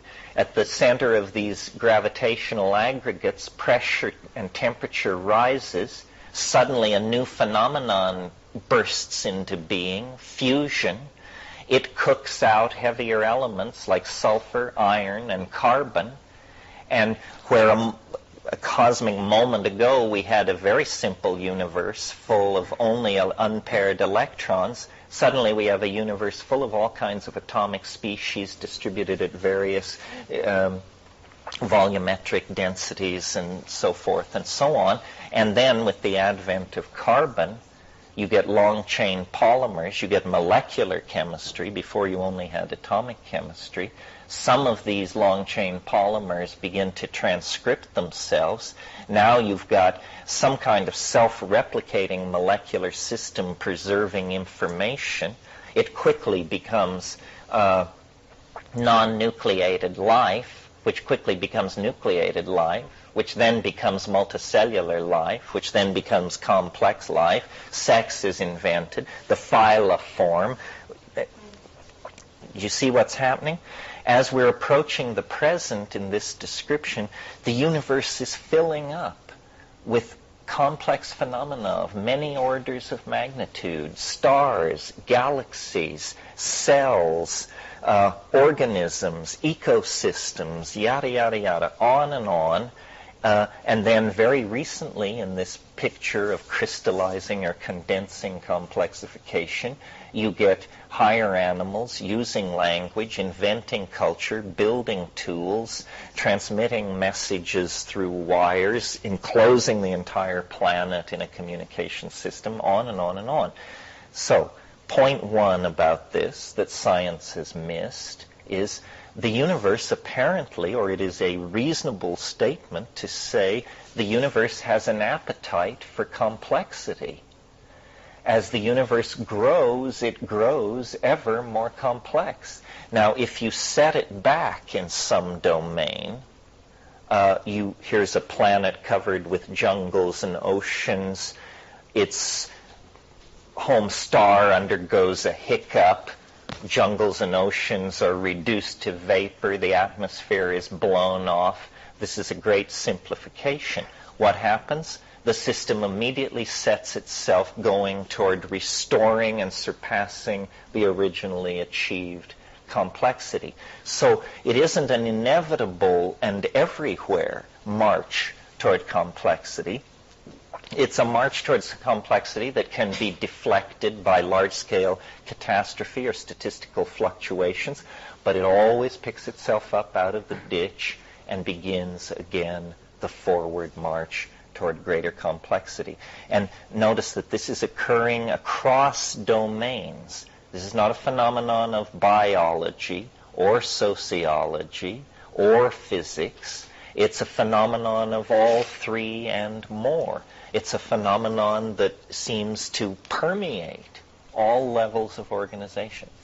That's point one. Point two is, looking at this same data that I just laid out for you, notice that the closer we get to the present, the faster this complexification is occurring. So that, the cool down from the from the electron plasma into the aggregate of early stars, this took a long, long time. And then the cooking out of heavy elements took a long time, not as long as the first step, but hundreds of millions, perhaps billions of years. When you enter the realm of planetary biology, suddenly change through the advent of genetic transfer and reshuffling of genes is vastly accelerated. And where before change took hundreds of millions of years, now it's being accomplished in millions of years. Well then, when culture and language-using creatures like ourselves come onto the scene, it's like a hyper acceleration of that already accelerated process. And now change is coming not in millions of years, but every few hundred years or every few decades. And the entire experience of human history has been one of ever accelerating change and novelty, to the point where now in a single lifetime we experience more change than people 50 years ago experienced in the previous 1,000 years. I mean, when you think about the fact, this is 1997. 100 years ago, there were a few telephones. There were 0 automobiles 100 years ago. There were 0 aircraft 100 years ago. There were no computers of any sort. There were no antibiotics. TV was undreamed of. I mean, you know all of this, but we stand around saying things never change. When in fact, we are involved in the most accelerated, asymptotic ascent into change, so far as we can tell, the cosmos has ever known. Well, so these are the two phenomena that I took note of, and then I couldn't, being, in Barry's sense, as we discussed it, being a rationalist, I saw no reason then, looking at this process, which has been running since the Big Bang till right now, to see any possible argument, force, or situation that could cause the universe to suddenly change its mind about that being the direction it wants to go in. No. The universe wants to go toward greater novelty, and it wants to go there faster and faster. And it's possible, since this novelty acceleration is so asymptotic, that most of the creative unfolding of the universe will actually occur in the last few days, hours, or minutes of its existence. This is the basis of my much misrepresented and misunderstood enthusiasm for what some people dial in as the end of the world, or the apocalypse, or the eschaton. Because it seems to me, if you try to clock these accelerating rates of change, honest examination of the situation leads to the conclusion that it is now moving so fast that within our lifetimes it will approach speeds that from a human perspective appear infinite. In other words, more change is going to take place in the next 10 years than has taken place in the previous 5 billion years. And, we're going to be present for this. This is an idea almost the exact opposite of ordinary causality. The idea of ordinary causality is that there was an enormous cosmic explosion at the beginning of things, and that from that moment everything has been spreading out, cooling down, and organizing or disorganizing itself as it may, but that there is no goal, purpose, telos, vector, arrival point, or any other formulation you might make that indicates that the universe knows where it's going. I simply don't believe this. It appears to me that the universe does know where it's going. It's going into deeper novelty. I call the universe a novelty-conserving engine. What that means is when it produces novelty, it tenaciously hangs on to it. It does not lightly give up a species, a molecular arrangement, a star system. These things are held together. They have, they're what Eric Jonsch called metastable, or what Rupert Sheldrake calls their morphogenetic field. Their appetite for coherency perpetuates them through time. Okay, well, so that's the introduction to this idea, and I don't think anything I've said to this point, though it is, in fact, scientifically radical, it's not very arguable. I mean, the facts are on the table. You can like it or not like it, but this all seems to be the case. The universe is under is being shaped by an attractor of some sort that finds self-reflection in complexity. So you could almost say we are being pulled forward into the future by something that is shaping us in its own image as it draws us ever nearer to its aura, to the umbra of its presence. Okay. Mm-hmm. Closed systems tend to run down into entropy. It is only a cheerful assumption that the universe is a closed system, and it is certainly not true that biology is a closed system. When an astrophysicist tells you that the universe is going to end in heat, death, and entropy, do you know what value he is giving biology in his model? 0. Precisely dot. Is that reasonable? They say, well, biology, we only have located it on one planet. It's so ephemeral. It does seem to be a slight counterflow to the second law of thermodynamics, but it would be preposterous to suggest, etc., etc., etc. Not at all, for the following reasons. The average life of a star is 500 million years. Now, we happen to be in orbit around an extraordinary stable type of star. This star is older than that, perhaps 8, 9, 10, like that. But the average life of a star is 500 million years. We know that life has existed on this planet for 1.83 billion years. So nearly 4 times longer than the life of the average star in this universe. So to suggest that biology is not tenacious, to suggest that it's ephemeral and not in for the count, is just to simply ignore the data. In the one sample we know of, biology has proven itself to be 4 times as enduring as the stars themselves. So I think it is unnecessary to worry about the second law of thermodynamics. It will be reversed if life can break out to a sufficient level of, and may already have been reversed. After all, we don't know what the distribution and extent of life is in the universe. Okay, so all of this is like, it's a nice idea. It's, yeah? I'm not very knowledgeable about this. It's all new to me, but at what point does, if novelty is happening faster, like the events of novelty are closer together, well, at what point is it not novelty because it's not new anymore? That's the point where all novelty that is possible has become manifest.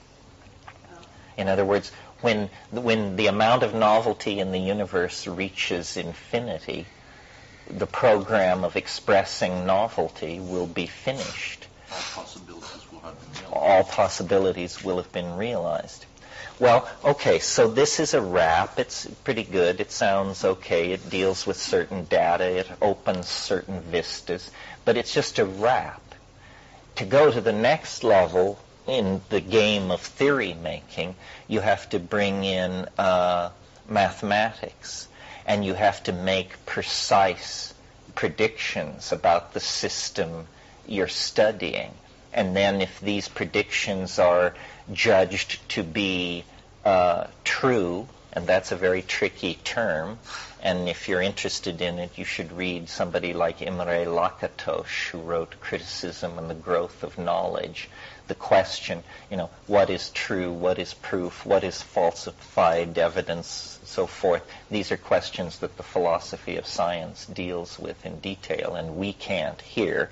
But anyway, if your theory is judged to be true, that's the level at which paradigm shifts occur ever since the Greeks, at the mathematical level. So since 1971, under the inspiration of my trip to the Amazon and mushrooms and so forth, have been trying to develop a higher dimensional model of the space-time continuum that would allow the extension of the precision techniques of physics and to some degree biology into domains like art history, culture, and even our own lives. And so I've developed something which I call novelty theory.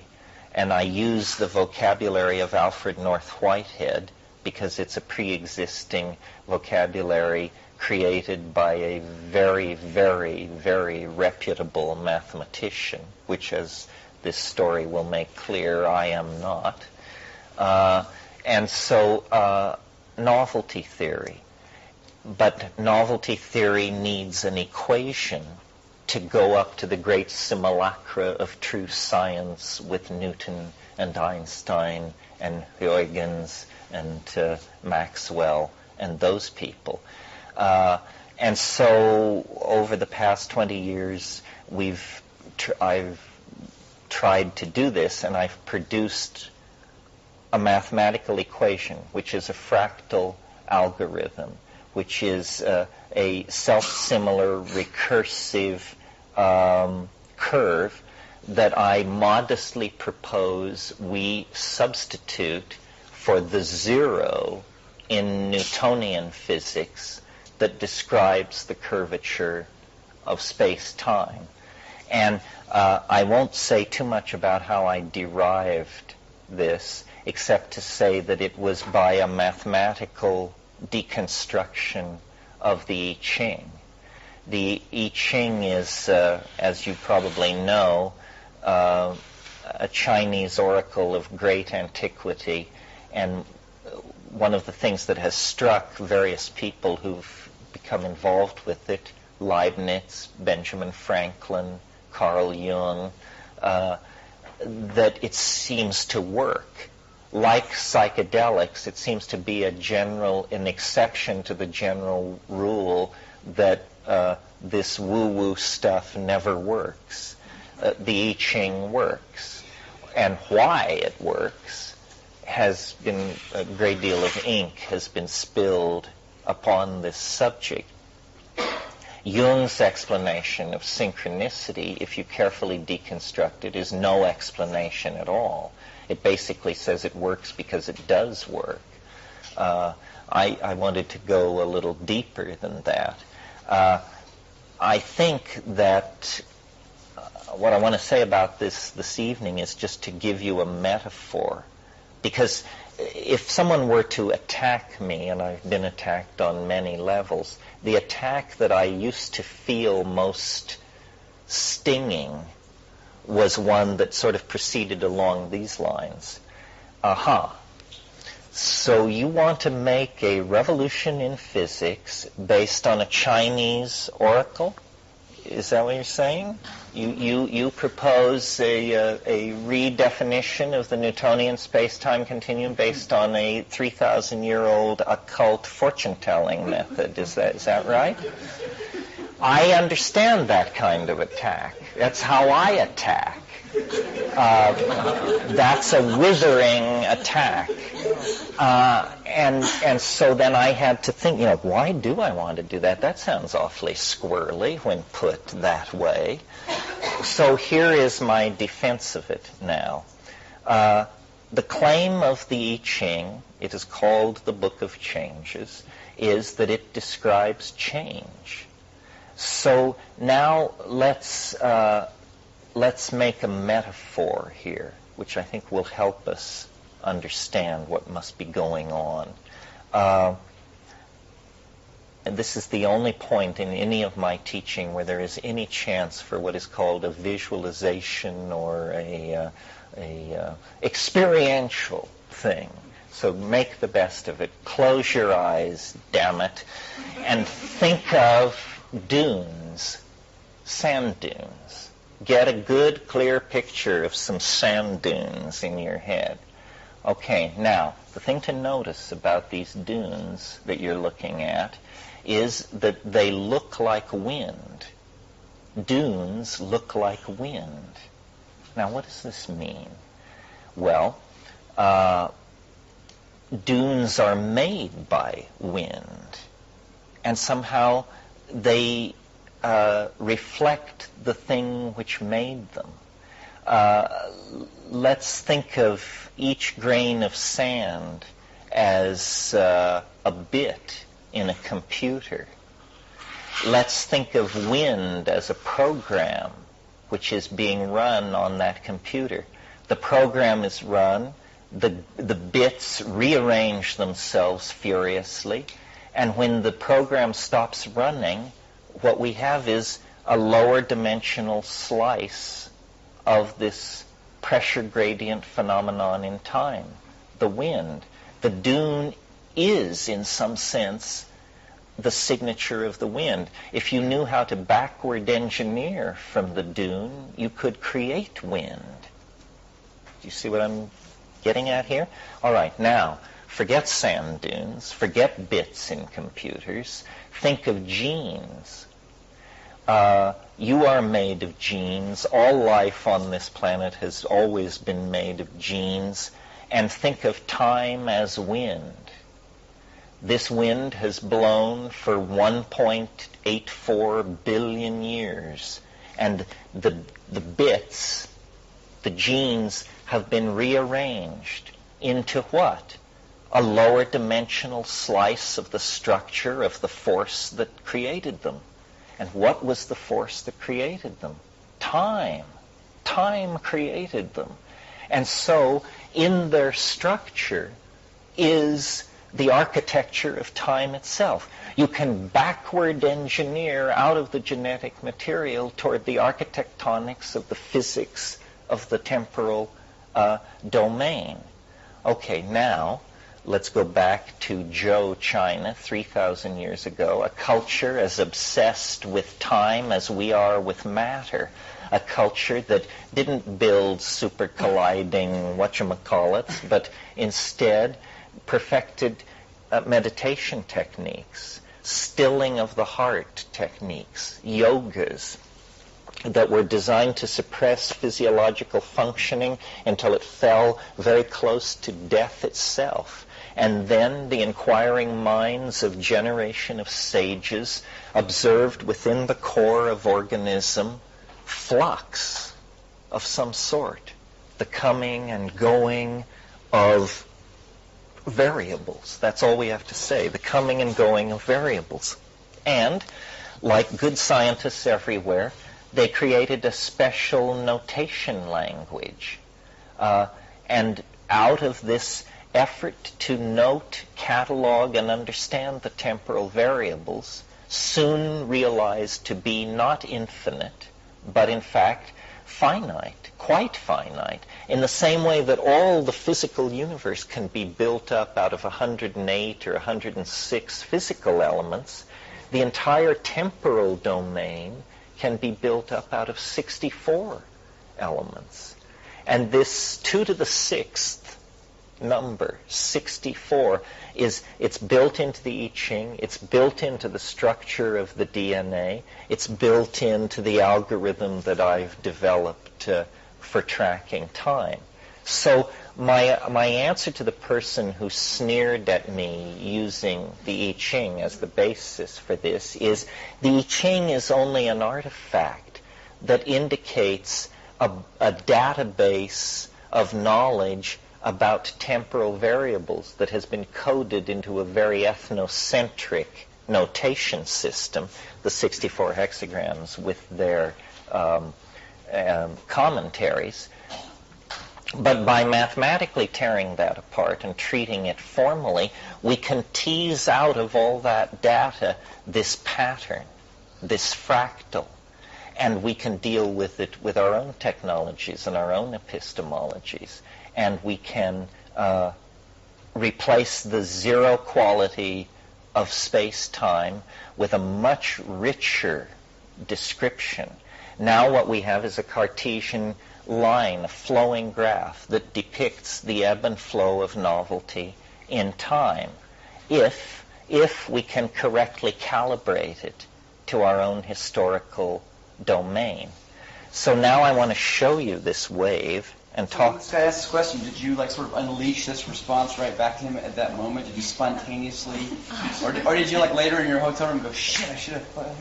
No, I think I'm the guy, and then I thought up the question and I thought up the answer. It was probably something like that. So basically, you're saying that the I Ching, one side of this is the I Ching is a artifact of a metaphor for evolution. Precisely. Yes, I think, you see, the I Ching, it was old by the time the Han Dynasty got it. The earliest commentaries on the I Ching are early Han Dynasty, about 300 BC. It was ancient by that time. No one knew what it was. Well, what means was it constructed? No one knows. I mean, it was called the Book of the Zhou in the early period of Chinese history. It's not even thought to be Chinese. They don't claim it. They say it came from somewhere else. And the story of King Wen, this person who got put in jail for political rabble-rousing and then formulated it, there's no historical basis for that. I mean, that's a founding thing. It is interesting, though, that he was put in jail and then he discovered it. In other words, he had to keep still for a long time somewhere, and then he found it. I don't think that the Confucians of the Han Dynasty had any better grip on the I Ching than we do. It was up for grabs, and then it became a simple country oracle for centuries. What I did with the I Ching is remember I confessed earlier, I'm no good at languages, so I just dumped the whole Chinese thing. I said, I don't need to know Chinese, it's pre-Chinese. And I said, it's pre all these commentaries, so the only thing you can deal with, if you really want to deal with the I Ching itself, is the 64 hexagrams in the King Wen sequence. That's the traditional sequence.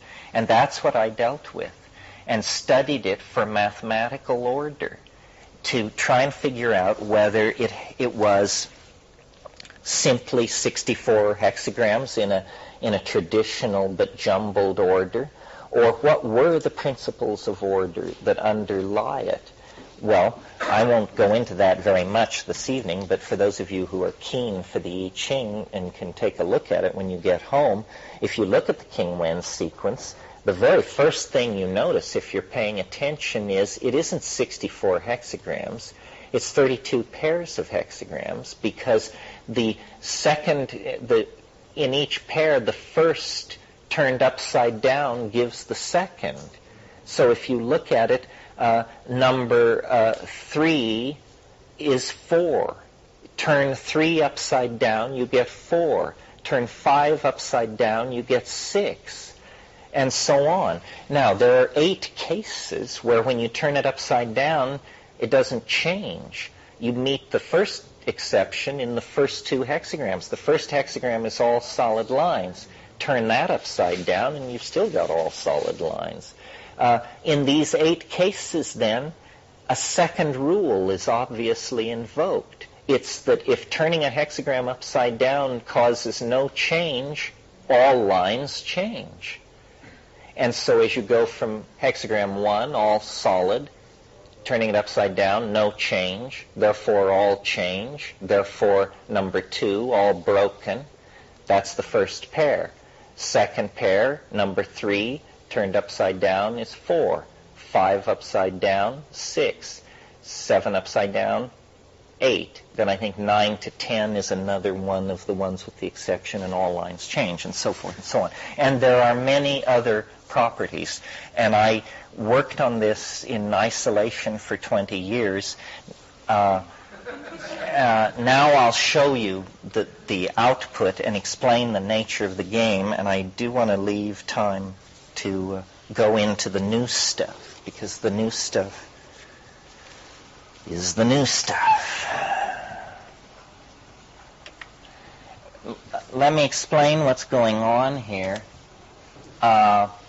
What you see on the screen, this is time, and this is a measurement of habit versus novelty.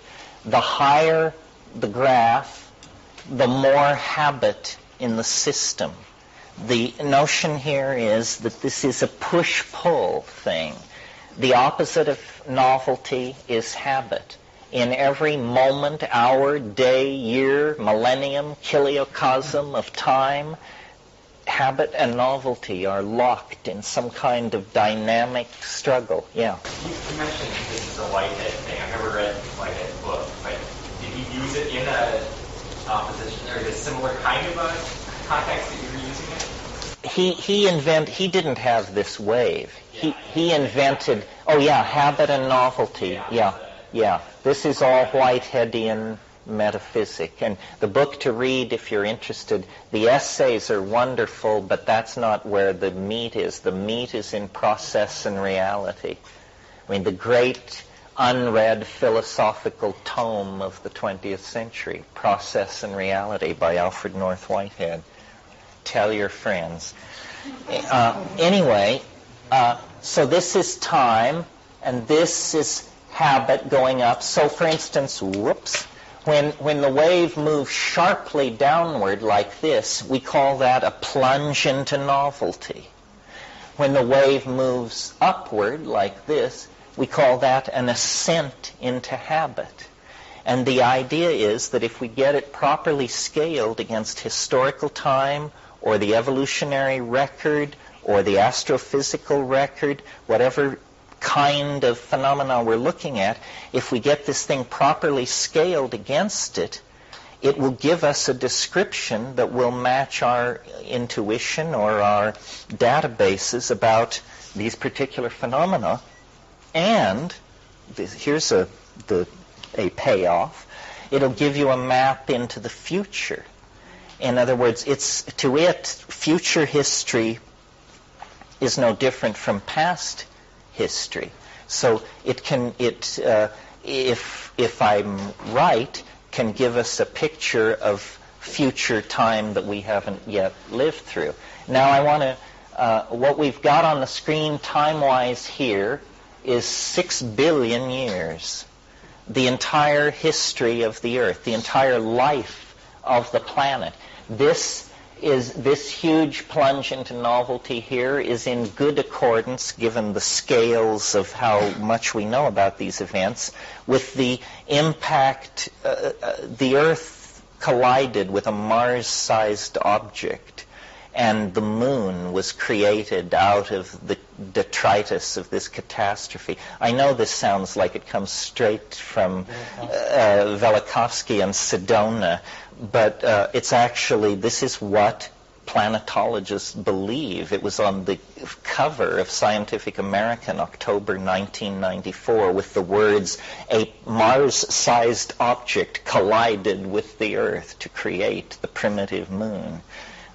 So this happened right here as part really of the condensation of the planet, the stabilization of its surface, the infall of planetesimal stuff was ending, and life appears, and then there's the crisis of the naked prokaryotes being oxidized by oxygen, which is then a poisonous gas, and then once that was overcome, the rest pretty much proceeded. To give you an idea of how much time is on the screen, from the top of that little pimple there over to where we're sitting tonight is about 650 million years. In other words, virtually the entire career of organic life out of the sea on land is in this part of this thing. Now, what I've done is I've configured it for a zoom mode, and I want to do a zoom movie in on the present, and I will narrate what's going on. Seek minimum. No. Just a moment. No. What happened here? Zoom? Yes. Seek minimum? No. Approach factor? 2. I'm going to enter a value of 2 as an approach factor. What this will do is slice the screen in half, and each screen we see will be twice as much detail and half as much time. So it will be more clear as we actually do it. So there's 6 billion years on the screen, now 3 billion years on the screen. Now 1.5 billion. That's the career of life out of the sea. 750 million years. 375 million years. Those are cometary impacts, glaciations. There's 187 million years. 93 million years. See the catastrophe that wiped out the dinosaurs? 46 million years. 23 million years. The fractal has recurred. You saw that pattern before. 11 million years. 5 million years. Again, now those are ice ages. 2.9 million years, the domain in which we arose. 1.4 million years. 732,000 years. Yes, it's a fractal. Certain patterns will recur. 366,000 years. 183,000 years. 91,000 years, the last 100,000 years. And see, 45,000 years. 22,000 years. I want to stop it now for a minute. Sometimes, depending on who's in the audience and how much time we have, we linger as we go through those things to discuss sunspot cycles, planetesimal impacts, the bust-up of Gondwana land, whatever your thrill is. But of course, people can argue that the dating of these kinds of things, like the Permian explosion, the breakup of Pangaea, are themselves subject to dispute on scales of tens of millions of years. And so you say, well, maybe it's working, maybe it's not, who can say? I should tell you at this point that where the end point is determines where all the other data points fall. This should be self-evident. And so you have to choose an end point. The end point that I've chosen that's generating all this data is December 21st, 2012 AD. In other words, a date less than 20 years in our own future. This has gotten me a lot of flack. There's something about it. People find a prediction of great change more palatable the further off in time you place it. So, but on a scale of 6 billion years, I could be off 60,000 years and have made an error of 0.001%. So people who sneer and say, well, it didn't happen like you said it happened, well, maybe I was 0.00001% off, and that, Yes. Okay, this is the last 22,000 years, and I'll just briefly interpret it for you so that you can... I don't understand what the point was there. Didn't I tell you this afternoon that the most uncool thing you can do is ask someone, what did you just say? And I'm a worse case than most because the truth is I haven't the faintest idea what I just said. Would you care to refresh me? I mean, it's a flaw in me. It's not a problem with you. I just can't remember. It was about being off a little bit. See, I'm saying, okay, the end of the world or the condensation of the eschaton or whatever it is will occur at 11:18 a.m. December 21st, 11:18 a.m. Greenwich Mean Time, December 21st, 2012. But if I were off 60,000 years on a scale of 6 billion years, I'd have made an error of 0.001%. That's all. I'm just pointing out that where timescales are so big, precision begins to take on a different meaning. So if it doesn't happen at 11:18, don't blame you. No, you might be really close. I won't defend it, though. I've decided to get a life after 2012, no matter what happens.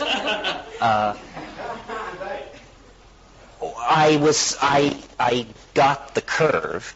I had the curve, and I knew I had to fit it to time, and so I did what good statisticians do. I sought what's called a best fit curve of data to algorithm. In other words, and people say, well, but history is not a quantifiable phenomenon. How can you draw a curve of the novelty of history to fit to your novelty weight? Well, true, it isn't a quantified phenomenon, but you can make certain broad statements about history that if you don't agree with them, you're going to have a real uphill battle ahead of you. Here's such a statement. The Greek golden age of Pericles was truly novel. Here's another one. The Italian Renaissance was truly novel. Here's another one.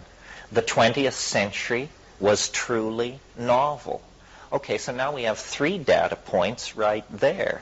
So we know that if our curve has to have troughs at those 3 points anyway, or it will be wrong, and then we can begin to talk about more arguable points, the birth of Islam, or the fall of Rome, or the dynastic Egypt. These things are more arguable. So you start with the easy cases, you try and get a good fit, and then you look at the harder cases and see if your wave is still fitting, and then you proceed to still finer detail. And I did this for months. At first I thought that, I had many ideas, but I finally decided that 2012 was the date. And then, I don't know whether this complicates things or helps, depends on your mentality, but then I discovered that the Mayan calendar ends on the same day. To my mind, this was a complication I didn't need. Other people said, well, it proves you're right. I said, no, it muddies the water. It brings in a bunch of squirrels from L.A., and it brings in the this and the that. And I would have just preferred to stand alone. But for better or ill, the Maya and I, using different mathematics and different assumptions, calculated our way out of all eternity to the same day. Now, the only thing I have in common with those people is we both take mushrooms. They did, I do. They also revered elves. They also what? Revered elves. It also laid you open for a lot of trashing, a lot of, comparisons to you and the Zayar dwellers and stuff like that. Right. It was not helpful in my estimation. Why they calculated the end of their world to occur centuries after the actual collapse of their world is lost in time. We don't know. I mean, because I was so dependent on the mushroom for the production of this theory, it's almost as though there's a barcode in there and says, wherever in space and time you are, know that, and then it gives it in your own notational system. The following date is highly important. Good. Don't you think it would be possible if these elves that are in the other dimensions were able to impart some knowledge to those that crossed the barrier and entered into their domain, that they could come back with it and they could also find out this time sequence? Well, what's interesting is that the numbers that go into the formulation of the Mayan calendar aren't very similar to my numbers. So it's like we're triangulating here.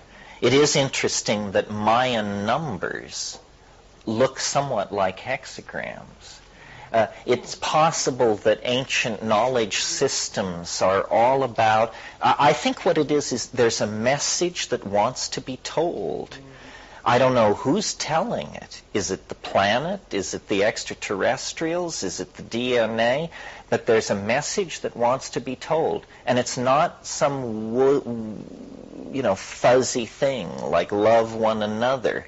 It's more in the nature of a mathematical revelation of some sort. You're supposed to be able to figure out love one another without a galactic commission having to send an expedition to inform you of that, That's lifting you can do on your own.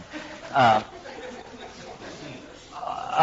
what I want to point out here, this is the last 22,000 years, and see how from basically up here at the top of this little hill, that's where Homer sang his song.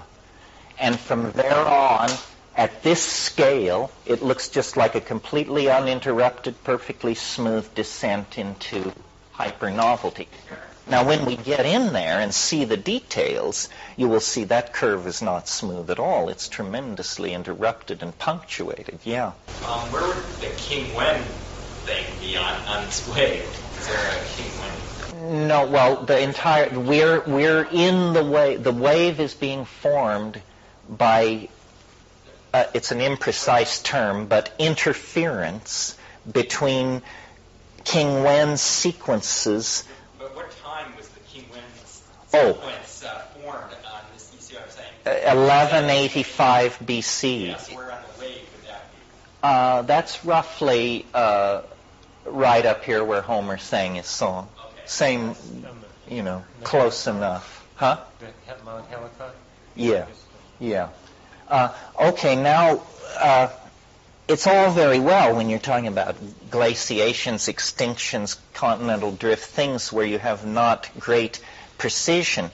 But if you're of the kind of rationalist I am, you should be able to anticipate that this is going to be a tougher row to hoe as we get closer to the present, for the obvious reason that we know more about the present, and we know it with great precision. You know, October the 12th, 1492, July 4th, 1776, August the 8th, 1914. It begins to get constrained. And so if your theory is right, the stakes rise. So having paused here 22,000 years out from today, let me resume the zoom.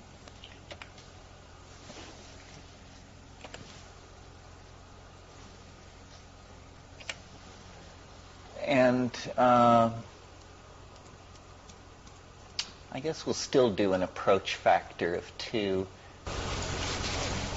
Terence, how did you establish 0? Matching your way. You mean... in the habit. Well, I wanted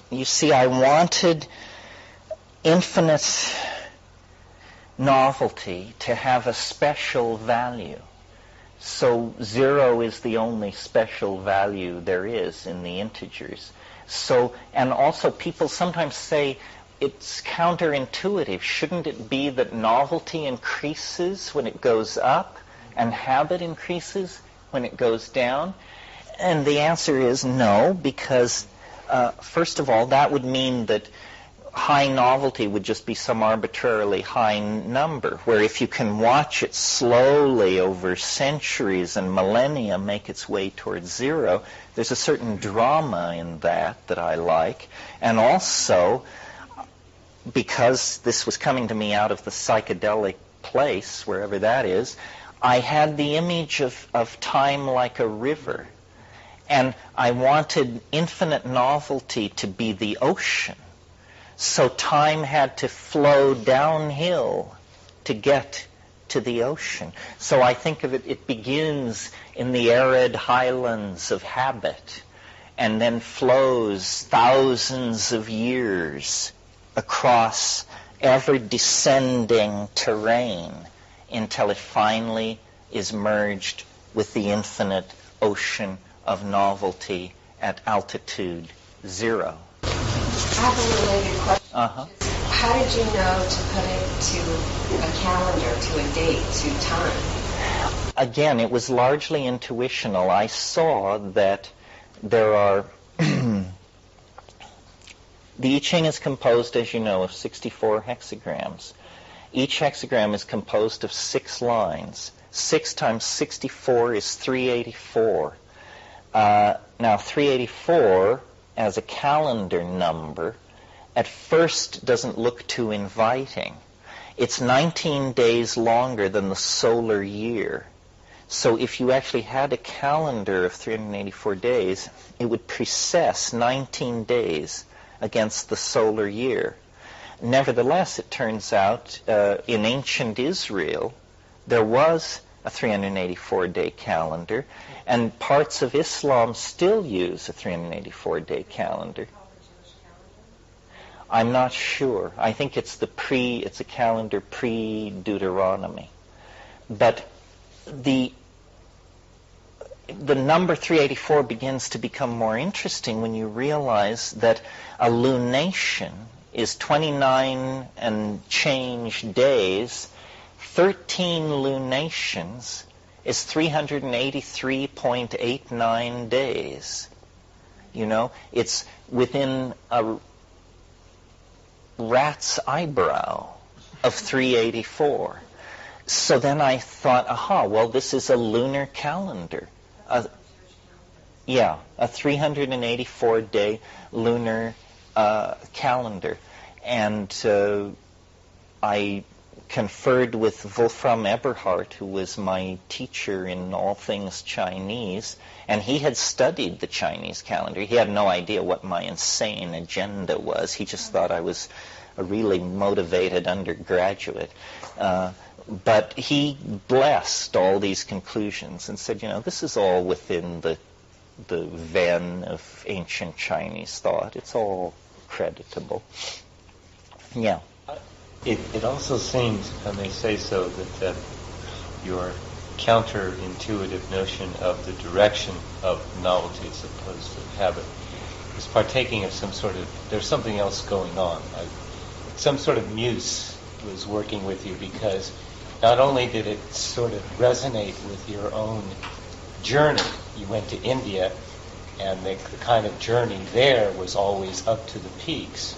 And then you went down, descended to the Amazon, and just in this sort of symbolic universe, there seems to be a revolution going on in a spiritual paradigm where people are saying enough with this transcendent stuff.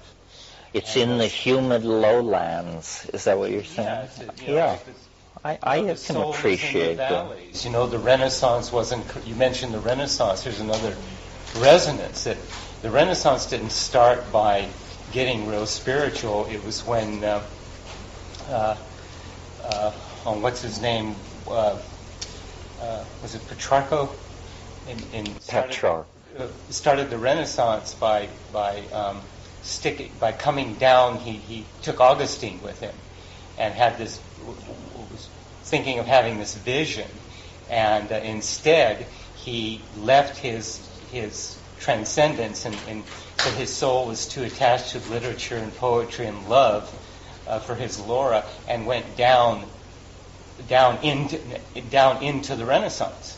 Yes, I'm familiar with this incident. Yeah. So there's something else going on that you were kind of plugging into that's part of a whole symbolic revolution, I think, that's going on now.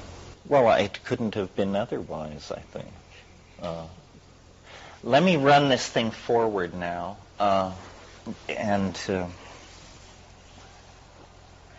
Okay, an approach factor of 2. So it's 22,000 years. There's the last 715 years. See the Italian Renaissance, that long, low period, that's the era of exploration. There we are from the European Enlightenment to the present.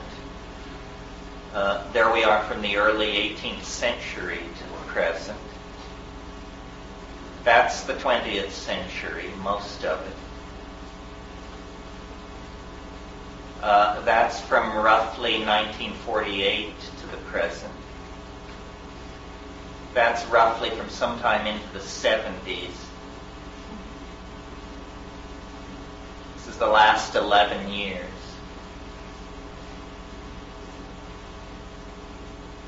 The last 5 years. The pointer is pointing at today, by the way. The last 2 years, and that's enough of that. And as you can see, if we were to reconfigure the thing, we could see into the future. What's the drop there? The one that we just came through is, let's see. The Martian meteorite, the cloning of Dolly, all those things that happened last year in 1996. 1996 was a test case for the theory, because I've been saying since 1975 or something that 1996 would produce a definitive novel event somewhere within 2 weeks of the 1st of August of that year. And the Martian meteorite is good enough for me. That's the confirmation of extraterrestrial life. And some people say, well, that's nonsense, and it was bogus, and blah, blah, blah, blah. But nothing that enormous arrives uncontested on the human plate. So I think I'm still in the running. There's a short developing? Okay, so Now, normally how these lectures proceed is we go slightly more slowly through this, and so then we've arrived at the end of the lecture. However, the point on there, from here, it looks like it's reached the...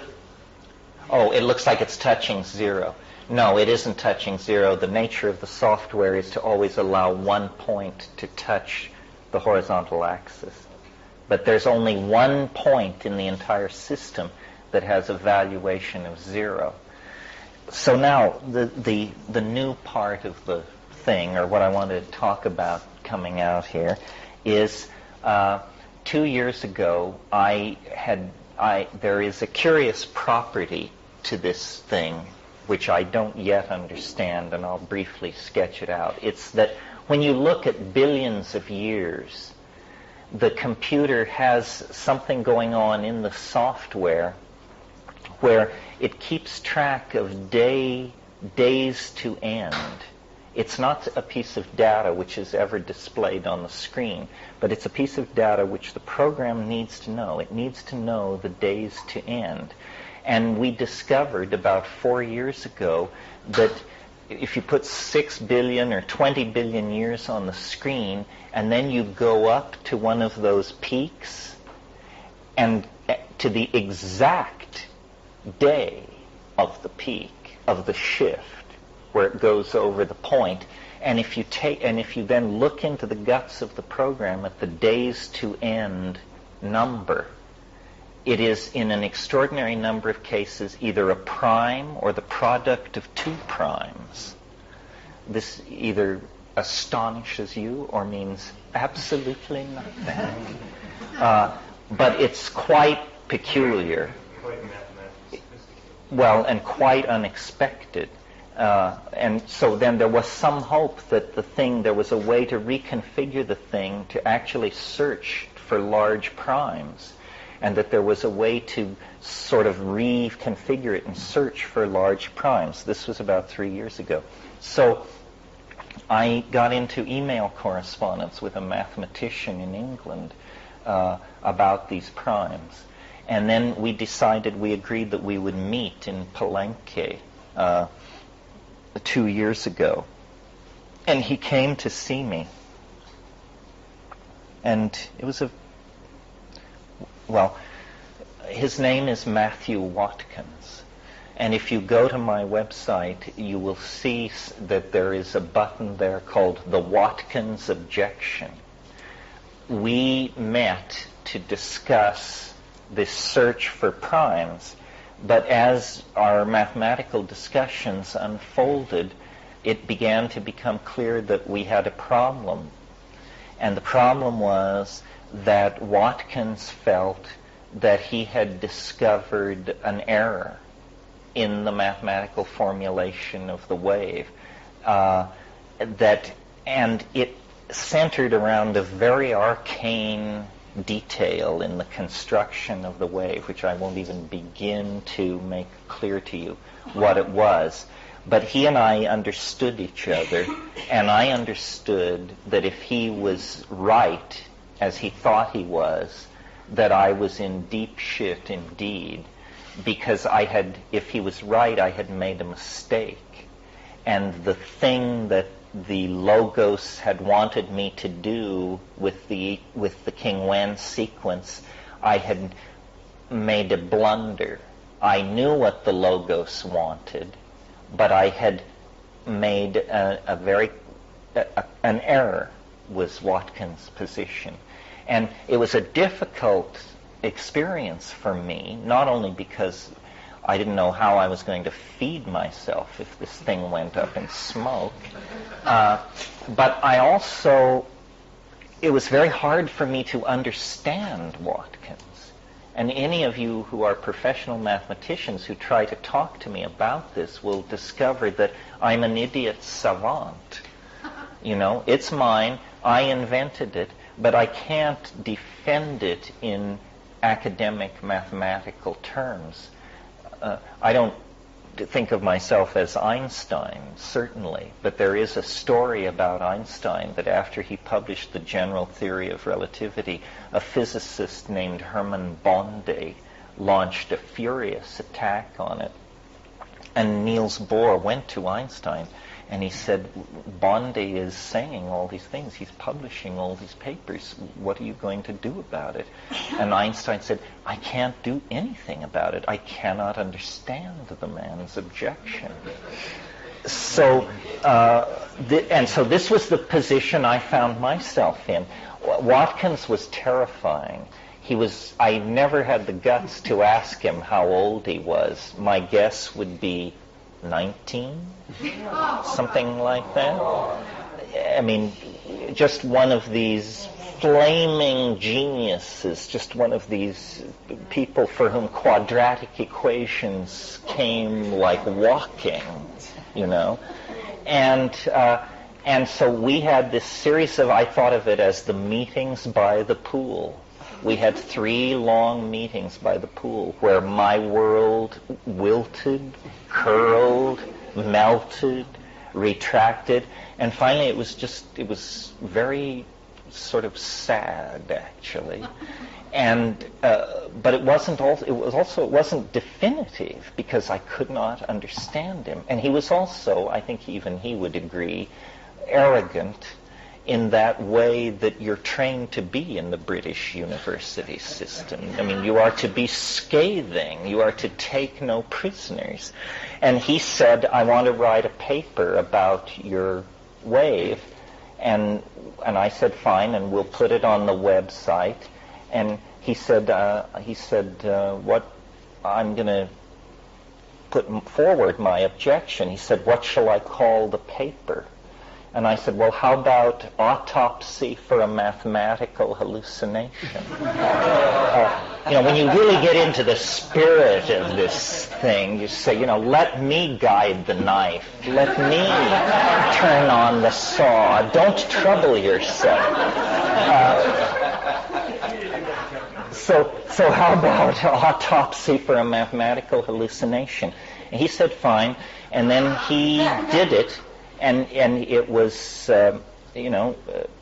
several pages of mathematical notation and several nasty paragraphs. And I sat with it for months. And then I said, I can't really understand Watkins, but I do understand what I intended. And so what I'm going to do is I'm just going to answer his objection by, once again, as clearly as possible, defining my methods and putting that on the internet, and then let the chips fall where they may, and some third party will have to resolve all this.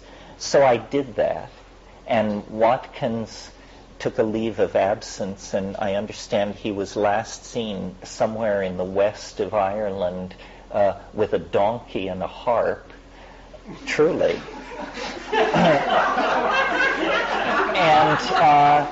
And he basically then just dismissed the whole thing and said, well, you're a cult, your people are morons, you can't even understand this objection, and this whole thing is really boring to me. And so then it was sort of left like that. But I got good support from my mathematical friends, and Ralph Abraham was wonderful, and he said, he told all kinds of stories from the history of mathematics about people who had made enormous blunders whose names are still enshrined in the stars, and on and on. But I really felt shaky about the whole thing, and I talked about it at Esalen. But Watkins never dealt with the fact that the wave did describe time. He wasn't interested in that. He just said, you made a mistake, and so why should we talk any further? You made a mistake. And so trying to say, that it adds up or it looks good or so far, you made a mistake. Well, in the past 7-8 months, I've been working very quietly with a person who came out of the woodwork, and I don't think he wants his name yet spoken in public, So all I can tell you is he is a professional mathematician. His ordinary job is modeling thermonuclear fusion processes for the United States government at a desert installation somewhere in the American Southwest. His mathematical credentials are impeccable. And he said, I want to go to bedrock with this Watkins thing. And I'm going to do a complete vector analysis of the wave and break it down at every level, formalize every step, and try to understand what has happened here. Because he, like me, liked the theory. So we've been working very quietly, or rather, I've been reading his email, and he has been working. And here's what we come up with.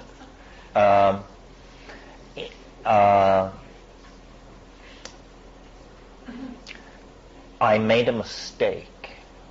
I did make a mistake. That's, for me, the bad news. But it turns out that the mistake I made was tiny. The wave that you saw tonight, the wave that I've shown you over and over again, year after year, is, and this is not a fuzzy figure or a guess or anything like that, it's wrong by 3%. There's a 3% difference between this wave and the wave that all parties have now converged upon as, in fact, the true wave. We call this the time wave, TW. We're calling the new one the CTW, the corrected time wave. My mistake was as Watkins defined it, but he never carried through. Something about his way of thinking was, once he discovered I'd made a mistake, for him, he felt that, if we think of it as a game, that he had won the game.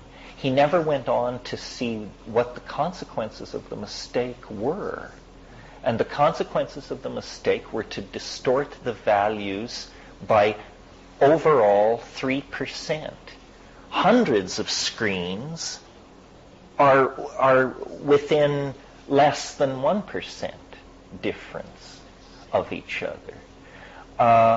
The overall conclusions that come out of these 2 years of mathematical hell that we've embroiled in is actually we're now in more robust shape than ever, because thanks to this gentleman's work, which will be posted on the internet shortly, and all of you who have Time Wave Zero software, we're going to put a file up which you will be able to download and pull out the bad values, plug in the good values, and then the interface will run the new wave for you. And good news from my point of view is that in the process of this going on, the time wave has gone from being the mathematical hallucination of Terence Mckenna to a vetted formalism, having been hammered on and had its tires kicked by some of the best mathematicians in the business. All stages in the construction of the wave are now formally defined. The overall effect of adopting the corrected time wave is truly good news, and it should be surprise to no one. It turns out the universe is even more novel than I thought it was, because the new time wave tends to start closer to zero and hew closer to it as it moves along. So the overall picture that emerges is of a more novel universe than we thought we had before. And then, and this is, to my mind, the ultimate payback, though I have always argued publicly, feeling it was the obligation of the public to be my opposition, though I have always argued publicly for the congruency of these screens to historical data, I've always been aware of a couple of things that were puzzling to me. One of them was, why is it that plunge into novelty in the 10th century for the Umayyad Caliphates reaches a greater depth of novelty than the founding moment of Islam 200 years before, when it seems derivative of Islam? And I just held this in my mind. I felt, I need to study the Umayyad Caliphates. I need to study the foundation of Islam. I need to figure out why this is. But it always irked me. Nobody ever mentioned it to me or pointed it out. I discovered this slight discrepancy in my own intuition about how the wave should work. I also discovered another slight discrepancy about my intuition how the wave should work, which is, I always felt that the novelty graph for World War II should reach the greatest descent into novelty at the use of the atomic bombs over Japan. After all, a new physical principle is involved. But I always knew that by the old time wave, the winter of 43 was weighted as slightly more novel than the August of 45.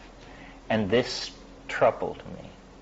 I'm happy to report that with the corrections in place, both of these problems have been rectified.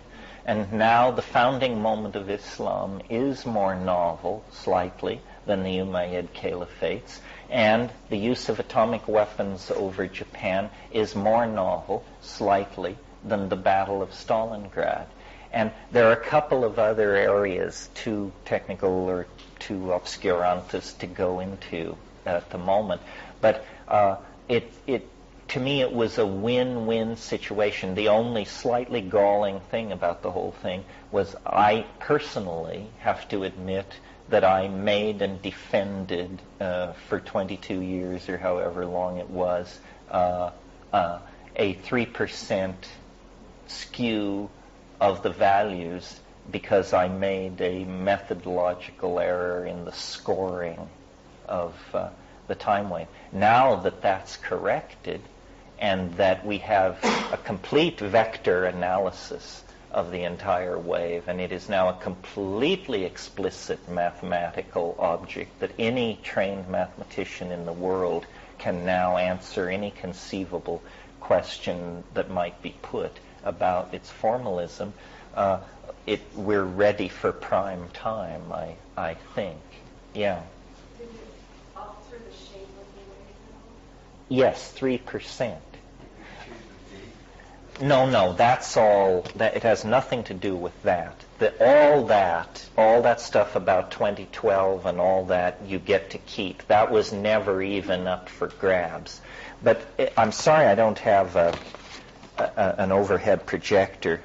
Maybe we could bring actually the lights up a little for this. Gently, please, for the cannabinated among us. Yeah, I want to go back to that. To explain to you what I mean, I have a couple of illustrations here. Yeah, I think so. Remember, I've talked for years about history's fractal mountain. Okay, here's what I defended for 22 years, this wave. Here's the truth of the matter. CTW. Yeah, that's the CTW over here. When's the next mountain? When's the next mountain top? September 7th, we have been moving upward into habit, and on September 7th it will turn down. We are now undergoing a series of oscillations before 2012. I'll leave this up after this evening or for the rest of this evening, and if you care to stay after the lecture, you can play with it. There's always people in the room who know how to rescale it and run it for you. I don't know how well you can see these, but Do you see that it's damn near at this scale the same way, but in fact it is not the same way. Okay, so that's history's fractal mountain. This is what I thought it was. This is what the new vetted, corrected, and cleaned up version turns it out to be. Here are some more examples. This is from, now this one is more dramatically different. This is from 213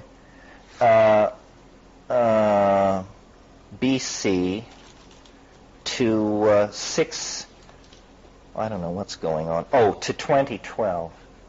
Now wait a minute here. I'm not sure enough of what this one is to show you.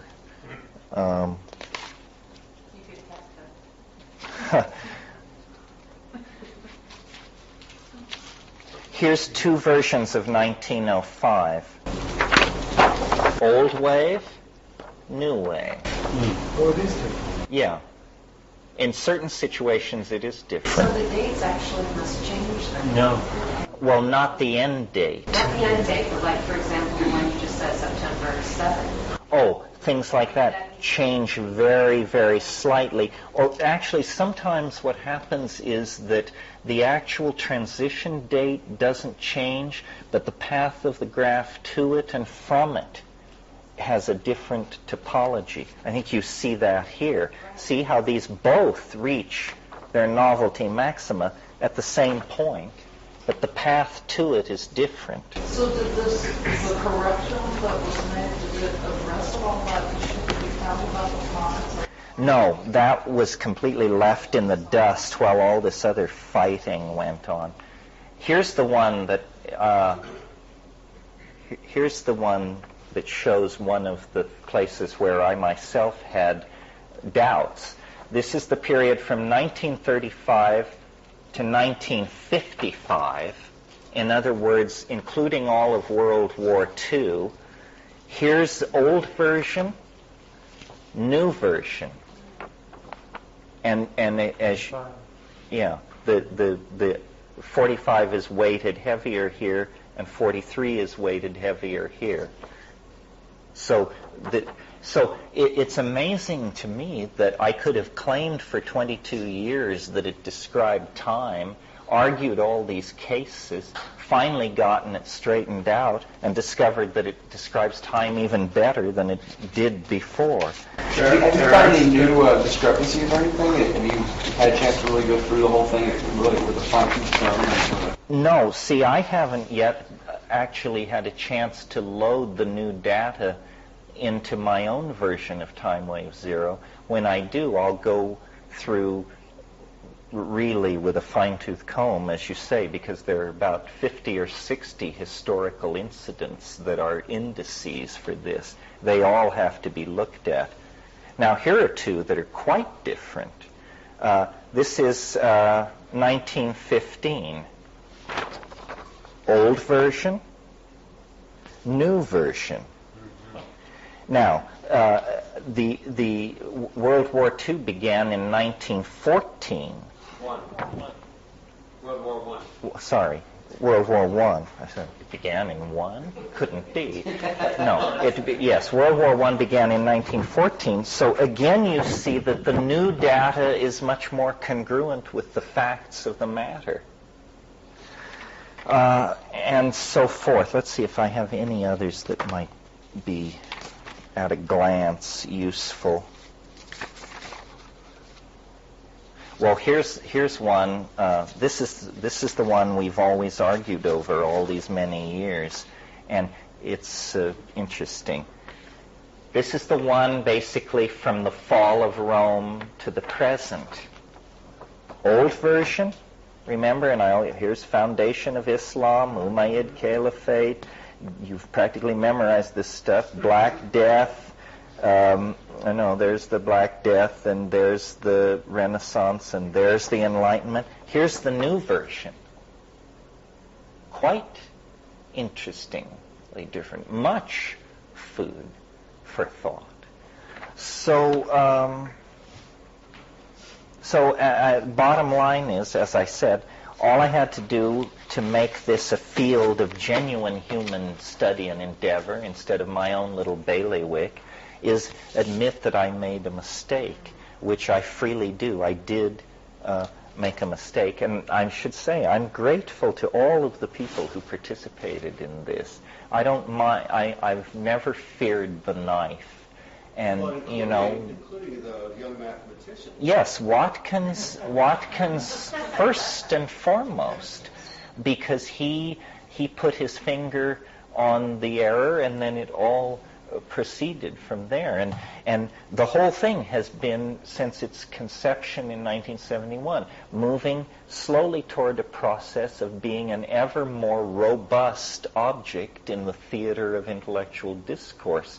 And I didn't bother to bring my colleagues' notes over tonight, because it would be like exhibiting hieroglyphs to colleagues. At least it is to me. But he has produced, 8 pages of vector analysis that just lays the whole thing out from A to dot. Yes. Terence, can you explain briefly again what you mean by the end of times? Well, simply this asymptotic explosion of novelty. In other words, what is it like when you have more change in a single day than you used to have in 1,000 years? What is it like when you have more change in a second than you've had in the previous 100,000 years? I'll lay out for you the mathematics of the time wave in terms of its closure, and then we can probably call it quits. But here's how this theory works. Here's the kind of universe this theory says we're living in. It says that the universe is approximately 72 billion years old. That's a lot older than orthodox astrophysics says. They're fighting over whether it's 9 to 14. This theory says it's 72 billion years old. That's the first cycle of its unfolding. 1/64th of the way from the end of that cycle, it enters another cycle. That cycle is 1.3 billion years long. It's another level of concrescence, and I take it to be the domain of life. That's about the amount of time life has been around. Well, the next level is 275 million years long. What we're doing each time is we're dividing by 64, nothing complicated. So 72 billion divided by 64 equals 1.3 billion. Divided by 64 equals, I'm guessing, but roughly 275 million. Divided by 64 is, 3 or 4 million.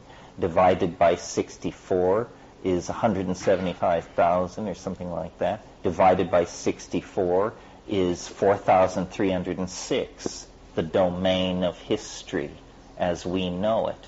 The next division is 67 years, the period from the moment of the dropping of the atom bomb on Hiroshima until the solstice of 2012, 67 years.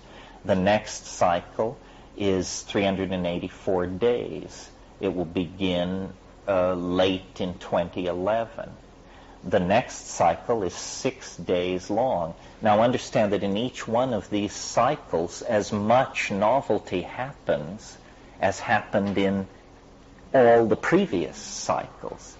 So from 384 days, you go to a cycle 6 days. From that, you go to a cycle 1 hour and 35 minutes long. Then you go to a cycle 1.5 minutes long. Then a cycle 1.3 seconds long. And you just keep doing this dividing by 64 until you reach the domain of Planck's constant, 6.55 times 10 to the minus 25 erg seconds, technically known as a jiffy.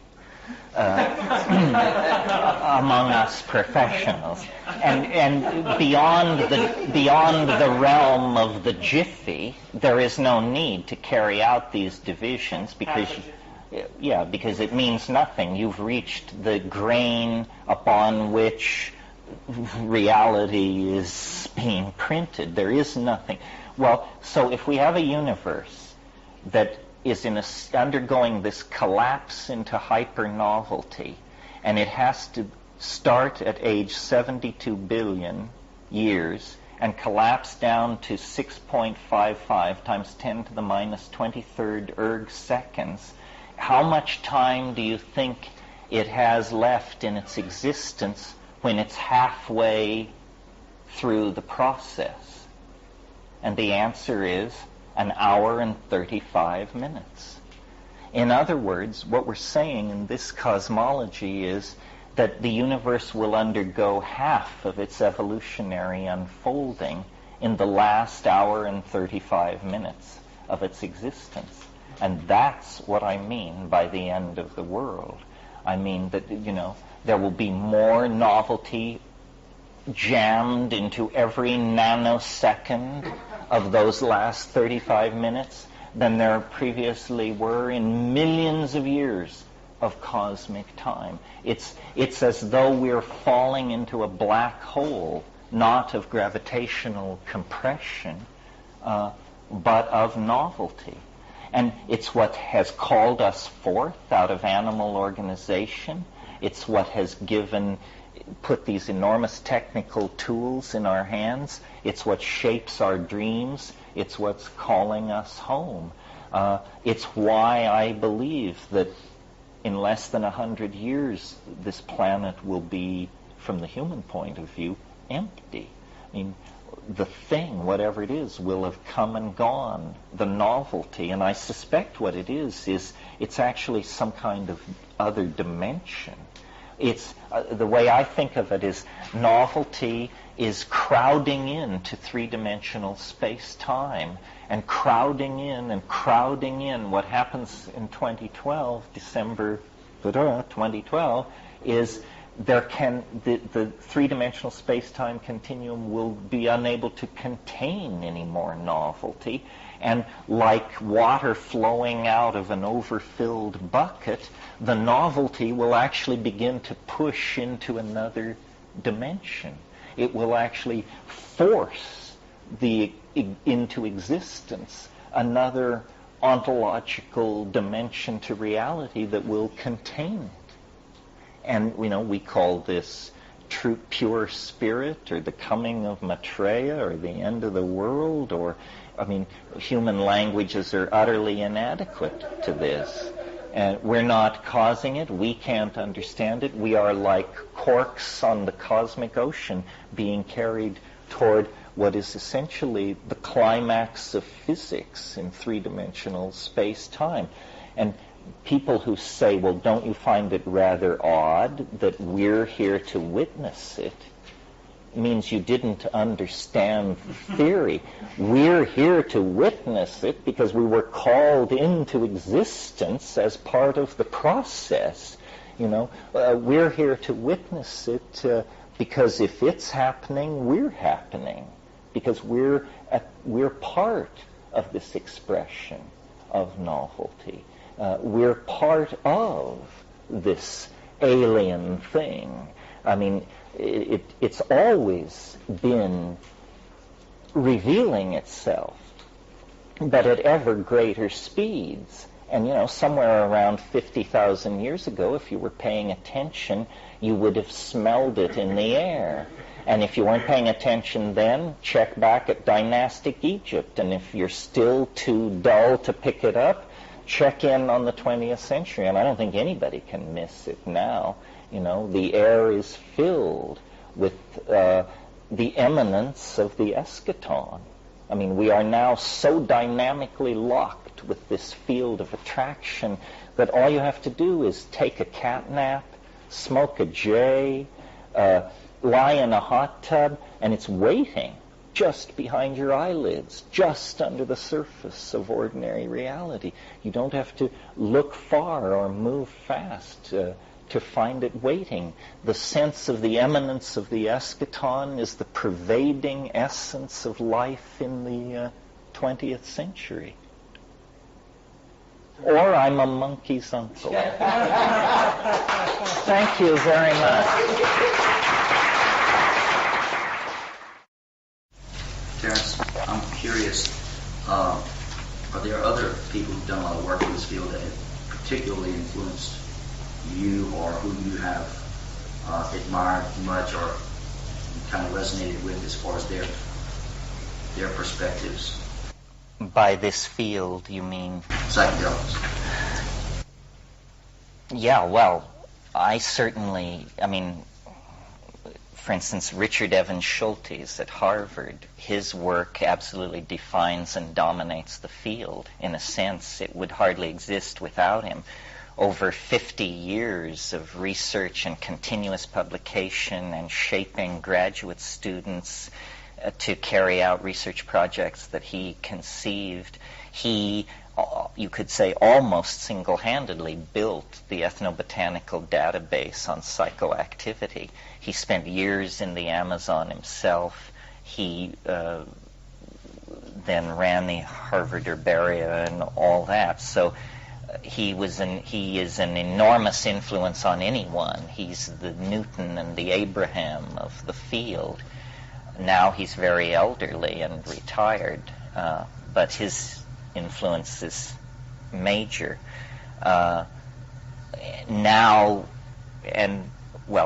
Another person is Gordon Wasson, who now his legacy has to be assessed differently maybe than it was 10 years ago. What Gordon Wasson was, above all else, was an enthusiast. And he was never a man short of theories. But now it appears that some of his theories were somewhat specious, or perhaps he didn't have all the information that we now have. I think he was wrong to be such an enthusiast for Amanita muscaria as the source of soma, as the basis of an Indo-European hallucinogen. It's puzzling to go back and deconstruct it and see why he thought that. But nevertheless, his belief that psychedelics were at the roots of religion, his belief that you couldn't understand culture unless you looked at the hallucinogens they were using or not using. What do you think that sound is, and what it would take to stop it? But we've been doing this for 30 years, and it's never happened. So it did. I guess that's what. Anyway, we just seem to be hitting a lot of speed bumps this morning. Frankly, I don't give a shit, but I'm trying to make it pleasant for you. So Wasson and Schultes and then further back in time, and I think it's obvious from what I've said, Aldous Huxley. And Aldous Huxley is a very interesting case study, because Huxley wrote one of the most savagely anti-drug books ever written, perhaps the most intelligent anti-drug book ever written, which is Brave New World, which pictures a world of genetic engineering, and all social problems are solved with a drug called soma, and all anxiety, soma. All relationship difficulties, soma. All existential doubts, soma. And he also, written in 1937, pictures a society based on cloning that is way in advance of anything we have now, and completely realistic to this day. I mean, you should read Brave New World if you haven't read it. So he starts out there, a British academic intellectual, with a horror of drugs, mind control, all of this, and then by a process of rational self-education, he becomes, by the time he writes The Doors of Perception and Heaven and Hell, the most eloquent exponent of the psychedelic experience that in some ways it's ever had. and a very intelligent, educated, sensitive person. I mean, I'm certainly not Aldous Huxley, but that's who I would aspire to be. I mean, that's my model. Urbane, educated, you know, avuncular humor, very gentle, and in all things a great humanist. So those three people really, for me, shape the field. People ask about my relationship to Tim Leary. I knew Tim as an icon when I was a kid, but I followed all that. We followed, but we doubted, is I guess what it was, because the humanness of those leaders was all too obvious. Then in later life, when I got to know Tim as a friend, he was just a great guy, but his enthusiasms were social and political and visionary, and so were mine largely. But these other people did the scientific drudge work, the chemistry, the botany, so forth and so on. You know, if you want to expand the circle larger and talk about influences on my thought generally, Whitehead,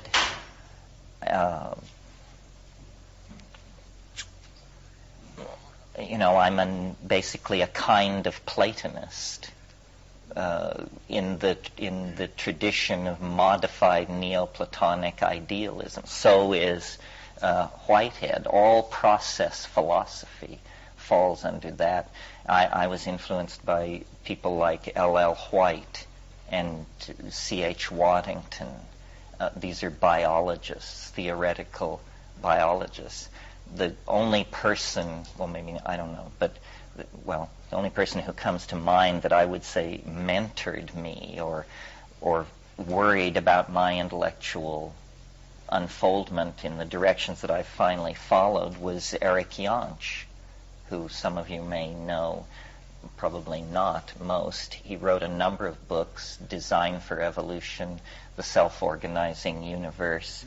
He was a Viennese futurist who took me under his wing about 1972 until he died in 1979, and we met weekly at his favorite Chinese restaurant in Berkeley. And he not only introduced me to holistic science, but he also introduced me to careerism, how you handle academic rivalries, and because he was an organizational crawler and a very, as I say, astute Viennese. If you look at the history of the 20th century, the Viennese have their fingerprints all over the entire thing. I mean, you know, the Freudians, the positivists, Wittgenstein and his school, and Eric Jansch, Paul Feyerabend, all those anarchist people came out of U of V, and he was part of it. As far as I could tell, the last man to have sex with Alma Mahler. Now that's something. Do you know whatever happened to that professor in Bogota, Horacio Calle? Yeah, actually I do. Why do you ask? Well, from the original rap, I went down to see him in Amazon, did you know? No, it wasn't quite like that. No, when we got to San Jose del Encanto at the mouth of the Caraparaná, we were told that there was an anthropologist with the Witoto, and that he would possibly know, this was information from the priest there, that he would possibly know about this drug that we were looking for. Well, then when we found him, he was in his own little private Idaho, as I describe in True Hallucinations, because he was, he basically had taken over this tribe. I mean, it was a Mr. Kurtz deal. They were his Indians, his river, his jungle, and he was way into coke. And his wife, who was also an anthropologist, was an English girl, Annalisa, and she was very concerned, and he basically tried to discourage us from going on to La Chorrera, told us about a murder that had occurred there, told us we would never get these people to cooperate because we didn't speak Huitoto, and I think he was feeding these people strange information about us. One day he came, the second morning when we were there, he came to us and he said, and here we were, a Jewish girl, 2 Irishmen, a Polak, and something else, and he came to us and said, I'm studying the social structure of these people, and I don't want them contaminated by the outside world. So would you please tell them that you're brothers and sisters? And it was like, I hope they don't ask. But I don't know where I was in the world, but somewhere in the last year I met some ghost from my past, and I said, whatever happened to Horacio Calle? And they said he got real disillusioned with Indians, and he came back to Bogota. His Marxism hardened. He was accused of some philandering with a female student at the University de los Andes, and he was lost his job there, and then he went to organize the poor in the ghettos of southern Calle, and he was caught up in the cocaine politics somehow and died. So that's the story. I was at a party in London a few months ago, and I met this guy, Martin Hildebrand, who's a big-time Colombian anthropologist and conservationist, and it was a rainforest fundraising thing. And he told me that now at La Chorrera, there's a coordinating office for this ecological agency that has UN funding. So apparently they bring airplanes in and out of there, and it's thriving, whatever that may mean, in the Colombian Amazon these days. It's strange that I've never been back since I've been near there. In 79 or in 80, I went to the Rio Ampiacu-Yaguasiasu Basin, which is just 200 or 300 miles south of there, and spent 6 weeks. But if you're interested in ayahuasca and the history of the Southern Putumayo and all of this, I don't think you can read a better nor more challenging book than Michael Tausig's book, Shamanism, Colonialism, and the Wild Man. It will astonish you what that book covers and the tones it sounds. Anyway, I'm just sort of rambling here. Anybody? Yeah. We went through time wave 0 last night, and now that we all have a clear understanding and clear mathematical equation on it, can you talk a little bit about your thoughts on how the speeding up of novelty and the overwhelming... You mean how that will look? As we head towards time wave 0, how it's going to affect the society and culture? Well, yeah.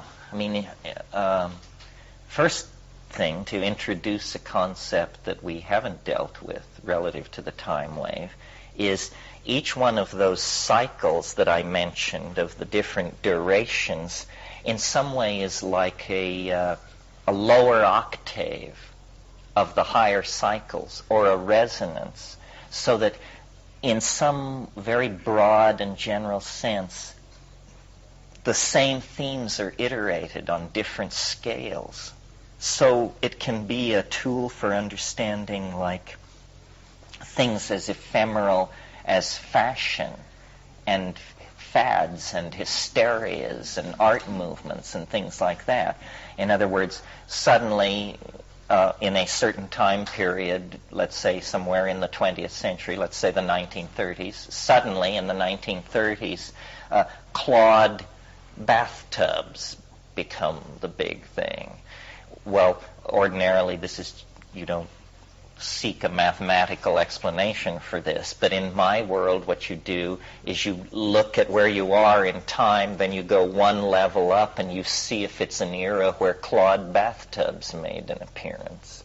So by that kind of thinking, that 67-year cycle, which stretches from the resonance of the Big Bang, that is the atom blast over Hiroshima, to December 21st, 2012, that 67-year cycle is an iteration of the previous 4,306-year cycle and larger cycles above it. But for the moment, let's just talk about how it's a resonance of this 4,306-year cycle. In that case, then, you can ask the question, well, then, where are we in that cycle? The answer is we're almost, I think it will happen within the next month, we're almost to 1000 AD. So what that means to me is that between roughly now and 2012, we must traverse through a temporal landscape that contains in miniature, as it were, all the themes, forces, affects, and concerns that have been traversed since 1000 AD. Do you follow this? So, for instance, we won't even reach Newtonian physics till 2008. We won't reach the quantum physics till late in 2010. So what we are at this point are unwashed peasants, dimly aware that, some protean force is beginning to stir. But we haven't built Gothic cathedrals yet, let alone discovered the New World, let alone achieved powered flight, let alone, all these things will come 2008, 2009, 2010, and the compression will be excruciating. We can't imagine what this will be like. I mean, right now, in terms of my low-scale historical vision, without the time wave, I can only see about 3 years into the future. And what I see there is 256K bandwidth as standard issue equipment for everybody, and virtual realities so real you can't tear your eyes from them. I mean, I talked to Alan Bediner yesterday. He came back from SIGGRAPH, and we've all been watching VR for 10 years, and he said, they're getting their chops together. It's getting much more interesting, and we have three. But the real technologies that will shape the condensation of the eschaton probably don't even have to do with the internet. The internet is in this resonance system, sort of like the invention of the Universal Postal Authority in the 16th century. Well, we laugh, but on the other hand, the birth of modern science is entirely linked to the establishment of the Universal Postal Union, because suddenly Leibniz could send letters to Newton, and all these people could communicate with each other on a scale of weeks instead of years or never, and they all knew each other. Big science has always been international in scope. It started out using Latin and mathematics, and so the technologies that will shape the eschaton are, I think, things like nanotechnology, which, we have a hard time even imagining what this will be like. I mean, this is a world where, everything is made at temperatures below 110 degrees. There are no smelting of metals, no high pressure, high temperature annealing of plastics. Everything from automobiles to computers to clothing is grown in vats, essentially. Vats of basic substrata material which are seeded by artificial polymers which contain molecular assembly messages, just like DNA does, which are read by artificial ribosomes to create all classes of objects, including foods, including possibly other beings. So this we have not, nobody's begun to tell the people about this. The people thought, well, if we get used to the internet, maybe it will stop. No.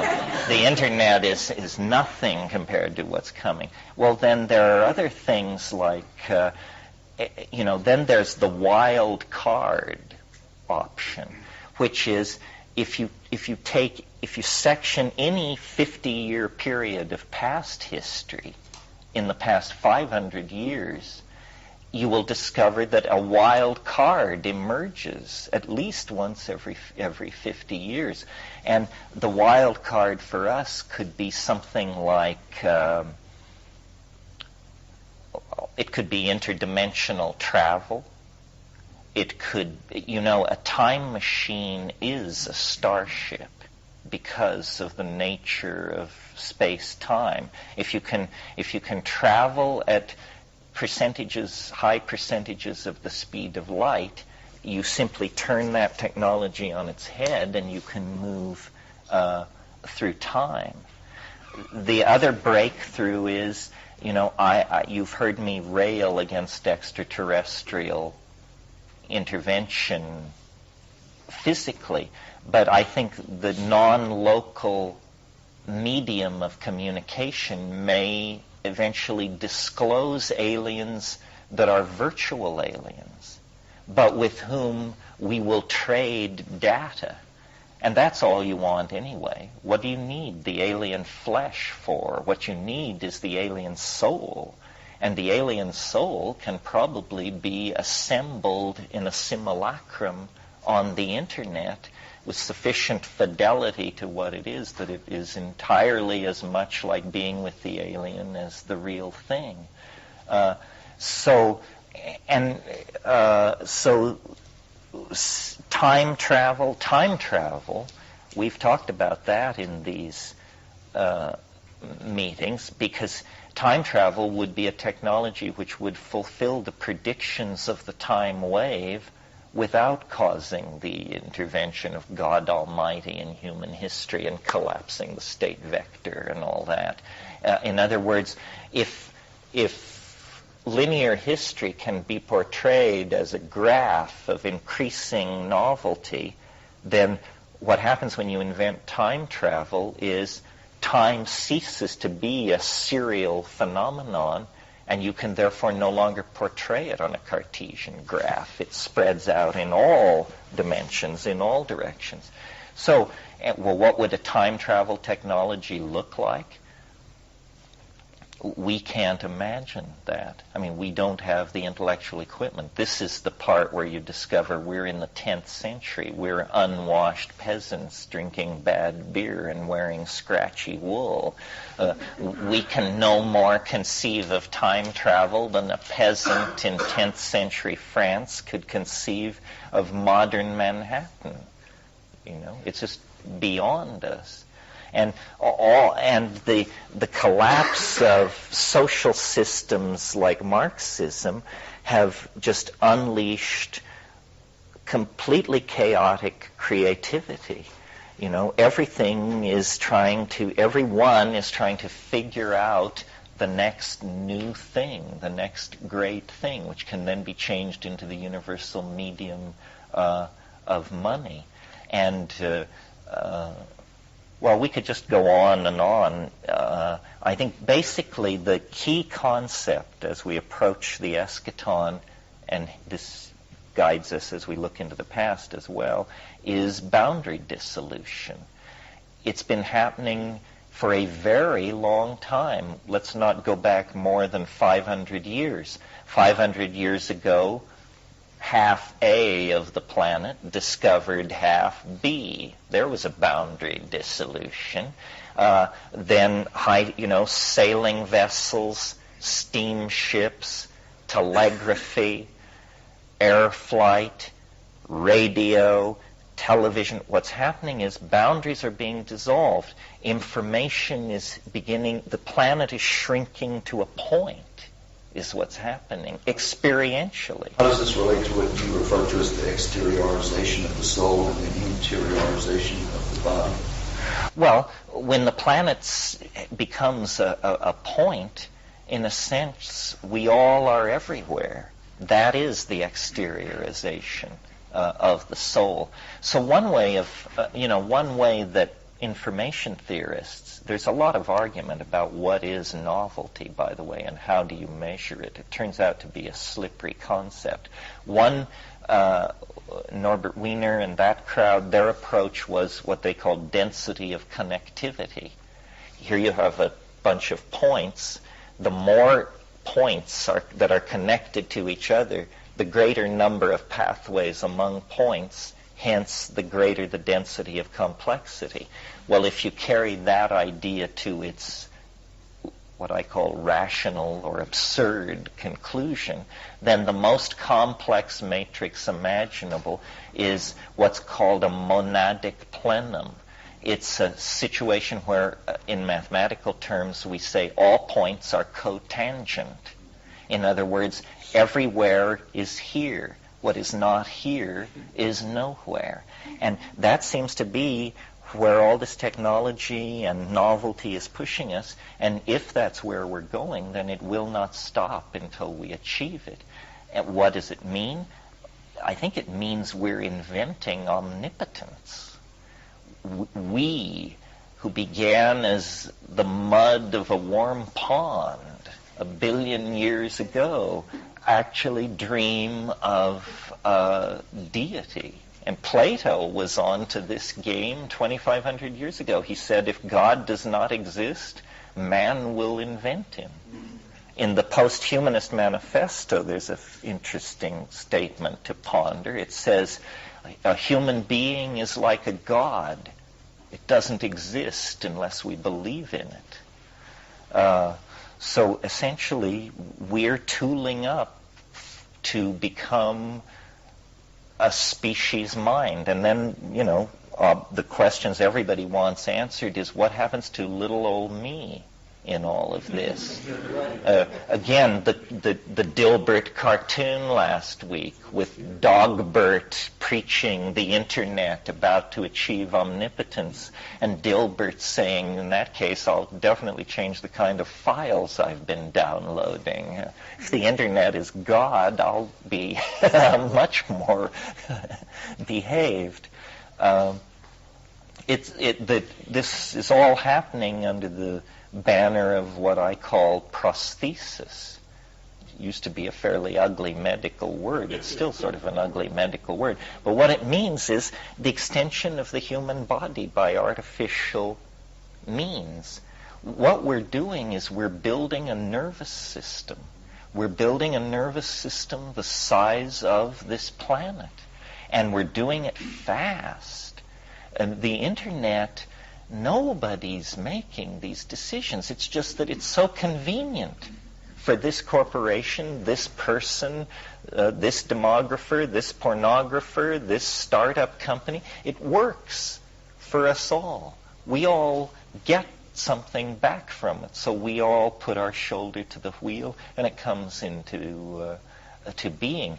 But its internal logic, the rationale of the thing is not glimpsed at all.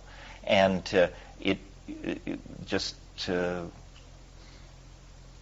I've been talking about the eschaton since the early 70s, but until this new information technology arrived, I couldn't see how we could get from here to there.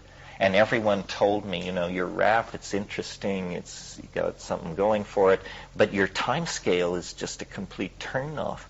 2012, it's too soon, 2512. But those people, that kind of thinking always loses. In 1947, Vannevar Bush, who was President Truman's science advisor, told a Senate committee that it would be 1,000 years before a thermonuclear device could be delivered to the other side of the planet by a rocket propulsion system. In 1947, the president's science advisor, not knowing that the entire next decade would be defined by intercontinental ballistic missiles able to precisely do that thing. So what the experts think is absolutely worthless. I need to give that book back, the Delta T book. Who do I need to give it back to? To you. I'll bring it to lunch. But I looked through it and I just thought, I'd love to huddle with those guys. And there are other books like that. Like there's a book called When Corporations Rule the World. These people are just so incredibly lame. I understand why, because they need to give advice that you pay for. And nobody would pay me no corporation will pay for the news of the approaching eschaton because it can't be managed. And so all of these scenarios of the future, to the degree that you wish to be saleable and credible, you have to be wrong. The marketplace has an appetite for lies about the future. I mean, what a wonderfully safe and easy idea to get used to. Corporations will rule the world. This discussion began in 1635 when the King of England chartered the British East India Company and the Hudson's Bay Company. The British East India Company was called Honest John. It was the Microsoft of its time. It bought and sold popes and kings. And it was capitalist to the core, and people railed against it in the same vocabulary we use. If you think future think involves corporations ruling the world, you need to go back to 1700, and then you can be a consultant with something worth saying. Not to knock these particular guys. I mean, I spend a lot of time with futurists of different stripes, and everybody agrees, by having the shortest scale, I'm the least credible and the most likely to be right. But, yeah. So, hypothetically, do you believe that post-eschaton, that all these debates about capitalism versus Marxism versus any possible third stream economy, this is all going to be moot? Moot. The planet will be empty of anything appearing to be human life.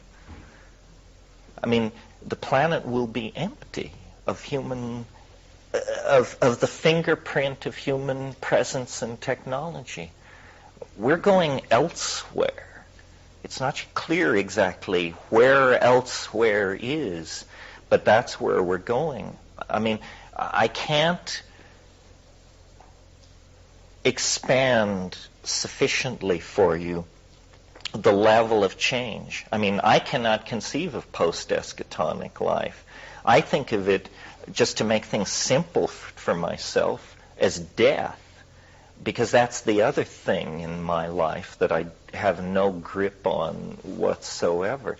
But no, we are being propelled by forces we don't understand. Just human life?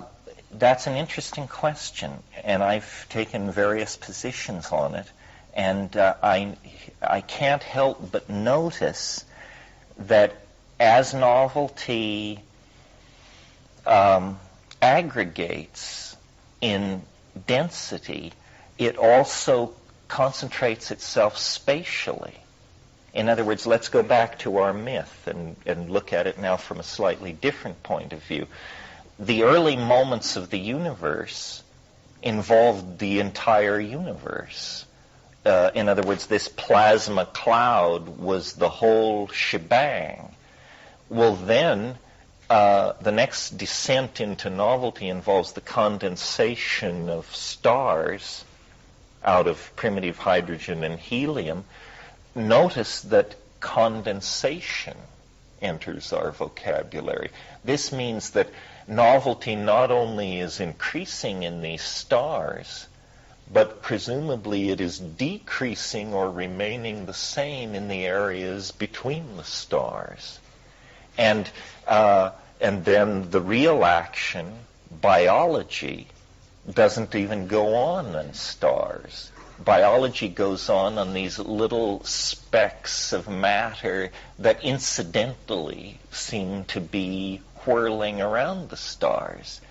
And then only in certain regimes of chemistry, temperature, and pressure. So as novelty increases its density, it becomes more and more local.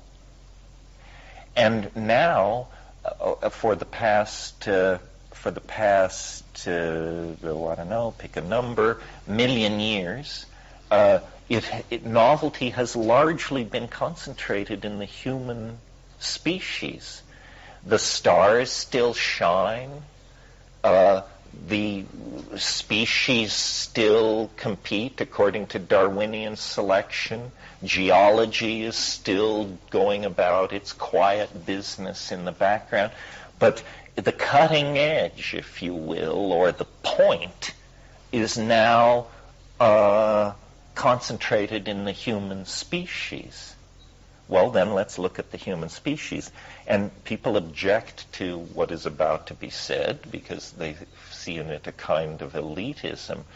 I just follow my mind where it goes. I'm not interested in political correctness.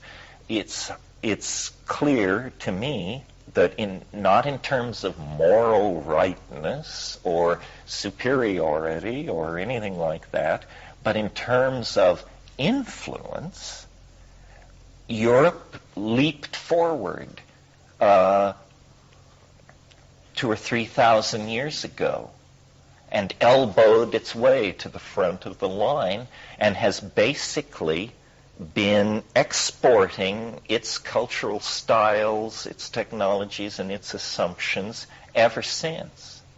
The European adaptation seems to have crowded out all the others. And and the United States is nothing more than a footnote on European civilization.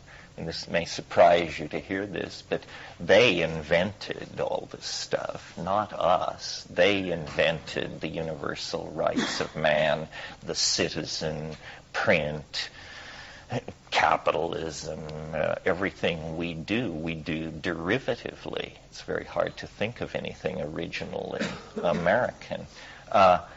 But perhaps now the new technologies are in fact concentrated on the western coast of North America. We seem to be able to do it better and better. Well, perhaps this concentrating toward a point will continue toward 2012.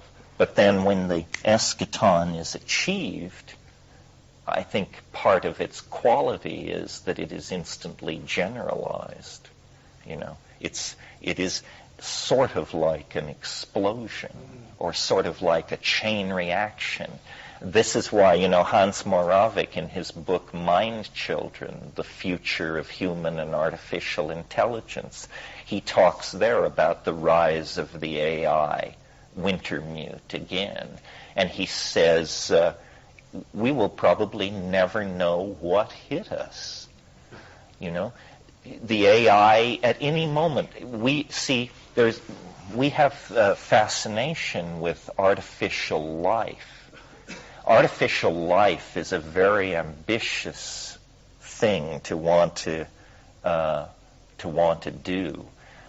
we probably are a few years away from being able to do that, because it involves a knowledge of molecular chemistry and chemical dynamics and pharmacokinetics, and that we just don't have at this point. But we've always assumed that you had to solve the A-life problem before you could move on to the artificial intelligence problem. But you don't have to if your AI, your artificial intelligence, isn't based in a biological matrix. And so we're building this internet thing, designing all these bots, and all the bots that are designed to rove freely on the internet. They're designed to leave their home machines and move out into the matrix, gathering information, checking data, doing whatever they're supposed to do. But they're like our pets at this point. But we're making them smarter and smarter and smarter. And eventually, I think a combination of circumstances will cause the spark of sentience to be born. And these things are not like biological creatures. They don't mutate at a rate of, genetic drift of a few genes per 100 years. They can mutate thousands of times a second. They can move over the entire surface of the earth in a fraction of a second. And so when this thing comes to self-awareness, it will very quickly take over the entire system. And what will that look like? Hard to say. What will the relationship of the AI be to the incoming alien intelligence that is being formed in simulacrum, also on the internet? It's like, gee, the human apartment has suddenly become crowded with large strangers with uncertain agendas. We thought it was all our show, and now we're just hoping nobody asks us to leave, I don't know what the human relationship to all this will be, because, the idea of an AI or of an alien intelligence is a blank screen for our paranoia. You can imagine it as the coming of Maitreya, or you can imagine it as Independence Day. You can have it just about any way you want. What will it really be? Well, I don't know. It's our child. It's all emerging from us. I think we're going to get the answer to the question, is man good? And, if you're a cynic, you'll bet against it. If you're an optimist, you'll bet with it. But I think that's what's happening, is we are in a relationship of attraction.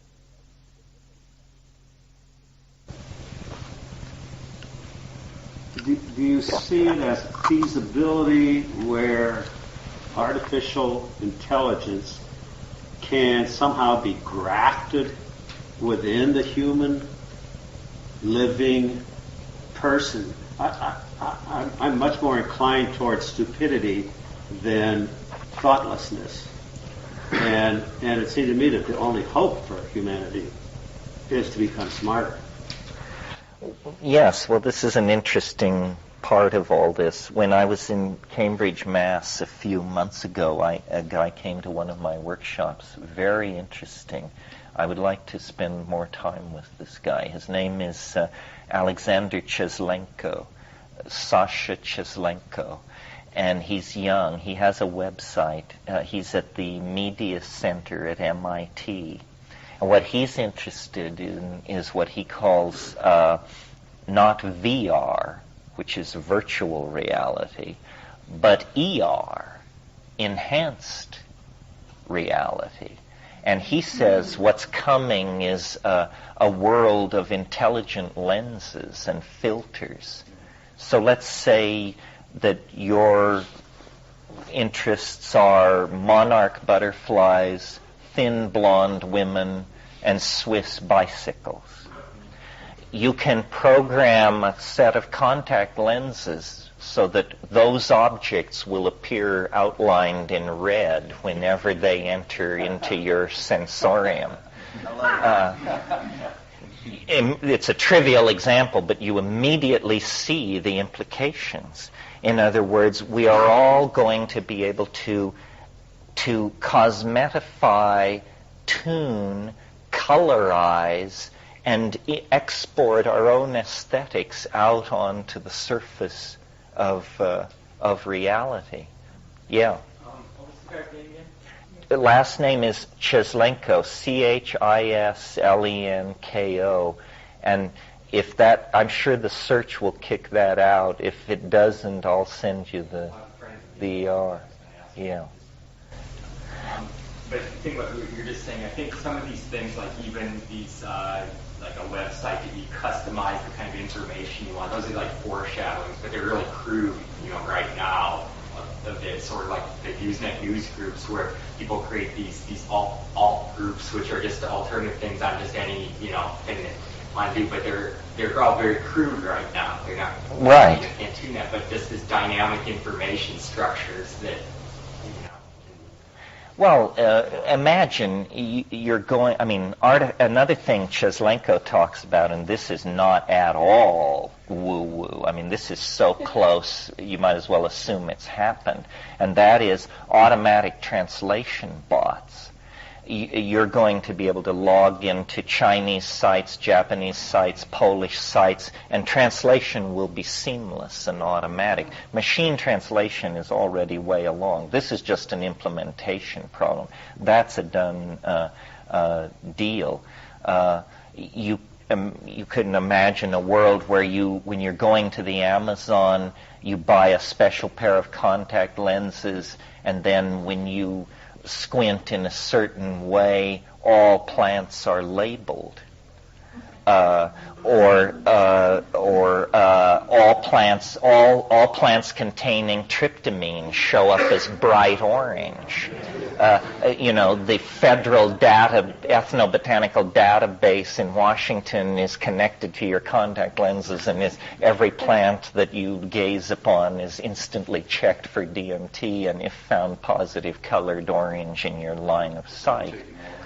Or a visit to Palenque, for example, where you can put on contact lenses and then with a handheld control move a chronological dial and watch the ruins rise and fall through the various dynastic phases. Virtual reality in archaeology is big time right now. I mean, I've seen some amazing, this thing called virtual Tikal, and they're doing Bonampak. It will be online by the end of the year. The murals, all the murals at Bonampak are being filmed in high-resolution stuff.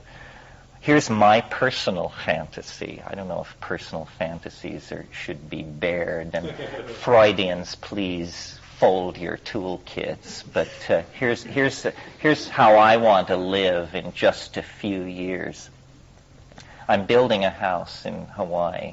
So as a consequence, I have a set of blueprints that I deliberately had done in a CAD mode so that I can not only satisfy the county planning department, but I can also build in virtual space an exact replica of my house. And I can put all my books in and everything, and then I can, in my house, walk into my house and walk around it. And it's occurred to me that there might be a way to put these polyhemous body sensors, so I could wear a certain kind of suit that would cause me to become an image inside the virtual model of my house, which is online. Well, then what I could do is I could just garden and animate and cook and live the life I like to live of rural seclusion. But in order not to lose touch with the ideological dialogue and all my friends and the public and so forth, you would be able to log on and see me. I wouldn't see you. I wouldn't even know you were there. If I were Michael Jackson, millions of people could watch you all the time, but you wouldn't know they were there, and they would be fully satisfied as far as a media experience is concerned. And I keep repeating this phrase, and you wouldn't even know they were there. So this sort of thing will obviously happen. It may not happen for me. I may not be able to afford the budget on that project. But, first Michael Jackson, then every man. Yeah. How do you account for the sort of ascension of novelty and in the physical, as a sort of manifestation of the human creation versus in the biological world, the novelty obviously shrinking and becoming, there's less in the species and there's less and less, potential in the natural world as it's sort of the resources get depleted and it's, you look at a future where, it's just pets and forests that we've sort of planted and that sort of the novelty is gone or going away. Well, this is part of this phenomenon I talked about where the human world is becoming more complex at the cost of the natural world becoming more simple. This seems to be unavoidable. The great tragedy in that process occurred before the pyramids were built. In other words, it's now believed that the extinction of the so-called megafauna at the close of the last ice age was all due to human predation. And these amazing and enormous animals, 3-ton armadillos, 5-ton ground sloths, just these amazing mammals that were at the climax of the mammalian radiation, were all destroyed by human predation. The overall complexity, I think, is rising, but we value a species of butterfly more than a new computer language. So we don't say, well, it's okay that the butterfly isn't here because we've got a new computer language. But in fact, nature is a museum of extinctions. It's hard to know how to scale and look at all this. I moved last night fast through my graphs, but I at one point said, there's the extinction that killed the dinosaurs. 65 million years ago, a planetesimal object struck the Earth, and in the course of a single day, dialed out of existence hundreds of thousands of species. The estimate is nothing larger than a chicken lived through this experience on the entire planet. And so that certainly was a dialing back of biological diversity.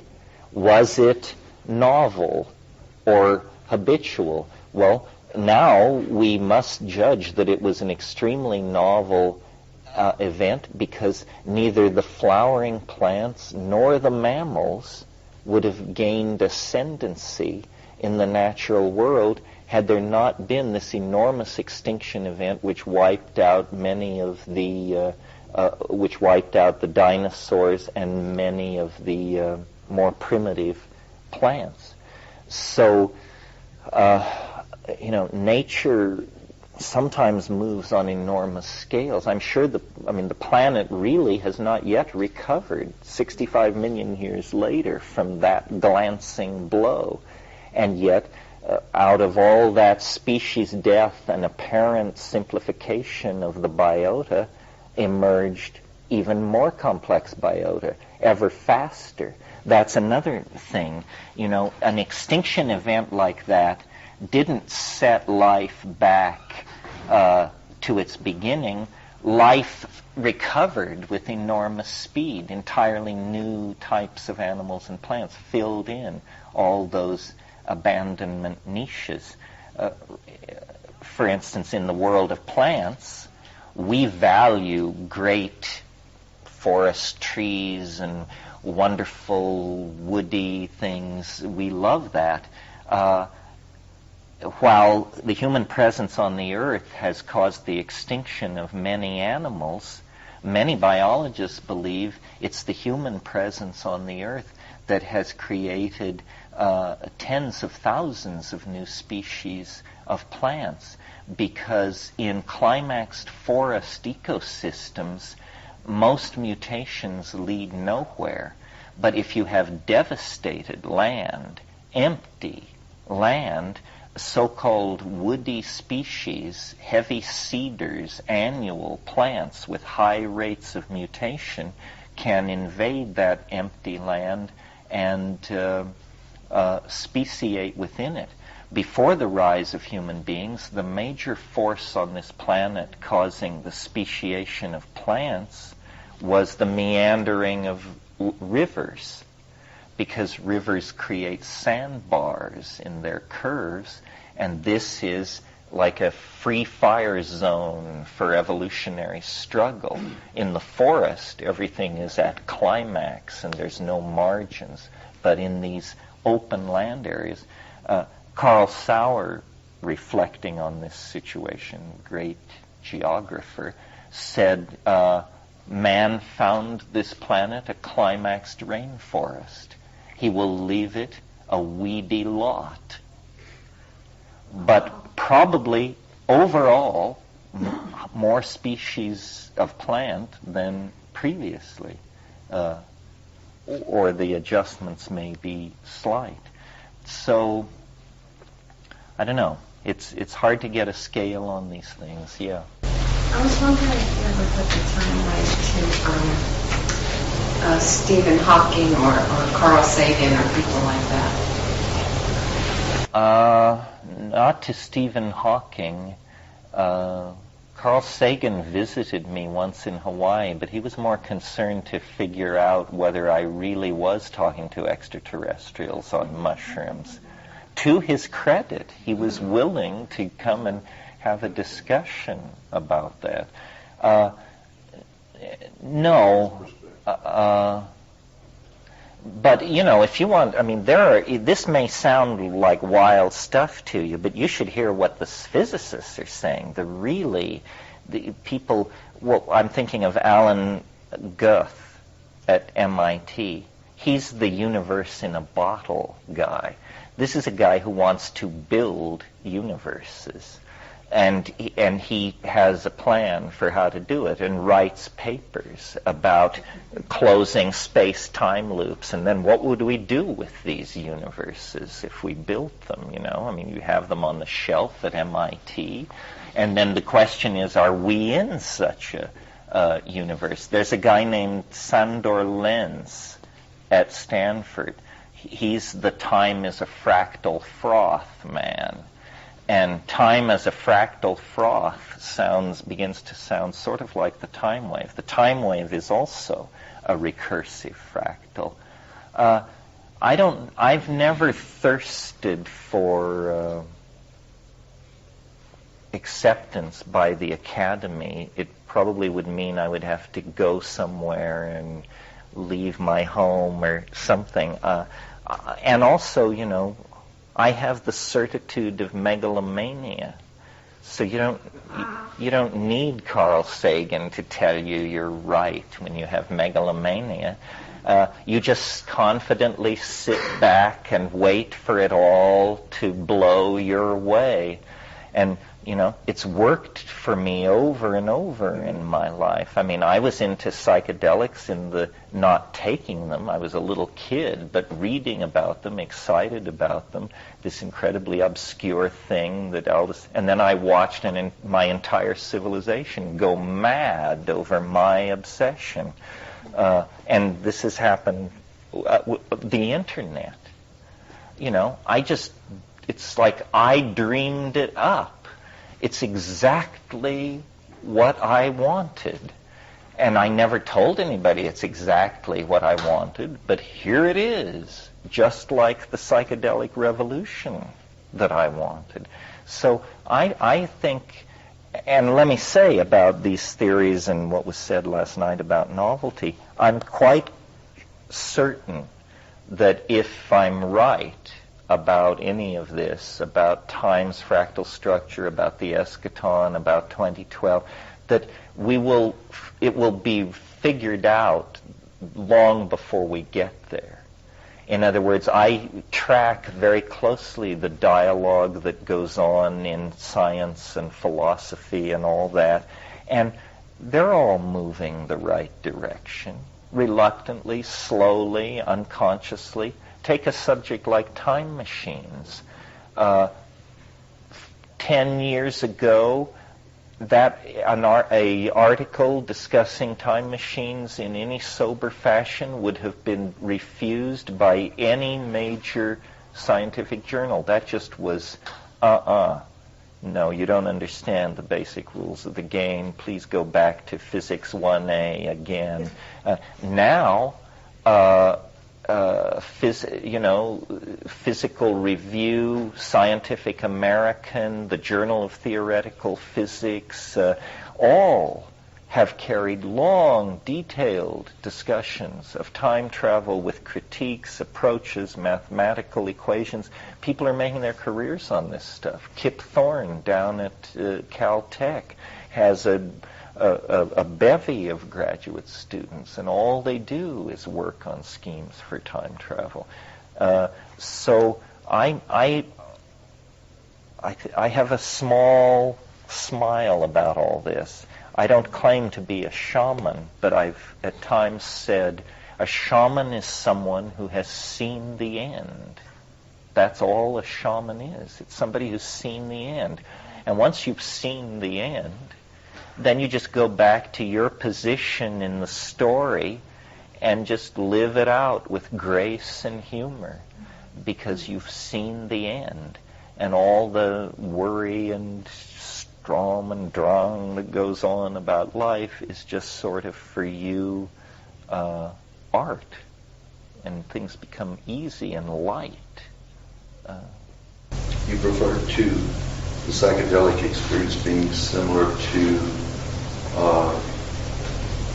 experiencing what it's like after death. The after-death body, so it's not such a shock to you when it happens. How does that relate to what we're talking about? What we've been talking about? Well, this is a deep and heavy subject. We don't know what death is. The faith of scientific rationalism, which is a very limited church, is that it's nothing at all, that you just lose coordination of senses and then there's nothing. But trying to look at it from a slightly different point of view and trying to do some honor to the universally held belief among all times and peoples except European rationalists that there might be something persisting, I've sort of come to the notion that much of what we've talked about here can be illuminated and understood using metaphors of dimensionality. The difference between a living thing and a thing, like a chair, a pencil, a can of beans, is that the non-living thing has no very great variability in the temporal dimension. In other words, if you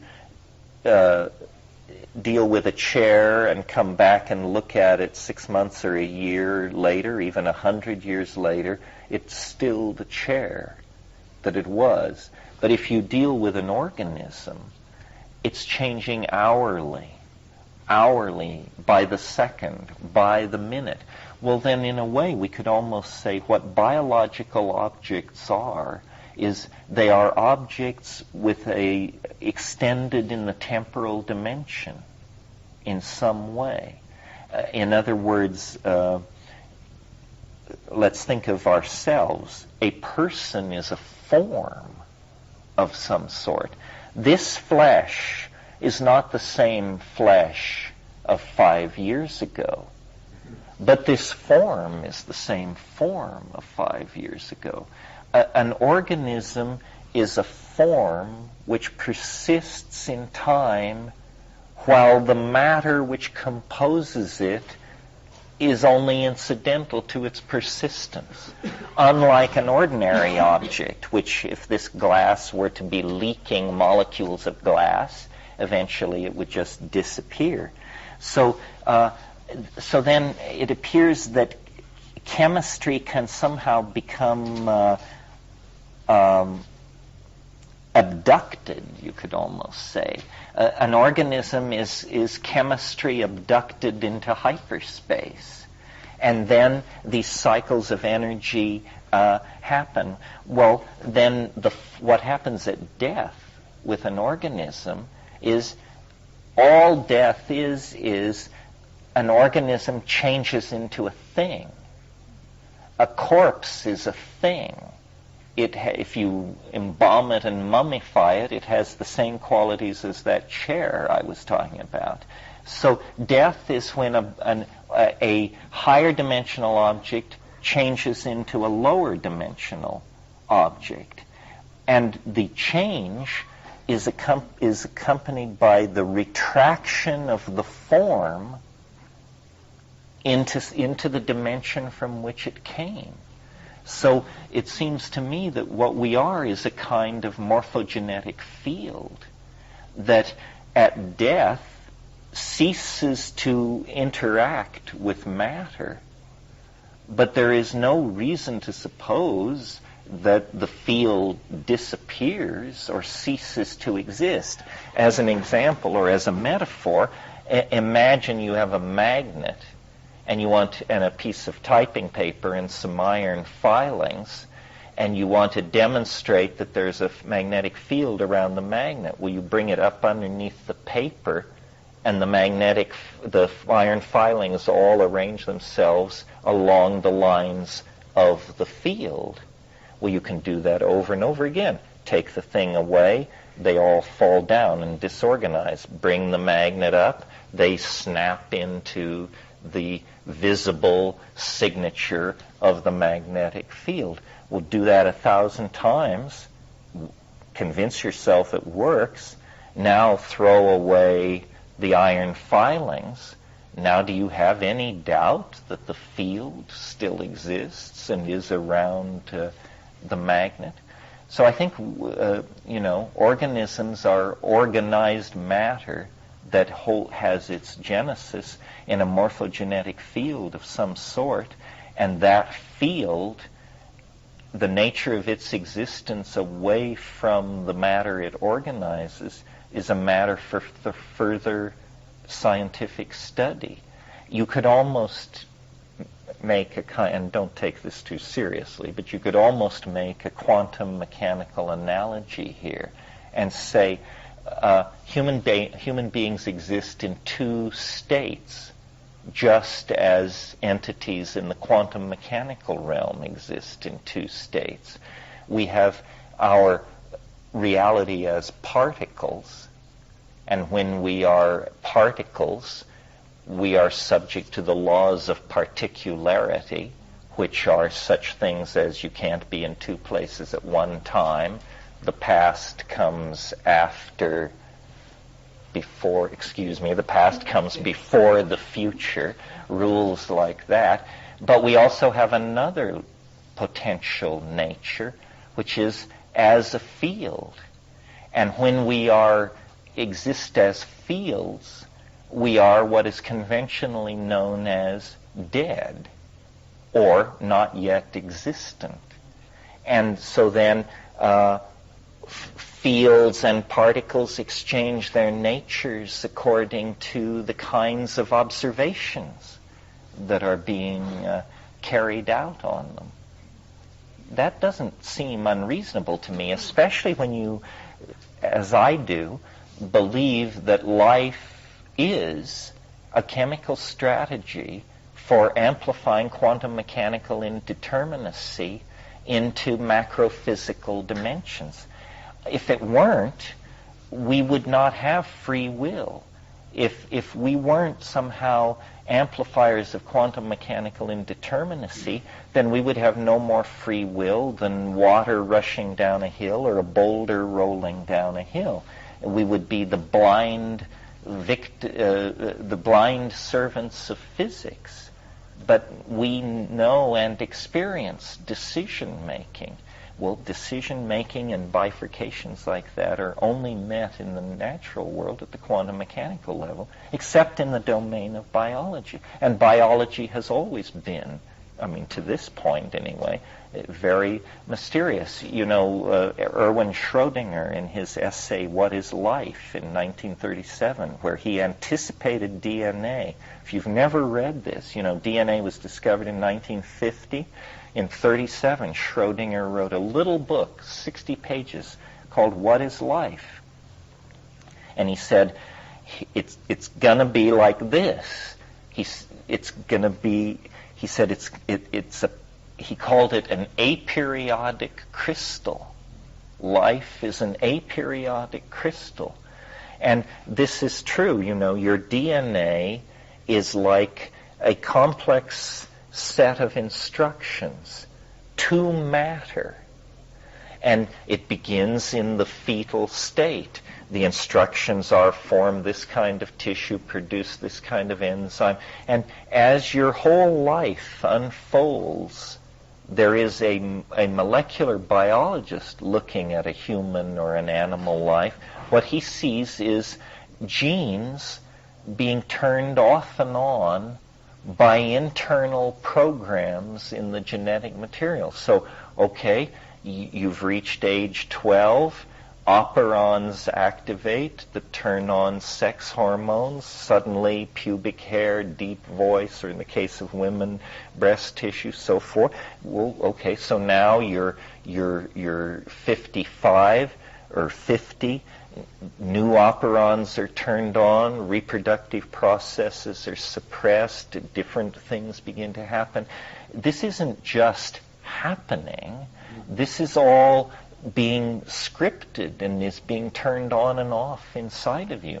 That's why, one of the things we probably will have to deal with before we get to 2012 is this is not a difficult thing at this point in the world of cloning mammals and that kind of thing, is what's called a stop drug. Not immortality, not eternal youth, but a drug that would simply stop the expression of the aging operon. And at whatever age you took this thing, you would remain that age for the foreseeable future. That doesn't require a full understanding of the genetic code or even what's really going on. You just basically have to find a certain operon system and disrupt it. You're already looking for that and talking about it and quite Well, imagine the social turmoil and upheaval. First of all, it means our power elites would never be refreshed by the hand of death. It means, horrible celebrities and awful people would just live on and on and on. I don't know, maybe Mix had the treatment. Wanted to get closure on, a little bit more closure anyway, on something that was brought up earlier. And I guess this is in the department of what we have to deal with before 2012. And that's religion, and I think it falls under your category of real serious stuff. So, as a closure, something came up earlier. We got off on the Dalai Lama, and for myself... Thanks to you, Bill. I'd like to. Well, I didn't bring it up. Okay. I'd like to have even my remarks stricken from the record because people may have misunderstood where I was coming from. Doubtless. Not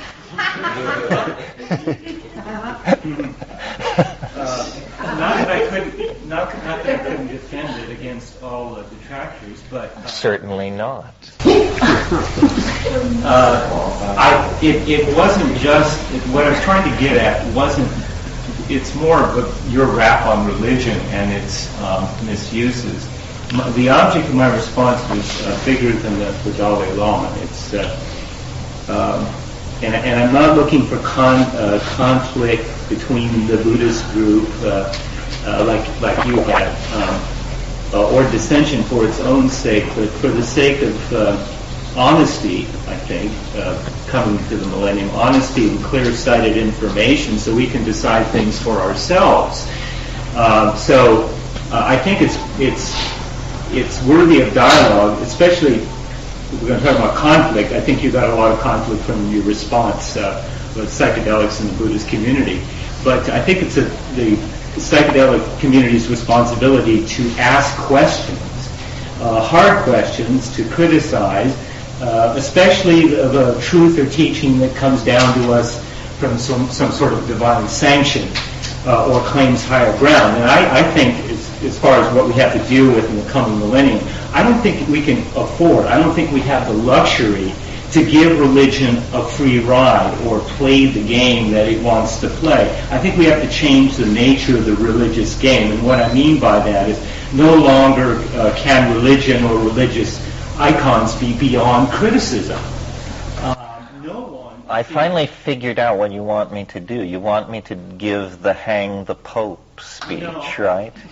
I just think no vision should be accepted because it presumes or a preconceived or an a priori stamp of absolute truth. I think any teaching today in the marketplace of ideas and visions has to make it on its own merits. No preconceived, no ace in the hole, no handicap. So everything should be on, as you put it, on the table. And what I was trying to get at with the remarks about the Dalai Lama in Tibet, I think that, talk about changing the nature of the game. What they do, the religious people, whether it's East or West, they kind of have this dichotomy between the spiritual world, which is what we should concentrate on, and, as you put it, the secular world. You talk about secular in a secular way. Tibet has no better history than any other country. Right. But this isn't the image that's given. And they play this funny little game where they say, okay, this is what matters, the spiritual world. Our social world, where we spend most of our time with, where political decisions are made every day that affect our lives for life or death, that's not important. And yet, they'll argue on the other hand that, well, we need to be free and we need to, so it is important, by their own actions to try to free their people. The secular world is important, and we shouldn't devalue it, or we shouldn't be hypnotized by this cognitive dissonance that they've got us to accept. Well, you keep saying that they've gotten us to accept it. The religious people. And what I mean is, they say, well, this is what's important, the spiritual world. And yet, according to their own teaching, sometimes their society is just the opposite. Well, this is why you don't want to buy a pig in a poke. Right. I mean, I've always wondered, how can people go to India and be charmed, by incredible brutality, poverty, cupidity. I mean, if this is a spiritual society, good grief.